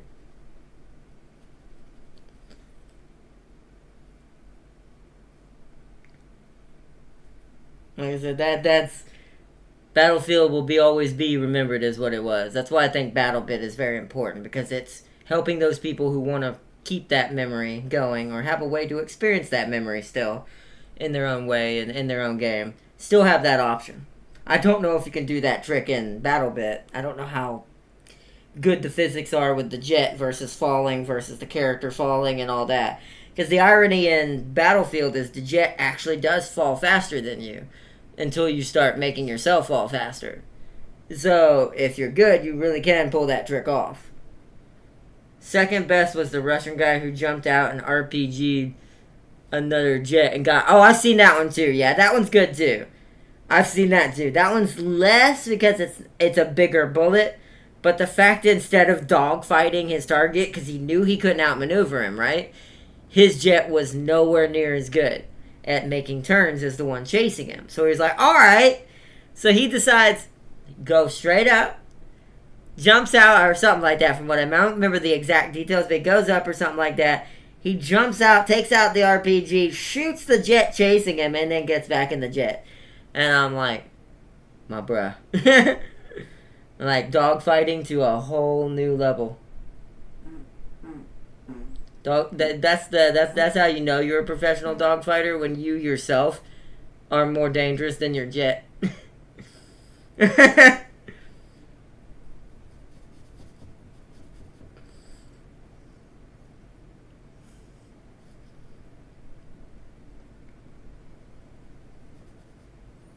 But that is pretty good. We're gonna wrap it up here in a second, though. It's getting pretty late. It's already 11:30, chat. Time flies, even when we're chatting. I think we've been chatting for almost an hour now. Second, oh no. I miss the old Insanity. Yeah, same. There's a lot of games like that I kind of do. But at least for me, I will say, that being said, a lot of my old day loves of games and style of gameplay is kind of getting revitalized a little bit. A lot of my games I loved from my childhood are ironically coming back. Around the times that where I'm doing the stuff where I'm going to Georgia, revisiting my past, remembering who I was when I was a kid, my childhood was pretty screwed up. I'll put it that way. There were certain parts of it that were beautiful that I misjudged and took for granted. like Genera, aka on the channel as a character, the real life version, and many other things. And it's like, so I'm at least getting the luckiness that there's a few games coming back that I'm getting to relive this and enjoy this later on. But the Call of Duty Modern Warfare 2 multiplayer lobbies were something at best. Yes, they were. That was a whole nother level of chaos. You went into those if you were looking for just pure chaos and craziness and not really anything legit. Like, especially after a certain point when all the aimbot hack lobbies, unlock lobbies that gave you all the skins or this or that. That broke Call of Duty. So, it really did. I played it for a little while during that time with my a friend of mine from a while back. Like a while back. You go into those when you want pure salt. Is that what that said? I know I see the salt part at the end. When you want to mine for salt, yeah, exactly. That is all those were good for. It's like, would you like some salt with your game? Or would you like some game with your salt? Is what that should be. It's basically just a plate of salt with a game buried underneath the pile of salt.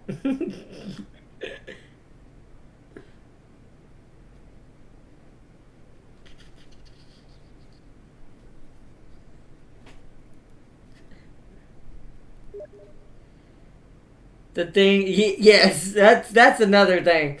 The unhingedness of those lobbies and some of the things people said in those lobbies and some of the things that happened, it's like, bruh. Them lobbies were weird. There were all types. All types.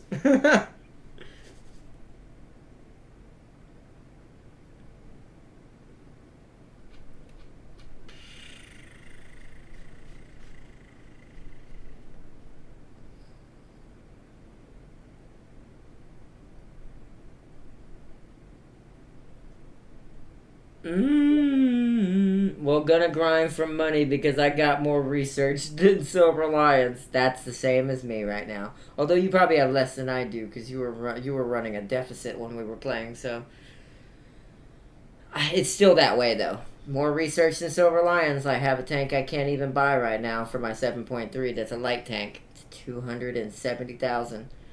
I only have 70,000.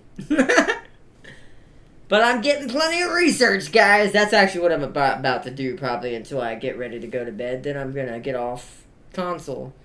Get on PC for a little bit. Play on PC, because I like to switch before I go to bed. Because playing with my mouse and keyboard tires me out more.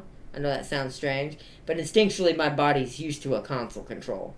So I could go days without my legs ever getting tired playing a console control. Keyboard and mouse, however, it does tend to wear me out. So I tend to play a shooter or play something strategy that moves me around the map a lot. Stuff like that. Or other games that requires a lot of mouse movement. Let's see. As someone who has 1.3 Silver Lions and Jackals... And Jackal Silver Lions, I feel your pain.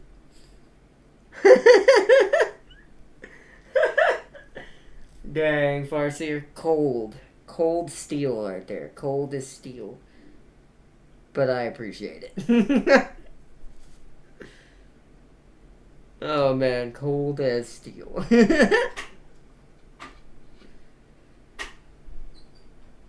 And then Darius like, frick you, Farseer. I love this back and forth way of really seeing this on these two screens. I see the normal chat on my phone for YouTube chat, and then Darius talking to me through Steam. I just also love, Darius, that you always just message me through Steam. You never message me through the video.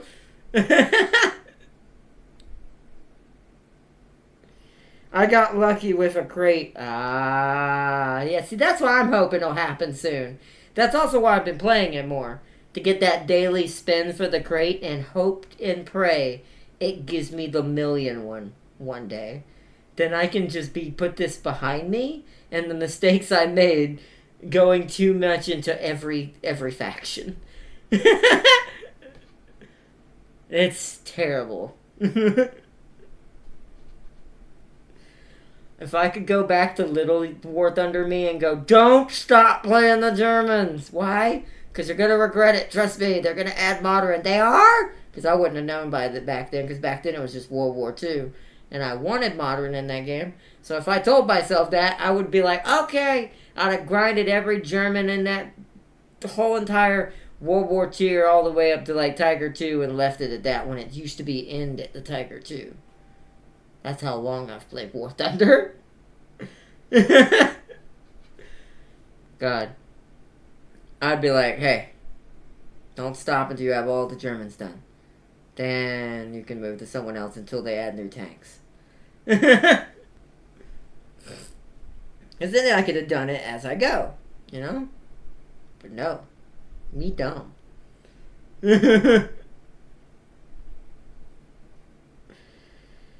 I have so much Silver Lions. Well, darn you, Farseer. No, that's fine, though. Yeah, that's the luck of the draw. You get it. I'm glad for you. Not having Silver Lions is the worst in that game. Especially at 7.0 and up. Since if you die, you lose quite a lot. Or if you do terrible. And premium, so I can't go into negative. See, that I don't have. I can't do premium right now. It would help me a little bit with the problem losing money if I could. But that's what they want you to do. And I'm like, I get it. And I would support War Thunder if I had the money that way. But it's one of those things most of the time I'm probably not going to have premium. So I have to game the system in other ways as a free-to-play player. And once in a blue moon I might buy a premium tank here and there.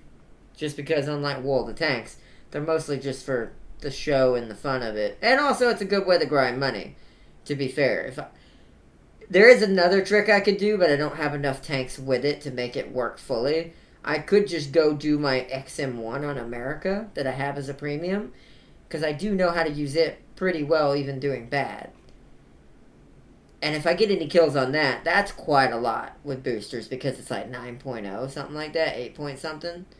So it'll give me quite a bit of money with a booster active. And the XM1 is not that expensive when it comes to repair. So, because it's a premium. I think that's the other reason why premium tanks are slightly, at least the only thing that makes them really better in War Thunder. The repair costs are so much better. And so,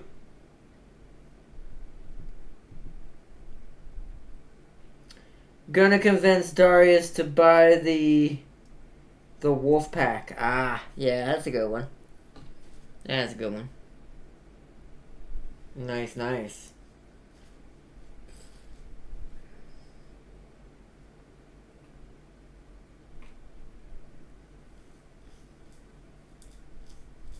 Yeah, I probably get it. Like I said, it's since it's just me that lives here. It's like if I had someone to live with, like who liked War Thunder like I did, and they played it as much as I would, then I probably would do stuff like that. I'd get packs where both of us could like have different tanks to mess around with and stuff. But it's like, but it's just me, so I get tanks very slowly. once every now and then when I just feel like I just want a premium tank, and I have the money.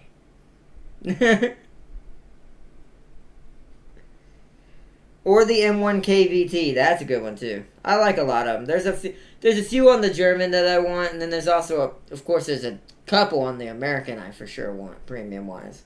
But that's if that ever happens, you know. Once again, since it's just me that plays War Thunder other than when I'm playing with you guys, it's not worth that price unless I just happen to have it. That's why I wait until I just happen to have extra cash. Then I'll get me a tank that I want. Otherwise, I usually stick to the tech tree ones. Wait, I just thought of something. What's up, Farseer? I think Darius left. He got mad. It's like, frick you and your Silver Lions! It's like, I want the Silver Lions. Uh-oh. DMK's like, uh-oh. What's happening?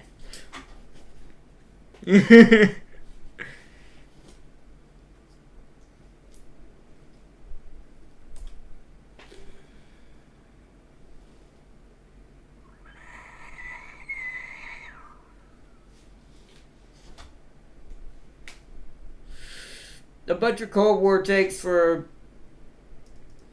Britain and Germany versus an Australian M1A1. You talking about like? Do we have the Australian A1? Wait, how would we do that? Are you talking about in real life, or are you talking about in War Thunder? Is the Australian M1A1 in War Thunder? Is that what the SEP one is?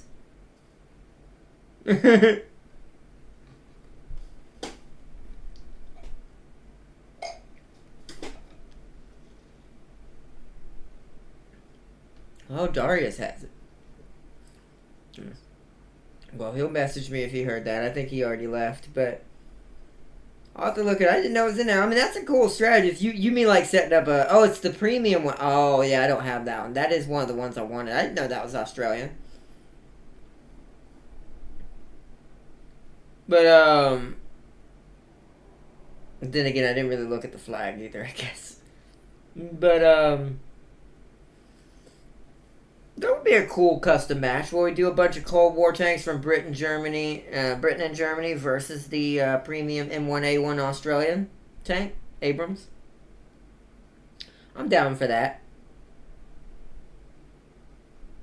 You just tell me what tier I would need. I'll have it ready to go as I go forward. That'd be an interesting. I wouldn't mind doing that. We could set that up for either a weekend stream or whenever we do co-op.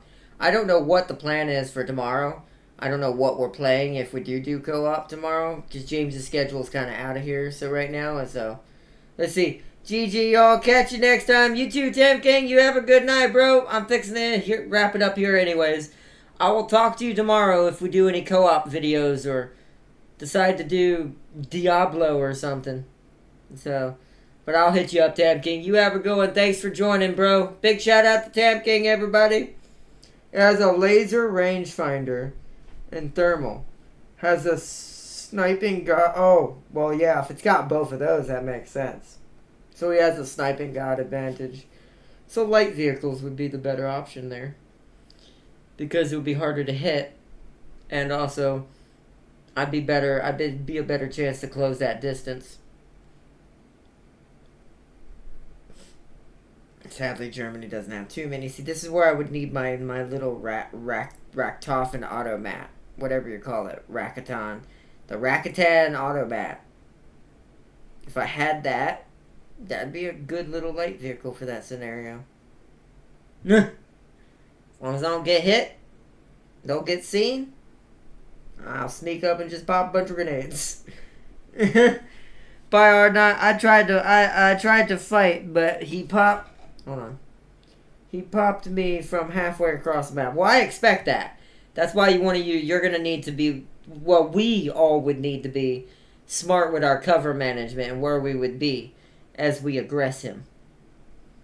Like I said, light vehicles and things that are easier to dodge things with, and easy to cover up behind cover. Like, easy to get, find ways to stay behind safety and close that distance. It also depends on the map, too, right? If it's an open map, that's almost kind of forcing it in his favor, because then it would mean that we're forcibly saying Darius has the advantage all the way. That we have to try to bum rush him, like Zerg rush, basically, in order to get him. But we'll see how that happens. We'll set it up when we start talking about it more when we play some more War Thunder. Because I'm going to say that now. There will be more episodes again. Just there'll probably be more of us just having fun and grinding tanks. But we'll do custom matches too. That sounds fun. I'll let James know.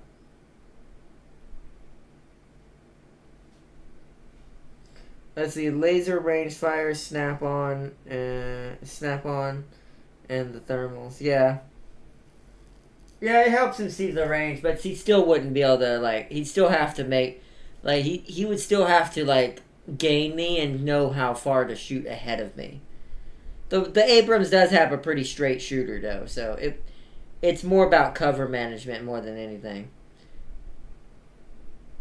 We could get him if we all work together, and also, or if one of us is smart enough to know how to kind of get to him in the right way. Distractions are a good thing, and also on top of that, just being patient. The hunter gets the prey.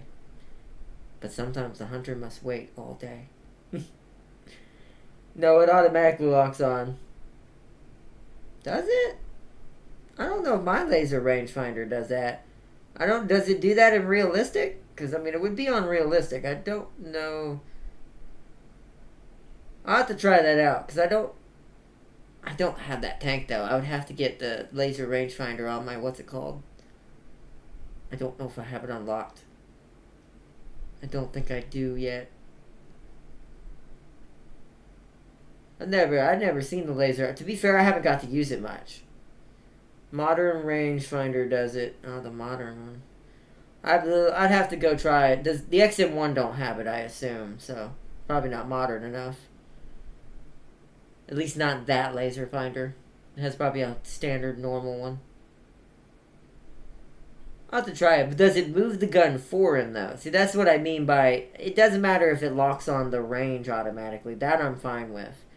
It's just, is it moving the gun for him? If it's moving the gun for him, I'm kind of wondering why War Thunder even allowed that. Because that kind of defeats the purpose of what makes realistic kind of realistic. Maybe in real life it does that. But that seems kind of strange game-wise. It's basically an aimbot, kind of. So, but then again, I've never used it, so I don't know. Okay, so it immediately snaps to the range. But that means he still has to compensate for speed and, like, direction, though. Like, he still has to maintain, like, oh, it's moving this way, so I need to make sure the barrel's pointed here. He'll just know what range to shoot at. All the time. So I won't be able to outrange him. Like, I won't be able to get him to fall short with his bullets or shoot wide. It will be literally just outrunning the bullet and making sure he has a hard time keeping the track at an angle, even though he knows what range it is. That's probably the best bet. That way the rangefinder's constantly having to relock, even if that's not really that hard, to be fair. So,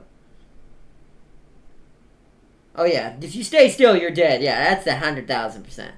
That's insta boop. Bye. Get booped in the snoot instantly.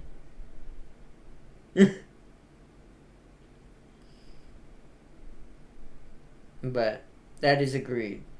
But alright, Farseer, I hope you enjoyed the stream, and I hope y'all won your little fight. I know you had to go back him up earlier. He said he needed backup from your T-34-85 earlier. So, I hope y'all won your battle, and I want to say thank you to Farseer, as always, as our moderator, making sure that the hospital and on our space station is treating the star warts effectively. And also that the boning machine and the skin machine are properly filled with materials from, volunteers. Anyways, we're gonna call it bye, Ardnot. And no, what is this? It would know something. And no, we did not. Oh, well, sometimes you lose them, sometimes you lose some, you win some. But alright, Farseer, you have a good one. Thank you so much for joining, as always. Peace and love to you, Farseer, and to all of you out there on the stream. A good morning or good evening to all of you, wherever you may be. I hope you enjoyed this, whether you saw it during live stream or catch it later on. Thank you so much for joining. We will be better prepped for the next fest. So, I hope you all have a good one. And hey, we'll see you all tomorrow. Peace and love, everyone. Bye, everyone. Bye, Farseer.